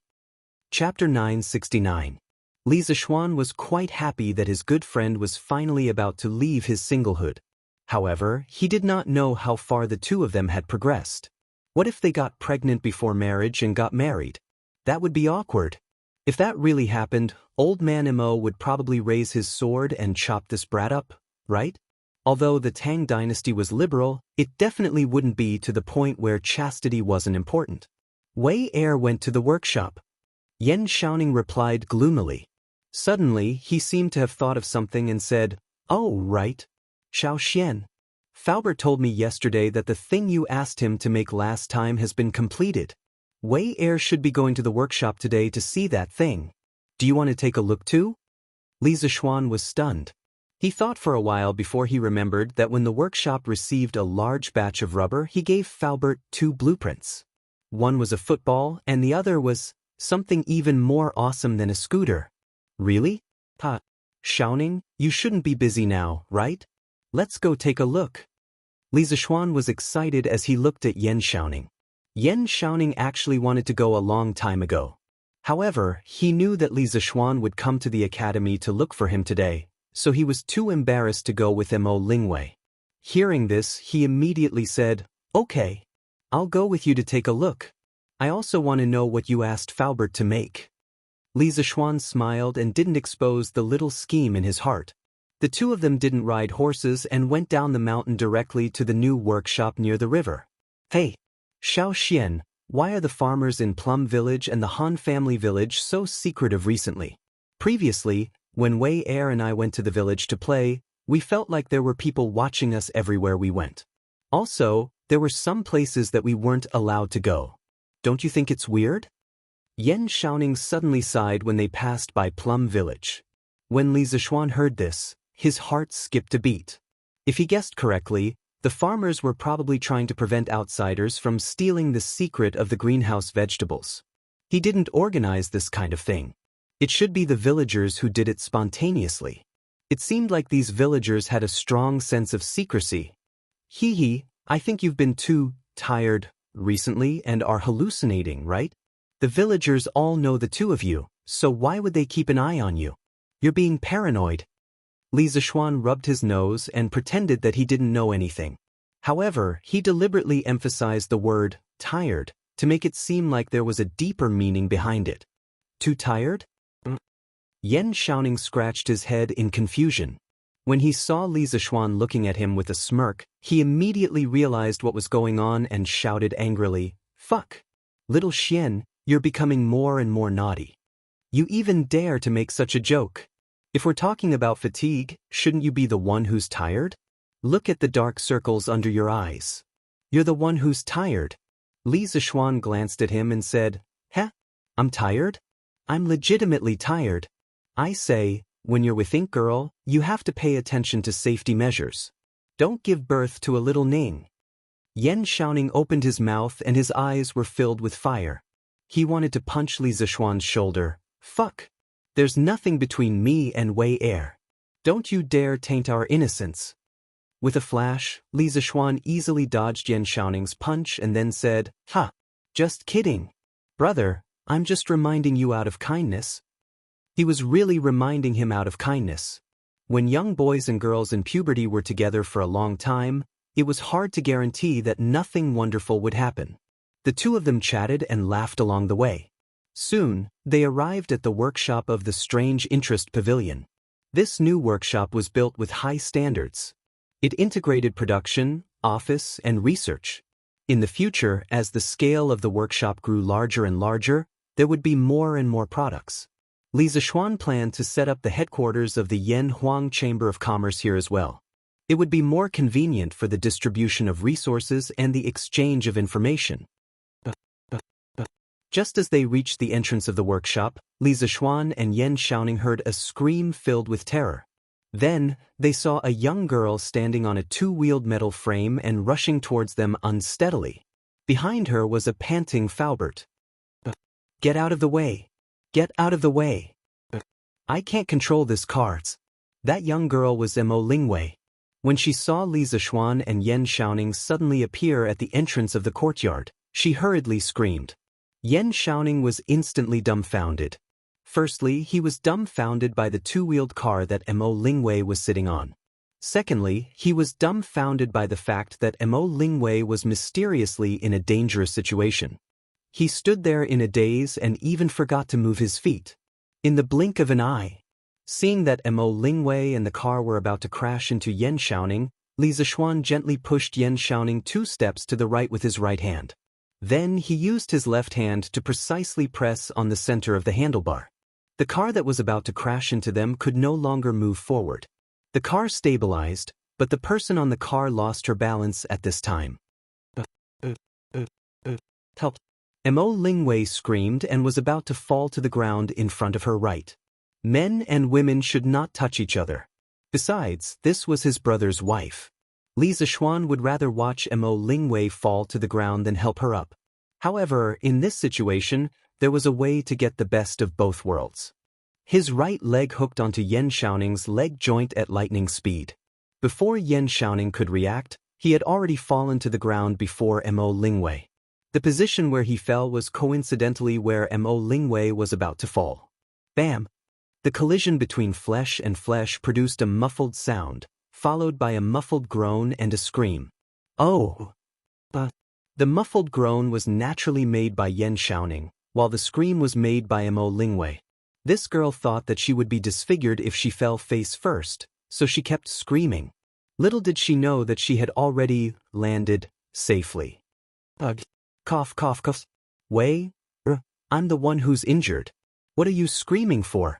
Hurry and get up. Yan Xiaoning was lying on the ground. At this time, he couldn't care less about having a soft and warm body in his arms. Oh, it should be on his back. He only felt that his old waist was about to be broken by Mo Lingwei. When he heard Mo Lingwei scream, he grinned and said unhappily, Little Ningzi? Why are you below me? Are you trying to save me? So touching. I'll definitely reward you well later. Mo Lingwei only reacted when she heard Yan Xiaoning's muffled groan. She pressed her hands on Yan Xiaoning's old waist, propped herself up, and said, Ouch, ouch, ouch. Chapter 970. Yan Xiaoning's waist was already severely injured, and with Mo Lingwei's push, it could be said to be one disaster after another. He felt like his waist was about to fall apart. Actually, he wanted to say that he didn't mean to save her, but Mo Lingwei's second half of the sentence made him shut his mouth and dispel the thought of telling the truth. Oh. Little Ning, how are you? Are you okay? I didn't mean to push you there. Mo Lingwei hurriedly stood up, tidied her clothes, and said apologetically, Cough, cough. Yan Xiaoning struggled to get up from the ground.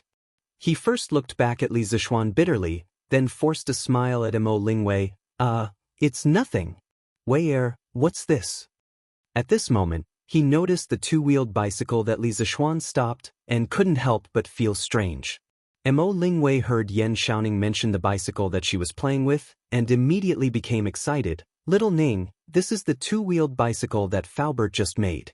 He said that this thing can be pedaled. I've been practicing this before, but I didn't expect the two-wheeled bicycle to suddenly lose control and almost hit you guys. Luckily, Yamacho helped me stop it. After saying that, she patted her chest with a face full of fear. Yan Xiaoning's face turned red, and he hurriedly turned his head. This is called a bicycle. Li Zixuan laughed. That's right, the second blueprint that he gave to Faubert was a bicycle. At that time, Faubert looked at the blueprint and thought that the structure of this thing was quite simple, so he thought that he would be able to give it to Li Zixuan in 10 days. Who knew that when he actually built it, he realized that this bicycle wasn't as simple as he thought. A bicycle can be simplified into a body, handlebars, pedals, chains, seats, wheels, and brakes. These basic parts were first invented in 1885 by the Englishman John Staley. Under his improvements, the bicycle had the basic form of a modern bicycle, a triangular frame, pedals in the middle, chain-driven, and brakes. But 1885, according to the classification of middle school textbooks, was already modern. At that time, the United Kingdom had already established a relatively complete industrial system, and the smelting technology of steel was also mature. It was not difficult to make bicycles.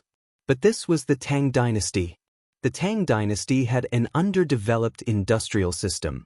It would be quite difficult to make one or two bicycles. First, it was the frame. Modern bicycle frames were usually made of steel or aluminum alloy. Carbon fiber.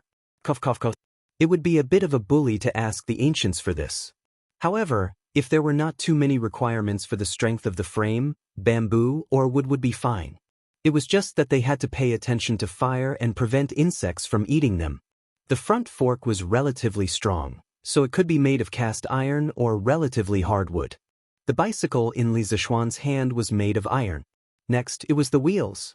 If Li Zixuan had not transmigrated, it would be impossible for him to make rubber tires in the Tang dynasty. This was because China had only planted rubber trees for about 100 years. Before the reform, there were not enough rubber trees to make condoms. Rich people had to wash their condoms before using them. That was why the wheels could only be made of wood. But it was different now. Under Li Zixuan's push, rubber was introduced to China more than 1,000 years earlier. At this time, it was not a problem for factories to make rubber tires. Not only did Uncle Fu make the rubber tires, but he also made the pump according to Li Zixuan's drawings. It could be said that he had a complete set of tools. The first two parts were not difficult to make, but the next part was the transmission of the bicycle, the chain. The chain was made up of an outer plate, an inner plate, a shaft, and a roller. From the perspective of modern people, it was not difficult at all. It was also very simple to make. Stainless steel or carbon steel. A machine would punch out a pile of steel plates and fasten them together. But in the Tang dynasty, steel could only be forged and processed. To hammer out hundreds of identical small steel plates would force the blacksmith's entire family to hang themselves. It was possible to use cast iron because the molten iron was poured into the mold. The shape and size would be similar, but the strength of cast iron. Let's put it this way.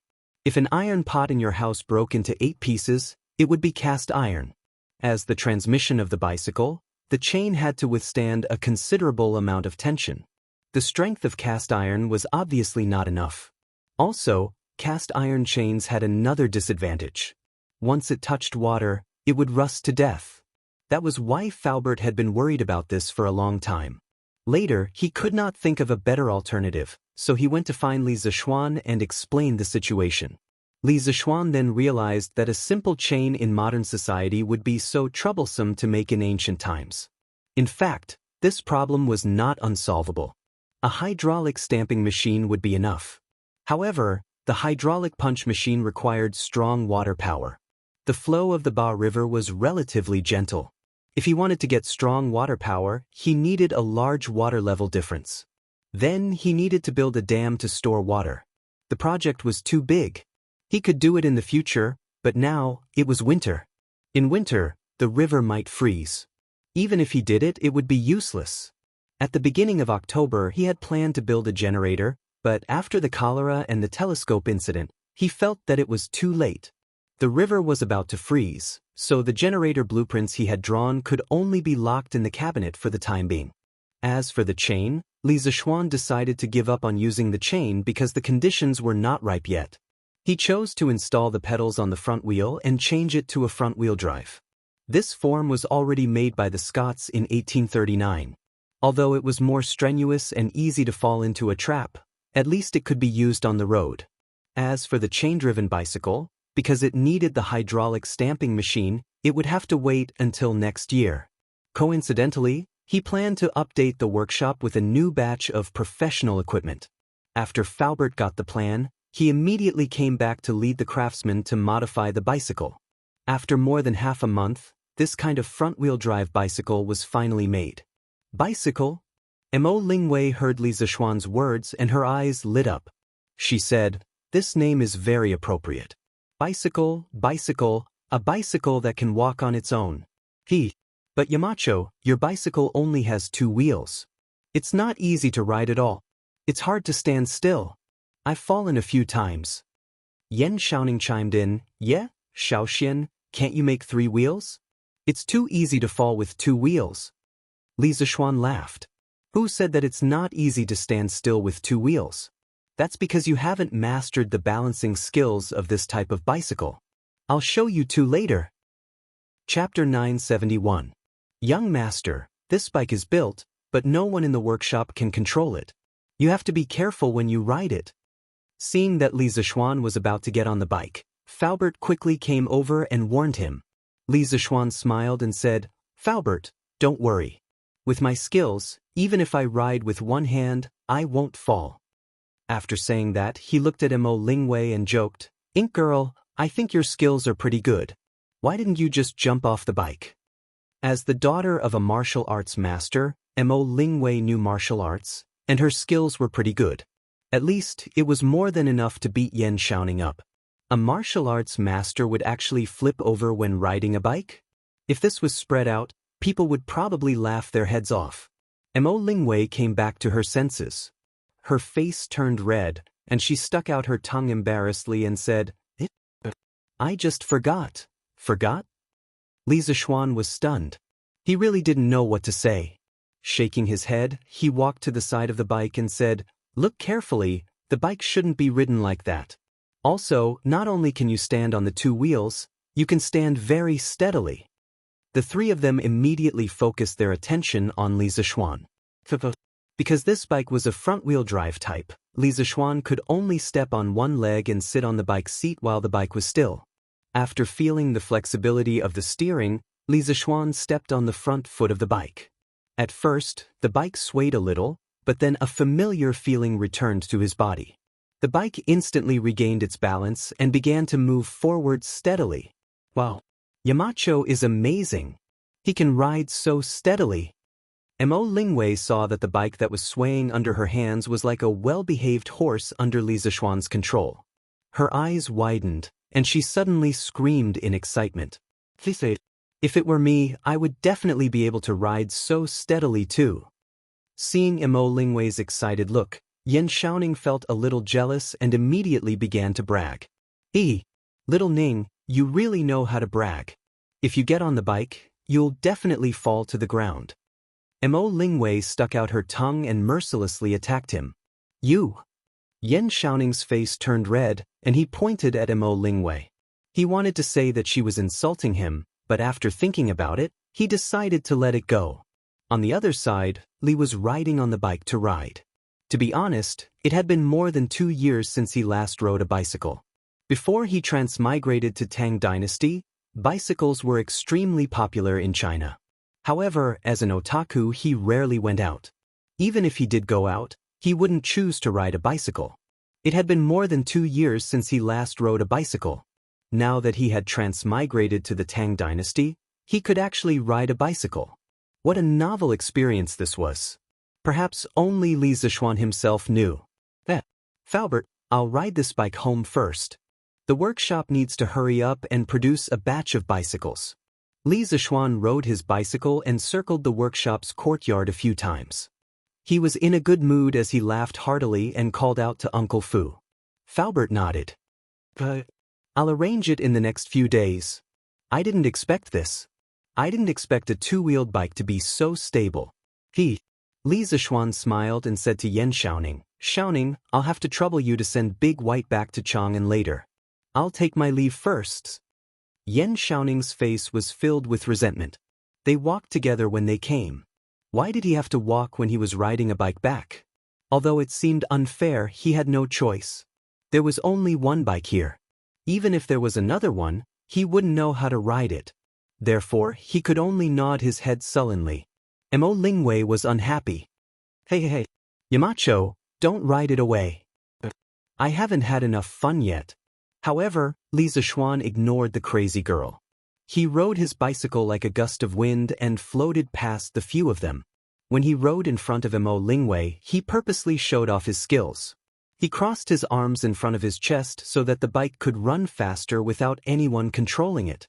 Mo Lingwei was envious of Li Zixuan's cool and easy operation. She chased after Li Zixuan and said, Wow. Yamacho, come down and let me play with you for a while. But just as she finished speaking, Li Zixuan had already dashed off into the distance. She could use her qinggong to catch up, but she felt that this was a little too absurd, so she could only gloomily stomp her feet on the spot. Faubert, you have to make another bike as soon as possible. In the end, the girl could only pin her hopes on Faubert. I'll do it as soon as possible. Faubert was unusually happy. Of course, Faubert was happy to see that the bike that he worked so hard on for more than a month was so popular. Moreover, the person who spoke was Mo Lingwei, Yan Xiaoning's fiancé. He had even more reason to be happy. Even though he no longer worked for the Yan family, he still had feelings for Yan Xiaoning after all these years. Seeing that Yan Xiaoning was finally enlightened and had the possibility of starting a family, he was happy from the bottom of his heart. Wow! That big brother is riding a monster. On the road, a group of kids who were playing with scooters shouted in surprise when they saw Li Zishuan riding a bike towards them. Wow! The monster that big brother is riding is so fast. When the kids saw Li Zishuan and the bike, they were all excited. However, they were not stupid. They knew to stand on both sides and make way for Li Zishuan. When Li Zishuan passed through them like the wind, the kids immediately turned their scooters around and chased after Li Zishuan while shouting, "Big brother, wait for us. Big brother, where did you buy the monster? Big brother, make your monster run slower." Tang Dynasty's first bicycle was called a monster by the kids. However, the kids were not afraid of the monster. They all wanted to know where Li Zishuan bought the monster. Li Zishuan shook his head helplessly when he heard the brats chirping. Although this kind of front-wheel drive bicycle was a bit ugly, it couldn't be a monster, right? Li Zishuan had no choice but to increase his speed in order to prevent the brats from encountering any danger during the chase. The ugly bicycle immediately ran at the speed of a fast horse, and in the blink of an eye, it had pulled a large distance away from the brats. The brats could only look at Li Zishuan's back and howl in grief. Chapter 972. Li Zishuan finally arrived at Chang'an City on his monster, after shaking off a few groups of naughty kids who were racing on the road. Looking at the oddly shaped bicycle, the pedestrians all looked at it in amazement. The first bicycle in Tang Dynasty had a 100% chance of turning their heads. "Marquis, what is this?" Du Gufeng was on duty at the city gate today. When he saw Li Zishuan pushing such a monster into the city, he asked in confusion. The ancient city gate officers were like the security guards at modern train stations and subway stations. They had the responsibility to check if the people entering the city were carrying any prohibited items, such as heavy crossbows. "Ha! Feng, this is a new bicycle made by my workshop. What do you think? Isn't it cool?" Li Zishuan laughed proudly. Du Gufeng, who had been with Li Zishuan for a long time, knew what cool meant. However, when he saw the oddly shaped bicycle, he frowned and said, "Cool? Let's just say it's cool. But how can a two-wheeled car stand stably?" As they spoke, Li Zishuan pushed the bicycle to the inner corridor of the city gate. Although Du Gufeng couldn't figure out what kind of bicycle Li Zishuan was pushing, he wouldn't go over to check. After all, they were acquaintances. Then Feng watched carefully. Li Zishuan laughed and got on the bicycle. When the wheels started to turn, the bicycle started to move forward steadily. Du Gufeng's eyes widened and he couldn't help but click his tongue in amazement. The pedestrians near the city gate also let out cries of surprise. What is this bicycle? Why does it look so strange? This two-wheeled bicycle can stand steadily? This is too amazing. It's very fast. The main thing is that it's convenient and doesn't take up much space. I just don't know where to buy this kind of bicycle. Hey, isn't that the Marquis of Yong'an? It must be something new from Chitsu Pavilion. But it really is the Marquis of Yong'an. No, I have to go to Chitsu Pavilion to see if they sell it. Forget it, save your breath. They definitely haven't started selling it yet. But, Brother Zhao, have you asked? Not really. But if Chitsu Pavilion started selling this new toy, they would definitely announce it in Datang Daily. However, there hasn't been any news about this in the past 2 days. Brilliant! Brother Zhao is brilliant. After attracting a lot of attention, Li Zishuan finally returned home. When Lan saw Li Zishuan push the bicycle in, she was stunned for a moment. Then she ran over happily and shouted, Brother, what is this thing? It's so fun. The Chitsu bicycle." She stood. Lise was looking. She, of course. The bicycle, the bicycle's bicycle as a child of the bicycle of.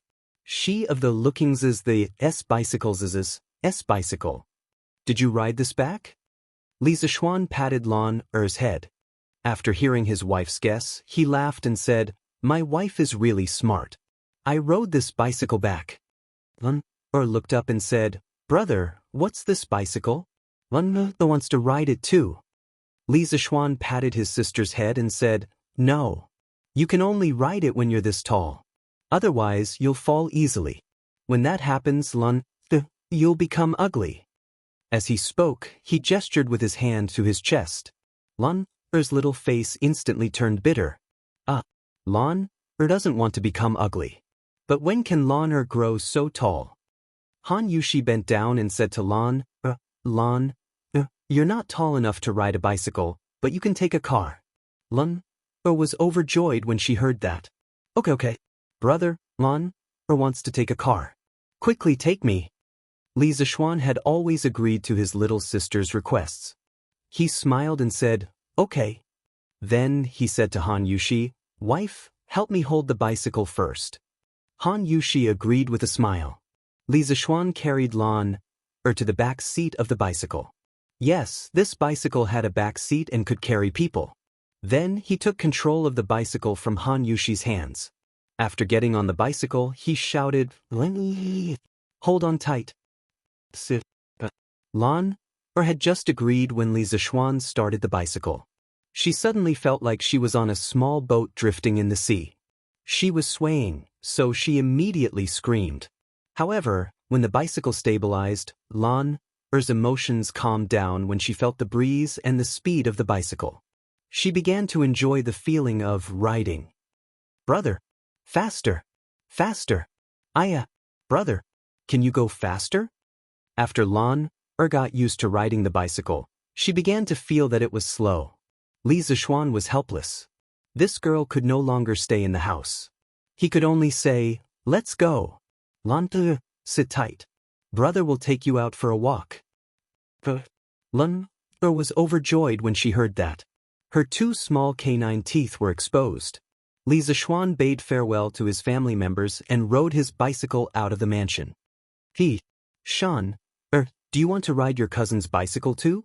After Li Zishuan left, Mrs. Li looked kindly at Yi Fashion and smiled. She asked because she noticed that Yi Fashion had been staring at Li Zishuan's bicycle in a daze. Yi Fashion came back to his senses and hurriedly said, No, Aunt.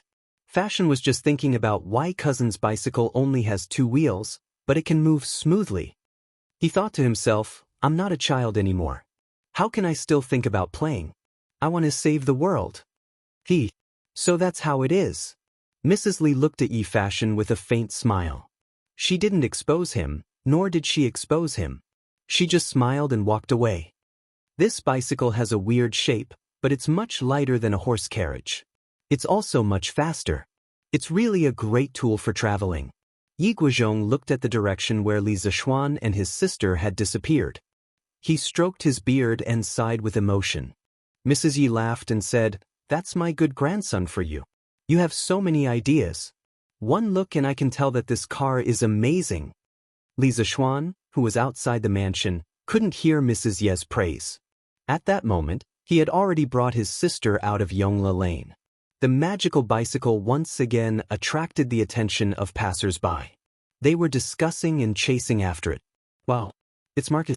Marquis is riding that strange bicycle again. Wow, this strange bicycle can carry people? It's amazing. It's so fast. The bicycle's appearance on the first day caused a huge commotion. It became the topic of many people's leisure conversations. Chapter 973. In fact, this bicycle wasn't easy to ride. It was even worse than a modern yellow car. Because the pedals of this bicycle were placed directly on the axle of the front wheel, the power of the bicycle was mainly driven by the crank connected to the pedals. When the pedals turned, the front wheel would also turn. Under such circumstances, it was too difficult to speed up the bicycle. If Li Zishuan didn't know martial arts, he would have been exhausted just from riding from Yunshan to Chang. How would he have the energy to drive Lan around? Because modern bicycles were driven by chains, there was a larger transmission ratio between the front and back gears. Under normal circumstances, when the pedals turned, the rear wheel would turn several times. The so-called speed-changing bicycles had a flywheel added to the rear wheel, which was a gear that could change the number of teeth. Y represented the gear ratio, C represented the number of teeth of the driving gear, and N represented the number of teeth of the passive gear.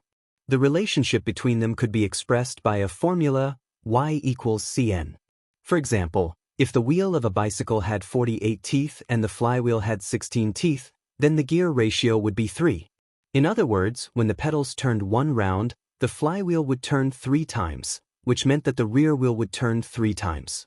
Although increasing the gear ratio could increase the bicycle's speed, one couldn't ignore the fact that the chain drive in this case was a laborious lever. The larger the gear ratio, the more laborious it would be to pedal.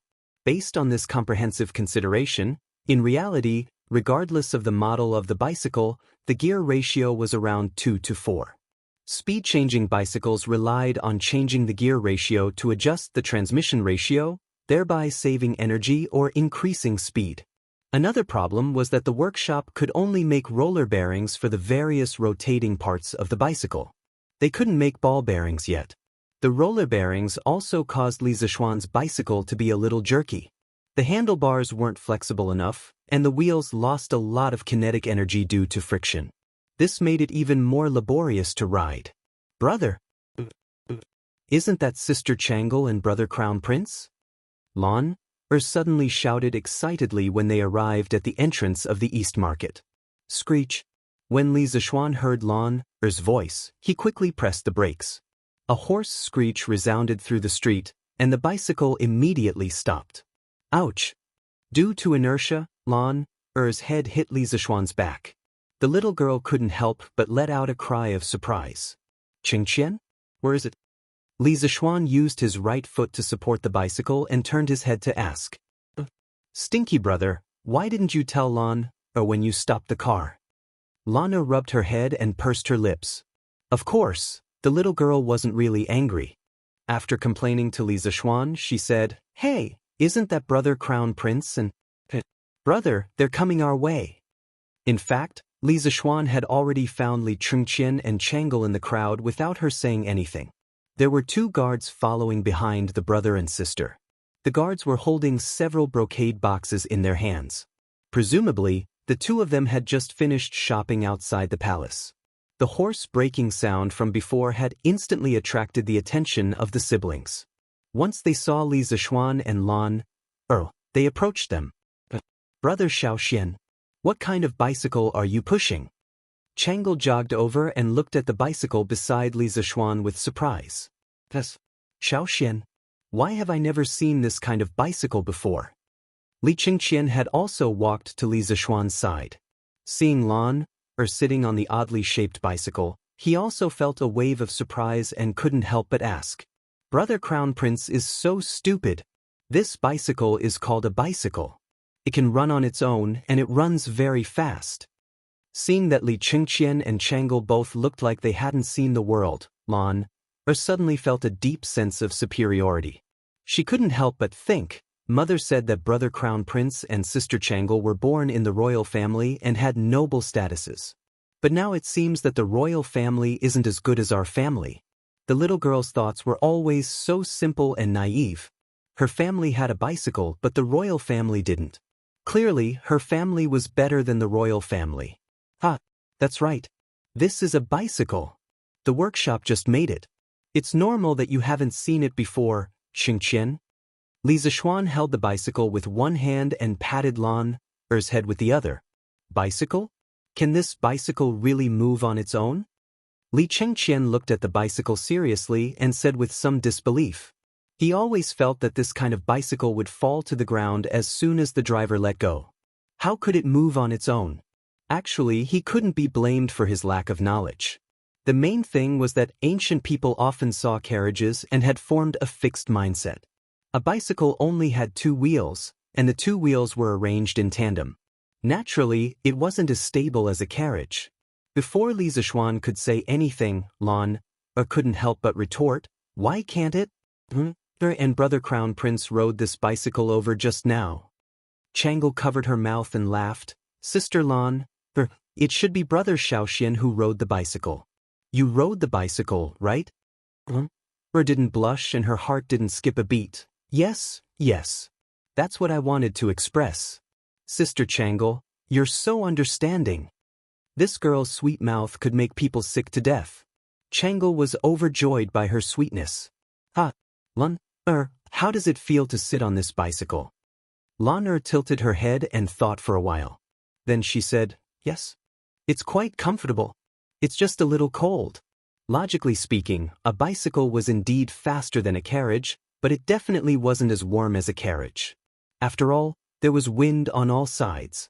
This somewhat cute and quick-witted answer immediately made everyone laugh. Sister Changle, do you want to try it too? It's really comfortable? Lan saw that everyone was laughing and thought that they didn't believe her, so she said again. Changle's eyes immediately flashed with a hint of interest. Li Chengqian inadvertently glanced at Changle, and his heart suddenly thumped. He hurriedly said, Ahem. Changle, it's not early anymore. If father and mother don't see you for a long time, they'll be anxious. As her elder brother, Li Zishuan had actually noticed that Changle's feelings towards Li Zishuan were a little different. He couldn't tell if it was because of her attachment to her elder brother or because of the feelings between a man and a woman, but no matter which it wasn't appropriate for Changle to get too close to Li Zishuan. As for things like riding the same bicycle, that was even more out of the question. Brother Xiaoxian, Sister Lan, goodbye. Changle's thin lips moved as she spoke softly. Wearing a pink palace dress, she looked even more delicate and pitiful under the setting sun. Chapter 974. It's getting late. Changle, Xingqian, go back quickly. Li Zishuan's eyes flashed as he spoke. Changle tasted bitterness in her mouth when she heard that. She felt even more regretful, but she could only say, Brother Xiaoxian, Sister Lan, take care. Lan, said crisply, Sister Changle, take care too. Actually, this girl also felt regretful in her heart. However, she regretted that her bicycle didn't have the chance to shine in front of Changle and Li Chengqian. In layman's terms, she didn't manage to act cool this time. She felt very uneasy. Changle, let's go. We still have a chance to leave the palace next time. Li Chengqian urged. Changle nodded and then turned to leave with Li Chengqian. Sigh. What a pity. After Li Chengqian and Changle left, Lan sighed softly like a little adult. Li Zishuan recovered from his thoughts and ruffled Lan's ponytail. They can go their own way. What's a little girl like you feeling regretful about? Stuck out her tongue and said vaguely, nothing. Lan is just regretful that I can't play with Sister Changle for a while longer. Li Zishuan shook his head and then got on the carriage. He pedaled and brought Lan to Yongla Lane. Did Li Zishuan really not know about Changle's feelings? Obviously not. He had read so many transmigration novels in his previous life. Many characters who transmigrated to ancient times were like charmers. They had endless luck with women and were often chased by all kinds of beauties. However, the protagonists were basically all low in EQ. They couldn't sense that the beauties were interested in them. Only when the beauties confessed to them in person did they realize that the beauties were interested in them. Then, in order not to hurt the beauties' feelings, they accepted them half-heartedly. Although this was how it was in the novels, Li Zishuan wasn't the kind of person who liked to play dumb and wait for beauties to come to him.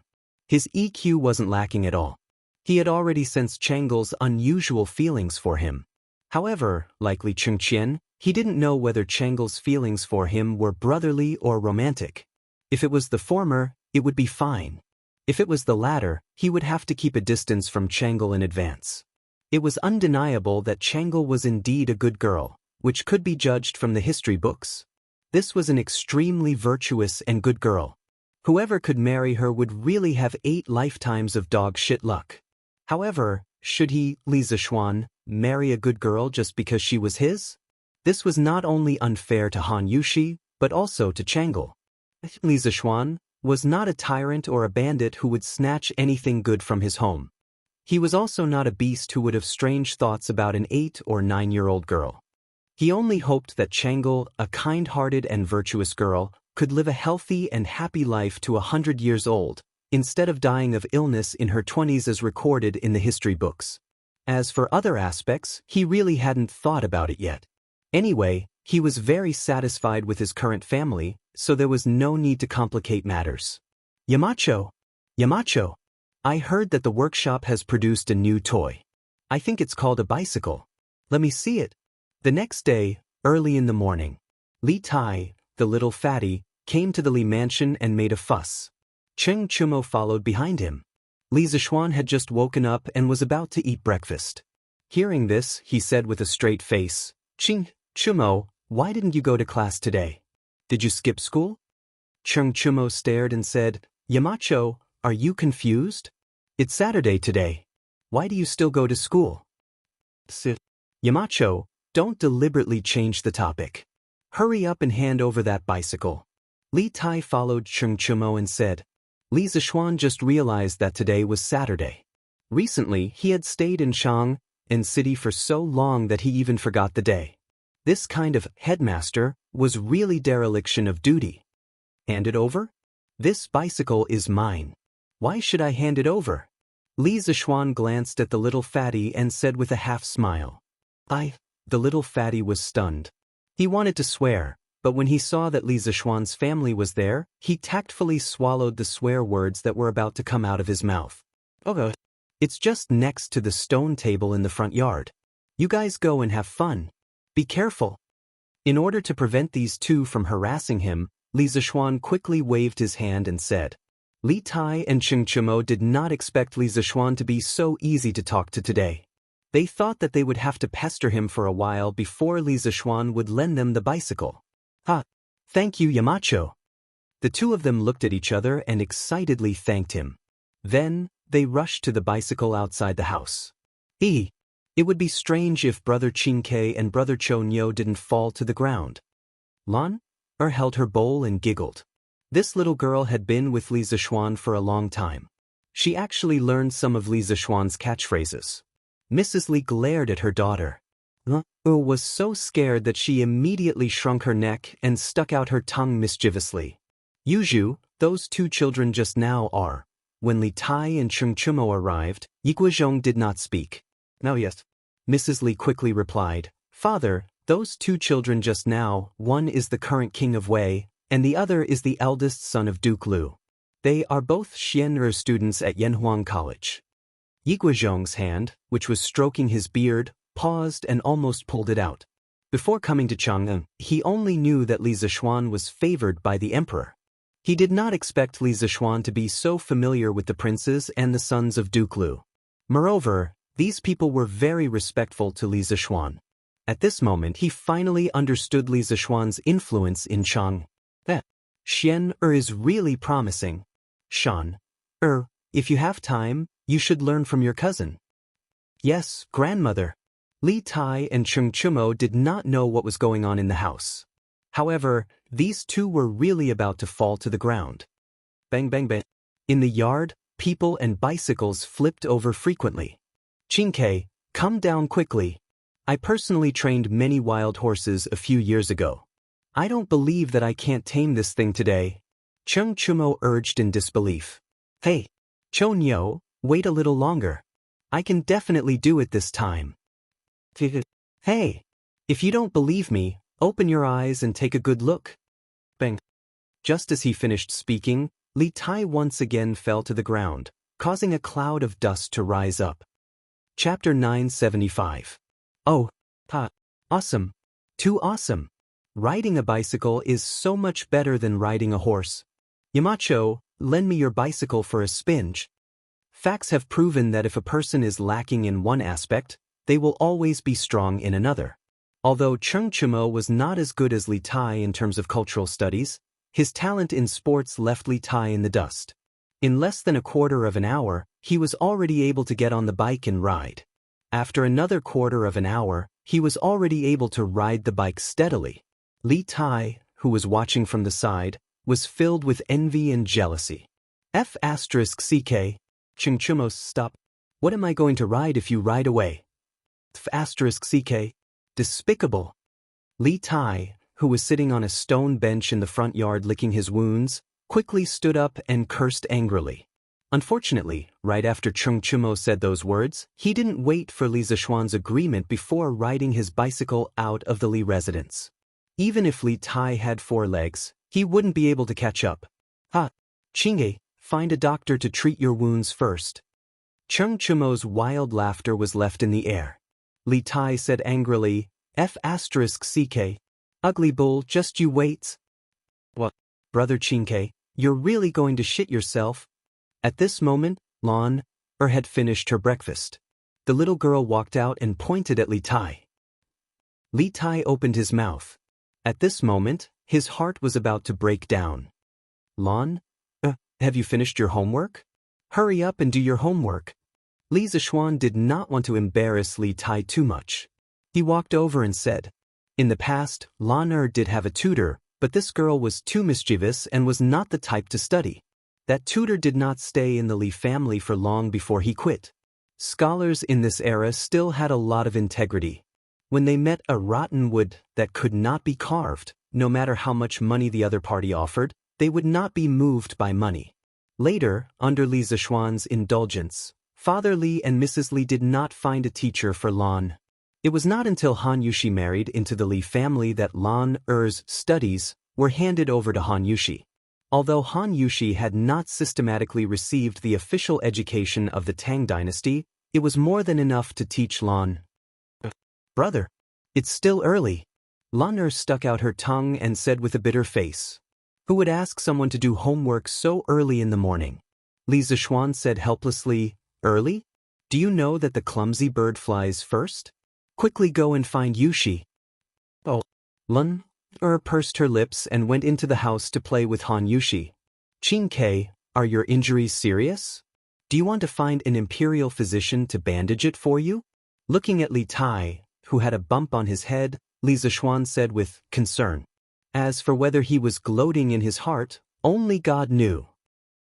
No need, no need. Yamacho. It's all superficial injuries. Li Tai waved his hand awkwardly. He did not expect that he would almost be thrown to the ground when he came to test the bike. How embarrassing. You really don't need it? I really don't need it. Then why aren't you leaving? Are you waiting for me to ask you to stay for lunch? Li Zishuan changed the topic and said angrily. Coughs. Li Tai was stunned and almost choked to death. After a while, he said embarrassedly, Mountain Leader, I just want to ask if there are any bikes that are lower in height. The one just now was a little too high. The reason why he fell so miserably just now was not unrelated to the height of the bike. This first bike was designed according to Li Zishuan's height. Cheng Chimo could barely ride it, but Li Tai could not even touch the ground after he got on it.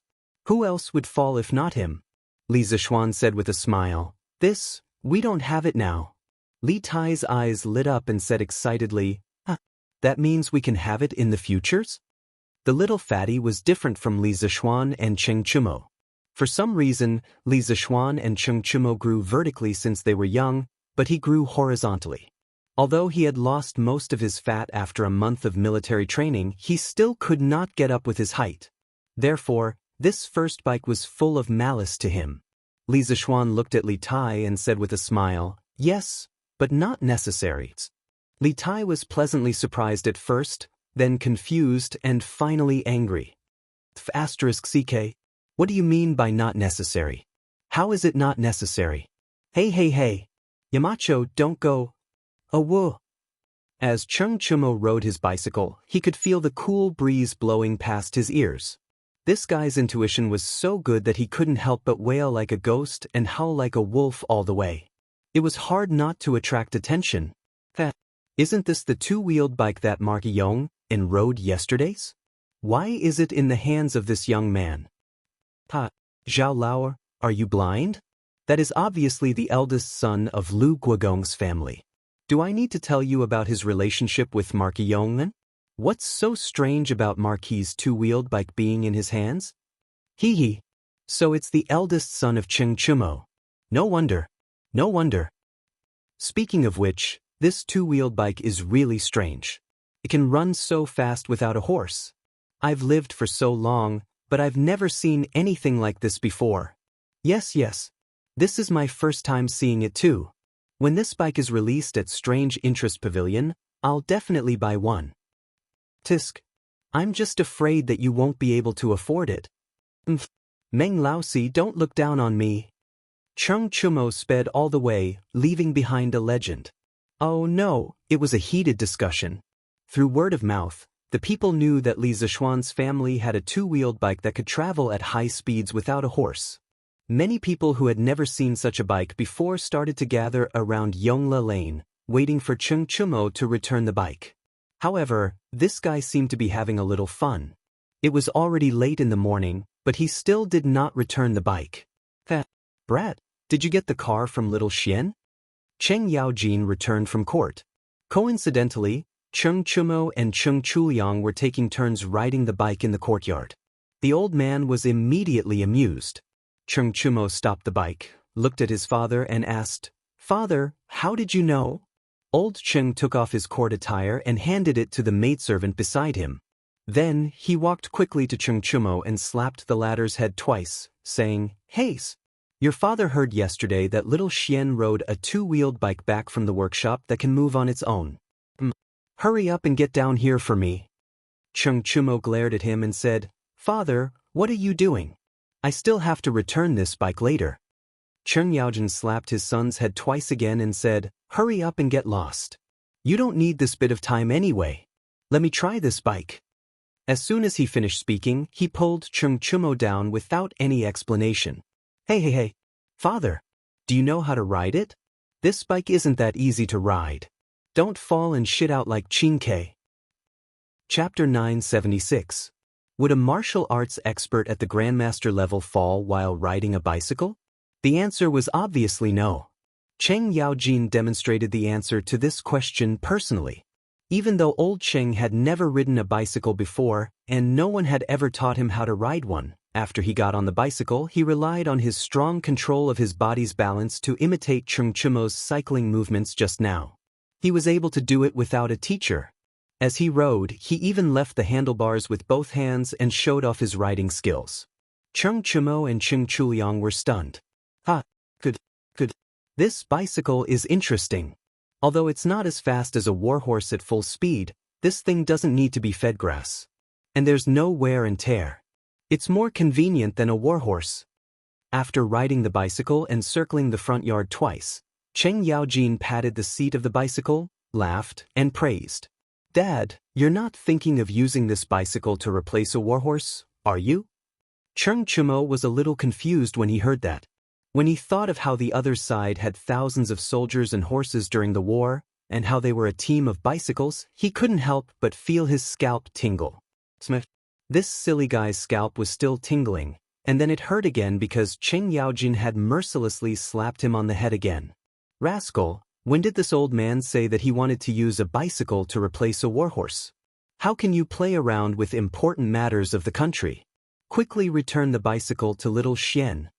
Cheng Yaojin was a little exasperated and said, "Oh, I'll return it in a while." Cheng Chumo rubbed his head and said gloomily. Cheng Yaojin glared and said, "What do you mean in a while? Return it now. You rascal, haven't you had enough after playing for so long?" Cheng Chumo was helpless and could only say, "Yes, Dad. I'll return it now." "Big brother, let me help you return it?" Cheng Chuliang suddenly said. This time, it was Cheng Chumo's turn to stare. "Hey, little Liang, you're really dreaming. No way." After saying that, he quickly snatched the bicycle from Cheng Yaojin's hand and said, "Dad, I'll return the bicycle." "Okay." "Little Xian, I heard that the Curious Pavilion has a new two-wheeled carriage. Can I take a look at it?" When it was close to noon, Wang Runbiao arrived at the Li Zishuan's residence with his icily arrogant servant girl. After exchanging a few pleasantries, Wang Runbiao looked at Li Zishuan and explained his intentions. "What? Is the Wang family interested in the bicycle business?" Li Zishuan asked with a smile. Wang Runbiao nodded and said, "That's right, the Wang family is very interested in this kind of vehicle that can move quickly without the help of animals. I can foresee that in the future, there will be more and more people riding such carriages in the Great Tang." After spending so much time with Li Zishuan, Wang Runbiao knew Li Zishuan's character very well. Therefore, he didn't hide anything and admitted it directly. You have good taste." Li Zishuan couldn't help but sigh in praise. A bicycle was logically much more convenient than a horse. In the future, as the living standards of the people of the Great Tang rose, bicycles would definitely enter every household. Thinking back to his previous life, in the first 20 to 30 years after the founding of the People's Republic of China, the Phoenix bicycle was a popular product that the people of Suzhou, Zhejiang, and Shanghai scrambled for. In fact, there was a period where one could only buy one with a ticket. In 1978, owning a Phoenix or Forever brand bicycle was enough to make a family proud. After the 21st century, when a boy got married, he would need a house, a car, and an expensive betrothal gift. Furthermore, the house had to be renovated and the home appliances had to be complete. However, in the 70s and 80s, a bicycle was enough. Even though the current situation in Great Tang was different from that of China, the development of bicycles should be similar. Therefore, this was a market with great potential. However, that bicycle isn't at home now. It was borrowed by Cho Nyo in the morning. Rinbiao, if you want to take a look, you can either wait here for a while or come back another day. Li Zishuan said to Wang Rinbiao after putting away his messy thoughts. That's really unfortunate. Hearing this, Wang Rinbiao did not suspect anything and said regretfully, Xiao Xian, I'm here to return the bicycles. Coincidentally, at this moment, Cheng Chumo's voice could be heard from outside the courtyard. When there was no one around him, he would never call him Yamacho. Instead, he would call Li Zishuan by his name. Who said that it's unfortunate? Rinbiao, looks like you came at the right time. Li Zishuan said with a smile. As they spoke, Cheng Chumo rode his bicycle into the courtyard. Xiao Xian, your bicycle? Yo, isn't this Rinbiao? You're here too? The relationship between the Wang family and Li Zishuan was well known. Furthermore, Wang Rinbiao was a relative of the emperor and had been active in Chang, and for the past few years. Cheng Chumo could still recognize him. What a coincidence. Cho Nyo, how have you been? Wang Rinbiao stood up and clasped his hands. Cheng Chumo laughed and waved his hand. I know that you must have something to discuss with Yamacho. I won't disturb you any further. Let's meet again. After that, he parked his bicycle beside the stone table in the front yard of the Li residence. This was where he got his bicycle in the morning. Then he bid farewell and left. Although he looked like a brute, he was still very observant when it came to crucial moments. Renbiao, this is the bicycle that you wanted to see. I call it a bicycle. How does it feel? Wang Renbiao nodded. It's amazing. Not only can this slender two-wheeled bicycle stand firm, it can also run very fast without the help of animals. If it's sold, it will definitely be very popular. I wonder if Xiao Xian is willing to share some of the goods with the Wang family. Li Zishuan did not hesitate and replied, of course. Not to mention that the Wang family is an important member of the Chamber of Commerce. Just based on my friendship with Renbiao, the Wang family will definitely get a large share of the goods. Moreover, the output of the bicycle will definitely surprise you. The new workshop now is no longer the same as before. Especially after he updated the equipment for the new workshop next year, the productivity will be even more amazing. Wang Renbiao said happily, that's great. To be honest, Xiao Xian, the Wang family will definitely not complain about the number of bicycles that you can produce. Li Zishuan smiled and did not say anything. After Wang Renbiao finished talking about the bicycle, he sighed faintly and said, Today, other than discussing this matter with you, Xiao Xian, I'm also here to say goodbye to you. Li Zishuan was surprised. Goodbye? Renbiao, where are you going? Wang Renbiao was silent for a while and replied, A few days ago, His Majesty appointed me as the governor of Qizhou. I will take office after the new year. At that time, it will be difficult to drink and chat with you. Chapter 977. There were 3 ways to select an official in the Tang dynasty: family background, mixed background, and imperial examinations. Everyone was familiar with the imperial examinations. Ever since Emperor Wen of Sui started the imperial examinations, China's selection system was gradually replaced by the imperial examinations. However, everything had a process. During the Tang dynasty, the imperial examinations weren't the most mainstream method to select an official. At this time, there were still many officials who relied on family background and mixed background to enter the imperial court. Of course, in the Tang dynasty, there were strict rules regarding who could become an official.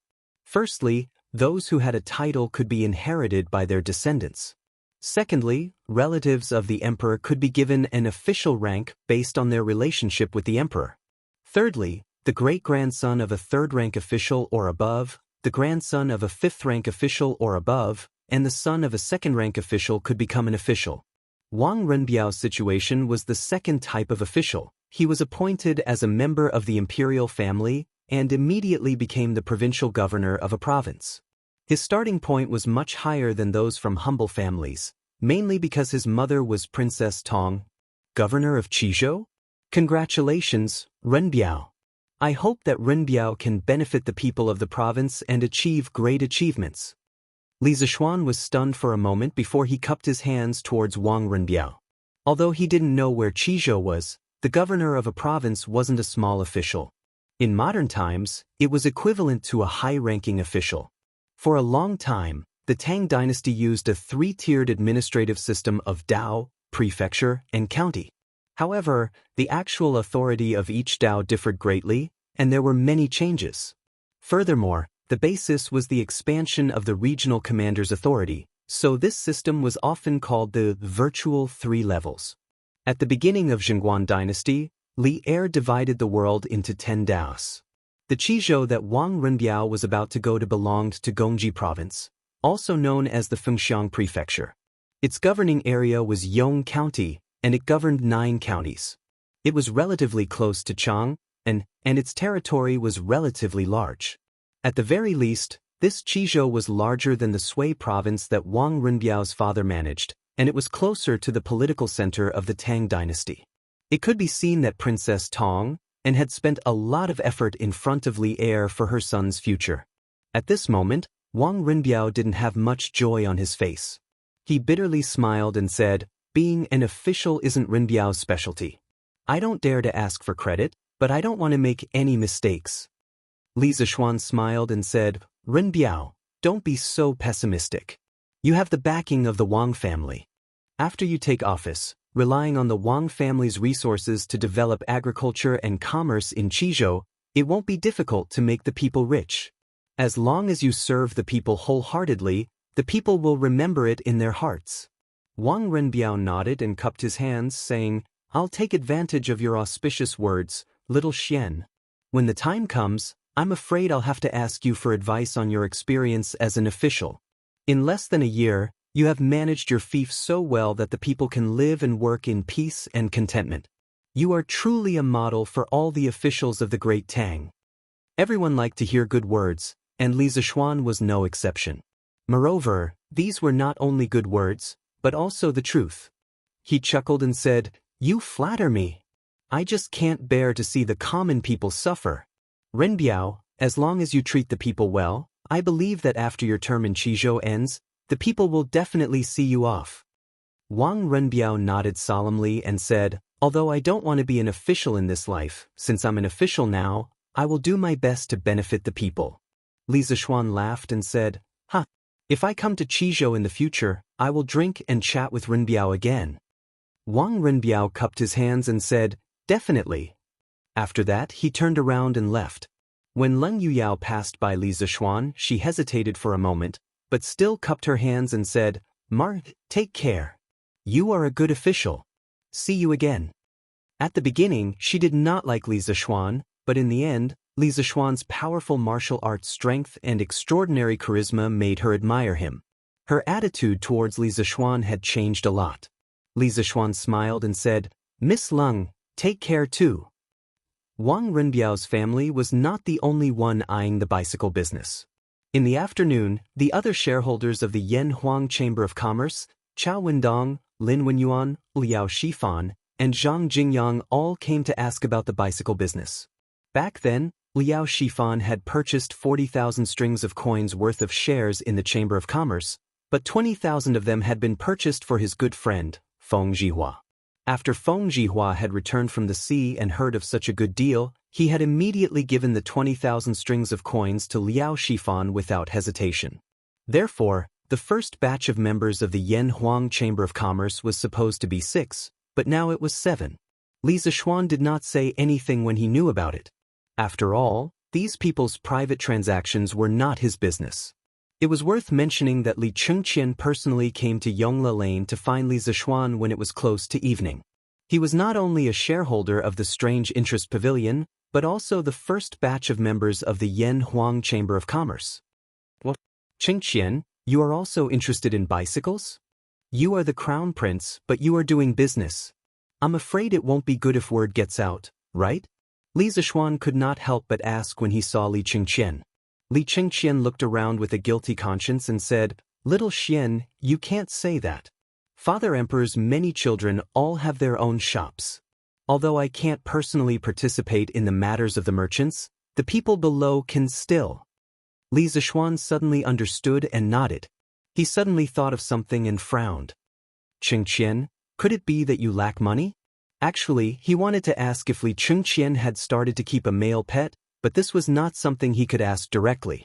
He remembered that in the history books, Li Qingqian liked men and even kept a male pet called Chengxin. Logically speaking, the dividends that the strange interest pavilion gave Li Qingqian every month should be enough to cover the daily expenses of the Eastern Palace. Li Zishuan could not understand why Li Qingqian was lacking money, so he thought of that. Li Qingqian did not suspect anything and nodded honestly.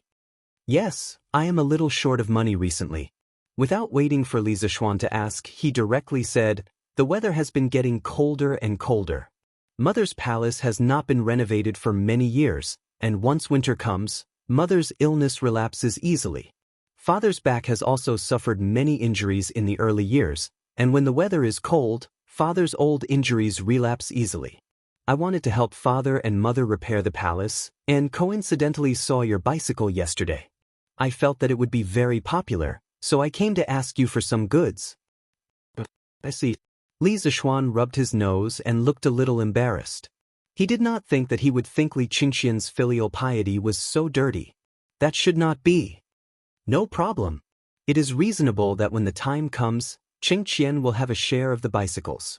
You can rest assured. Chapter 978. Alright. Thank you, Xiaoxian. I'll get someone to contact you later. That person's name is Su Haoguan. He's in charge of all the shops under me. Li Qingqian smiled and cupped his hands. Li Zishuan nodded lightly and said, I'll arrange it. Alright. Xiaoxian. When can the bicycle workshop produce the second one? Father and Mother wanted to see it for themselves after hearing about it yesterday. Li Qingqian suddenly said. Li Zishuan thought for a moment and replied, It should be in the next 2 days. The workshop has enough manpower now, so the speed will be much faster than before. When the time comes, I'll get someone to send one over to you first. Li Qingqian said happily, Thank you. After chatting for a while, Li Qingqian said goodbye. The next day, after breakfast, Li Zishuan was practicing his swordsmanship in the west courtyard. Han Yushi suddenly smiled and walked into the courtyard quickly. She shouted to Li Zishuan, Husband, husband, come and take a look. The beans have really sprouted. Swoosh. Li Zishuan's 5 senses were very sharp when he was practicing his swordsmanship. Although Han Yushi was far away, he still heard every word she said. He quickly put away the wind-chasing sword and took the sweat towel that Xiaoxi handed over. After wiping his sweat, he walked over and said happily, Wife, are you serious?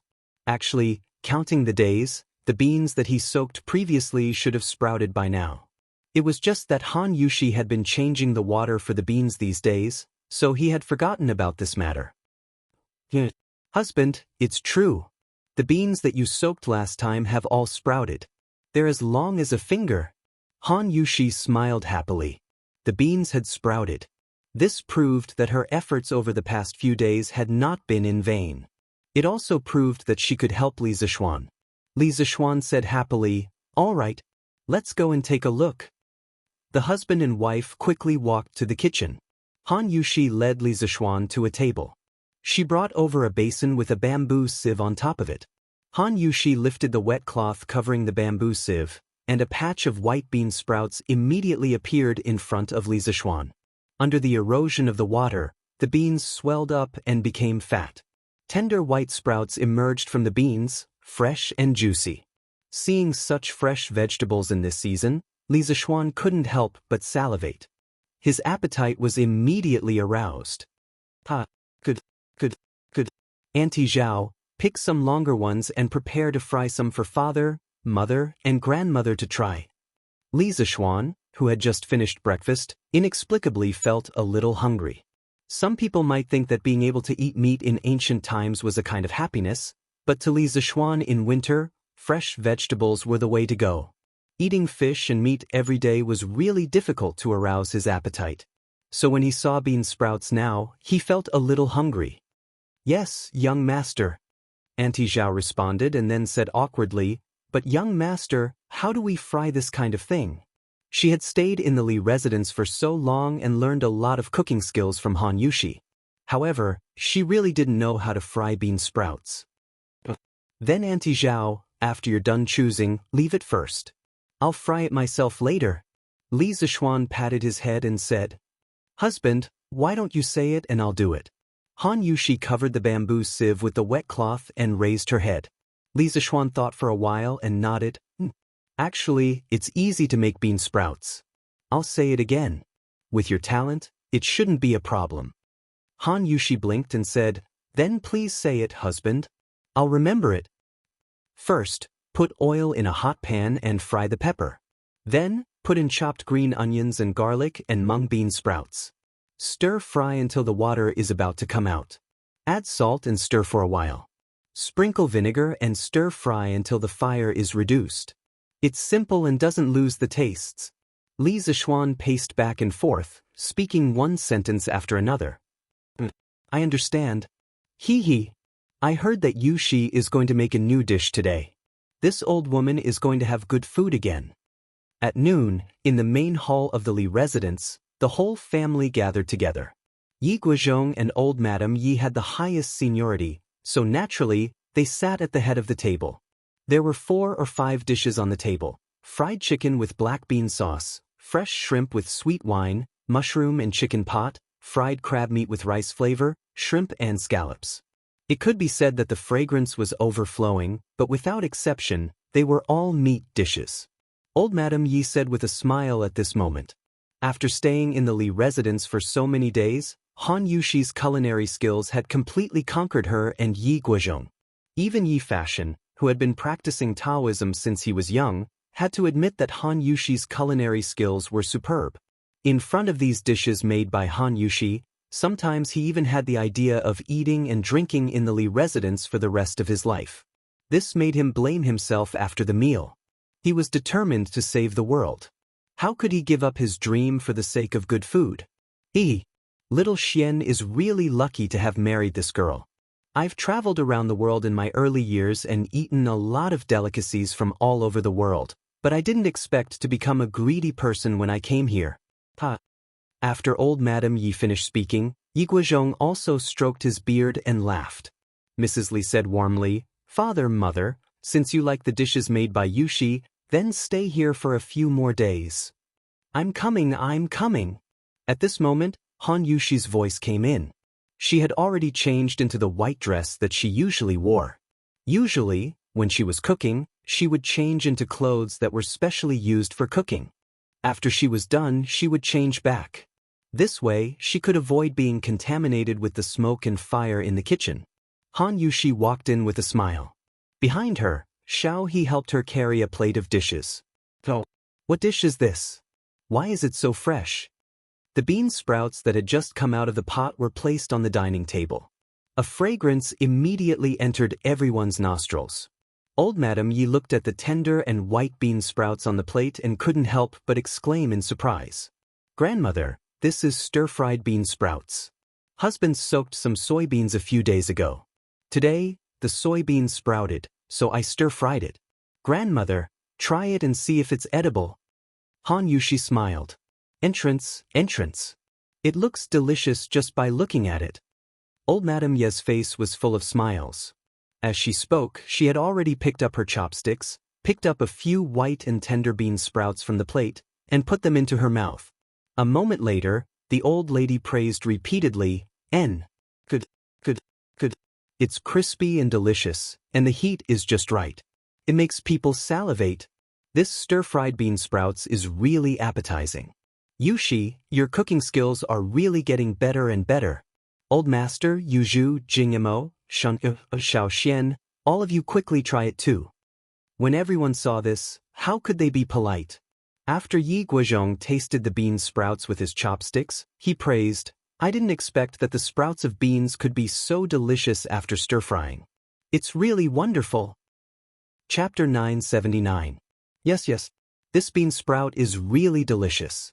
Lan will only eat this bean sprout in the future and won't eat meat. After Lan tasted the bean sprout with her chopsticks, she couldn't stop eating.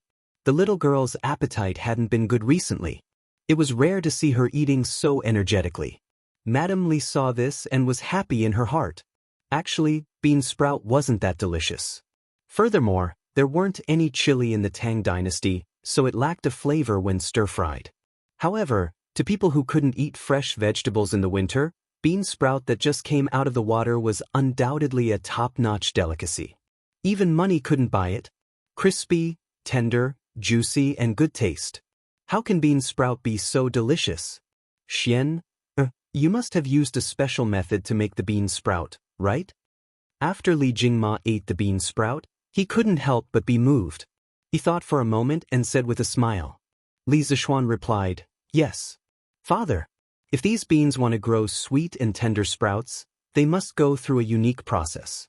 Since father, mother, grandfather, and grandmother all like to eat it so much, then I'll get the servants to make more. It's not good to just eat fish and meat in the winter. It's not good for the body. Before the greenhouse vegetables grow, our family must have bean sprout to eat every day. After soybean sprout, the carotene content would increase by 1 to 2 times, vitamin B2 by 2 to 4 times, vitamin B12 by 10 times, and vitamin E by 2 times. Niacin, folic acid, and other substances would also increase by a few times. After soybean sprout, the aspartic acid would increase sharply. Therefore, eating soybean sprout often could reduce the accumulation of lactic acid in the body and help relieve fatigue. The nutritional value of mung bean sprout was also not inferior. Not only did it contain protein, carotene, calcium, phosphorus, iron, and other minerals, it also contained rich vitamins, especially vitamin C, which was especially rich. Therefore, from a nutritional point of view, it was very necessary to eat bean sprout in the winter because these vitamins and minerals weren't found in fish. Husband, let this concubine do it. You have your own things to do. Han Yushi said warmly. Li Zishuan nodded and said, "That's good. I'll have to trouble you then." In terms of food, he was at ease with Han Yushi doing things. In the past, he did like to cook, but he only cooked because the cooking method in this era was monotonous and the dishes he cooked were not delicious. In fact, Li Zishuan was still quite lazy deep down. Han Yushi took over the kitchen and the dishes she made were even more delicious than his. What reason did he have to refuse? Another day passed. This morning, Li Zishuan went out with Lan to walk the dog. It was their family's cheap dog, Little Gray. This little thing was really cheap sometimes.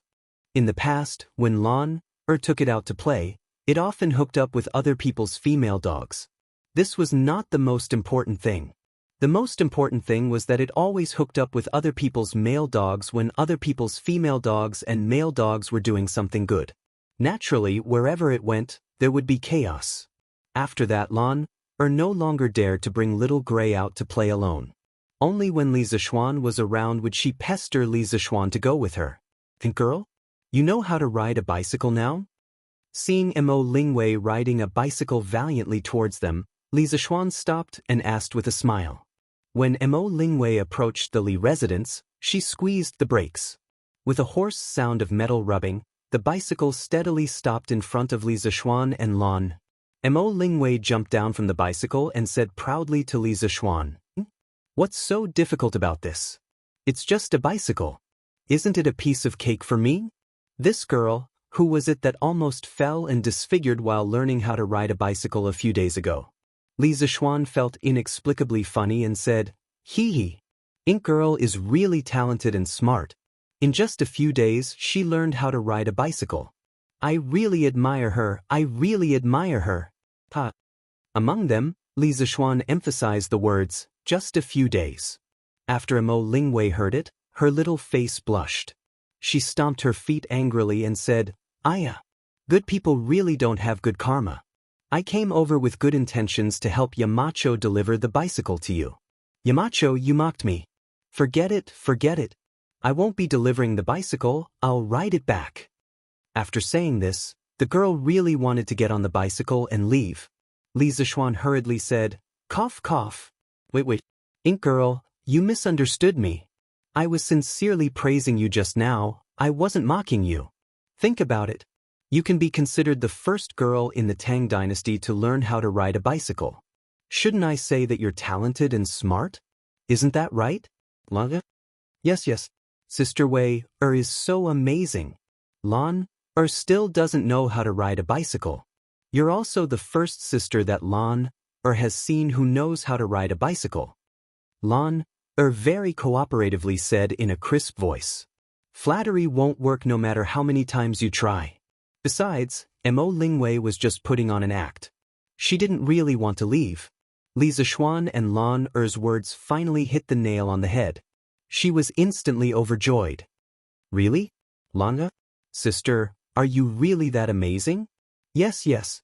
Of course it's true. Lan even heard that Sister Wei made a telescope a while ago. I'm really impressed. When Lan grows up, I want to be as amazing as Sister Wei. Lan blinked her eyes. Her naive and innocent look instantly made Mo Lingwei believe this girl. Lan is so obedient. The next time you come to Yun Mountain, Sister will bring you to catch bird eggs, fish and prawns. This woman really gets into character easily. Li Zishuan shook his head and thought unhappily in his heart. Of course, Lan was a little drama queen. This girl even acted out his journey to the west in the spring. Lan loves to catch bird eggs. Lan wants to fish too. When Lan heard that, she instantly clapped her hands excitedly. This time, she wasn't pretending. She was really excited. Li Zishuan frowned. To be honest, he was a little worried that Lan would be led astray by Mo Lingwei. Listen, picking bird nests, fishing and catching prawns. Is this something a girl should do? He didn't want her to become a tough woman. Cough, cough. Ink girl, this is the bicycle that I asked Faubert to rush out a few days ago? Li Zishuan coughed dryly and quickly interrupted the conversation between the two. Mo Lingwei smiled and touched Lan Er's ponytail. She replied, "Yes. Now that the bicycle is here, I should go back. But this place is so far away from Yun Mountain. Yamacho, you can't bear to let me walk back, right? Ha, woman. You're tricking me again." When Li Zishuan heard that, he couldn't help but grumble in his heart. Chapter 980. Ink girl, you mean? In front of the Li residence, Li Zishuan's old face couldn't help but darken. Of course, I'm borrowing Yamacho's bicycle to use. Don't worry, I'll ask Xiao Ningzi to help me return it tomorrow. Mo Lingwei smiled and said. Li Zishuan was speechless. As expected, this woman wanted to trick him into giving her his bicycle again. Ahem. Since it's a long journey, why don't I borrow Ink girl a horse to ride? Bicycles are very tiring to ride. Yamacho, I don't know how to ride a horse yet. Mo Lingwei pretended to be a weak woman and said. Li Zishuan almost spat in her face. He thought to himself, I don't believe you. If you don't know how to ride a horse, then no woman can ride a horse. But to be honest, Li Zishuan also understood that in terms of pestering he couldn't compete with a woman. He could only helplessly say, okay. The bicycle is in the courtyard. You can go get it yourself. After saying that, he shook his head and was about to leave with Lan. Thank you, Yamacho. Sister Lan, do you want to go to Yunshan with me today to play? Mo Lingwei laughed and began to kidnap me. Not today, Lan, we'll find Sister Wei, another day to play. Lan, thought about it and still rejected. It was rare for Li Zishuan to accompany her to walk the dog, Lan, felt that this place was more important. Okay then, when you go to Yunshan next time, you must come and play with me. Mo Lingwei was a little reluctant to let go of Lan, this sweet little cutie. Yes, of course. Before leaving to walk the dog, Li Zishuan had already ordered someone to send the bicycles sent by the workshop to Li Qingqian. These two bicycles were specially made for old Li. They were painted with a layer of gold and had a dragon pattern on them. Mo Lingwei could be said to be fearless due to her ignorance. She actually dared to openly ride this carriage into the city. What was even more miraculous was that no soldiers stopped her along the way. Since the journey was safe, Li Zixuan didn't say anything. Anyway, when Li Chengqian asked Li Er for a bicycle, he didn't say that it had to be a brand new one that was fresh from the factory. It was normal for it to be covered in dust during the transportation. Besides, Mo Lingwei was helping Li Er test the car, wasn't she? The Imperial Palace. When it was close to noon, Li Er finished his morning court session. He walked out of Taiji Palace and headed for Li Zheng Palace. Under normal circumstances, he would have lunch with Zhang Sun Imperial Palace at noon. Imperial Father, I've already asked for a bicycle from the Marquis of Yong, and to specially gift it to Imperial Father. After entering the west court of the Imperial Palace, it didn't take long for them to arrive at the Li Zheng Hall. However, they coincidentally ran into Li Chengqian. Li Chengqian bowed towards Li Er. Li Er raised his eyebrows and said in surprise, "Oh? It's rare for Chengqian to have such filial piety. I'll accept it." It could be seen that Li Chengqian took the initiative to gift the bicycle to Li Er. At this moment, when he heard Li Er agree, Li Chengqian smiled slightly and waved his hand behind him. Immediately, a guard carried a golden bicycle down from a carriage. It was especially dazzling under the sun. The dragon pattern on the body of the bicycle was vivid and lifelike, causing the entire bicycle to be filled with a domineering aura. The black tires were stable and restrained. There wasn't a trace of dust on them. Presumably, after the Eastern Palace received the bicycle from Li Zixuan in the morning, they must have arranged for someone to thoroughly clean it. Not bad, not bad. Li Zixuan, this brat, is quite thoughtful this time. Push it over here and let me try it. After Li Er looked it up and down, the satisfaction in his eyes grew stronger and stronger. After a while, he pointed at the golden chariot and smiled. Li Chengqian was shocked and hurriedly said, "Imperial Father, you absolutely can't. This bicycle is extremely unstable to ride. You need to master certain skills before you can officially ride it." Li Er said with some disbelief, "Back then, I wasn't afraid of the 18 rebellions. Now, how can a mere bicycle stump me? Chengqian, move aside. Today I'll show you." After saying that, Old Li rolled up his sleeves and stepped forward to take the golden chariot from the hands of the Eastern Palace guard. He already knew of the existence of bicycles from the information provided by Zhao Song. As for the operating principles of bicycles, he also had a rough idea based on the information. At this moment, touching the cold handlebars of the golden chariot, Li Er easily got onto the seat with his left foot still on the ground. "Your Majesty, this bicycle only has 2 wheels. I'm afraid it'll be difficult for it to stand. You are the ruler of a country. Every word and action of yours affects the people of the world. How can you put yourself in danger?" Just as Li Er was about to step on the pedals of the bicycle to start the ride, Empress Zhang Sun walked out of the palace. She glanced at the golden chariot and hurriedly went forward to persuade him. Li Er respected and loved Empress Zhang Sun. Seeing this scene, he hesitated for a moment and said, "Guanin's servant, I have martial arts. Besides, there's Zhao Song and the others beside me. I'll ride slowly. Don't worry." He was used to riding in the imperial carriage. Suddenly seeing this bicycle that could move quickly with its own strength, he suddenly felt an unbearable itch and wanted to ride it himself. Zhang Sun looked at Zhao Song, who was standing at the side with his back bowed, and her heart calmed down. Empress Zhang Sun was still very confident in the strength of this great eunuch who had followed Li Er for more than 20 years. Then your Majesty must be careful."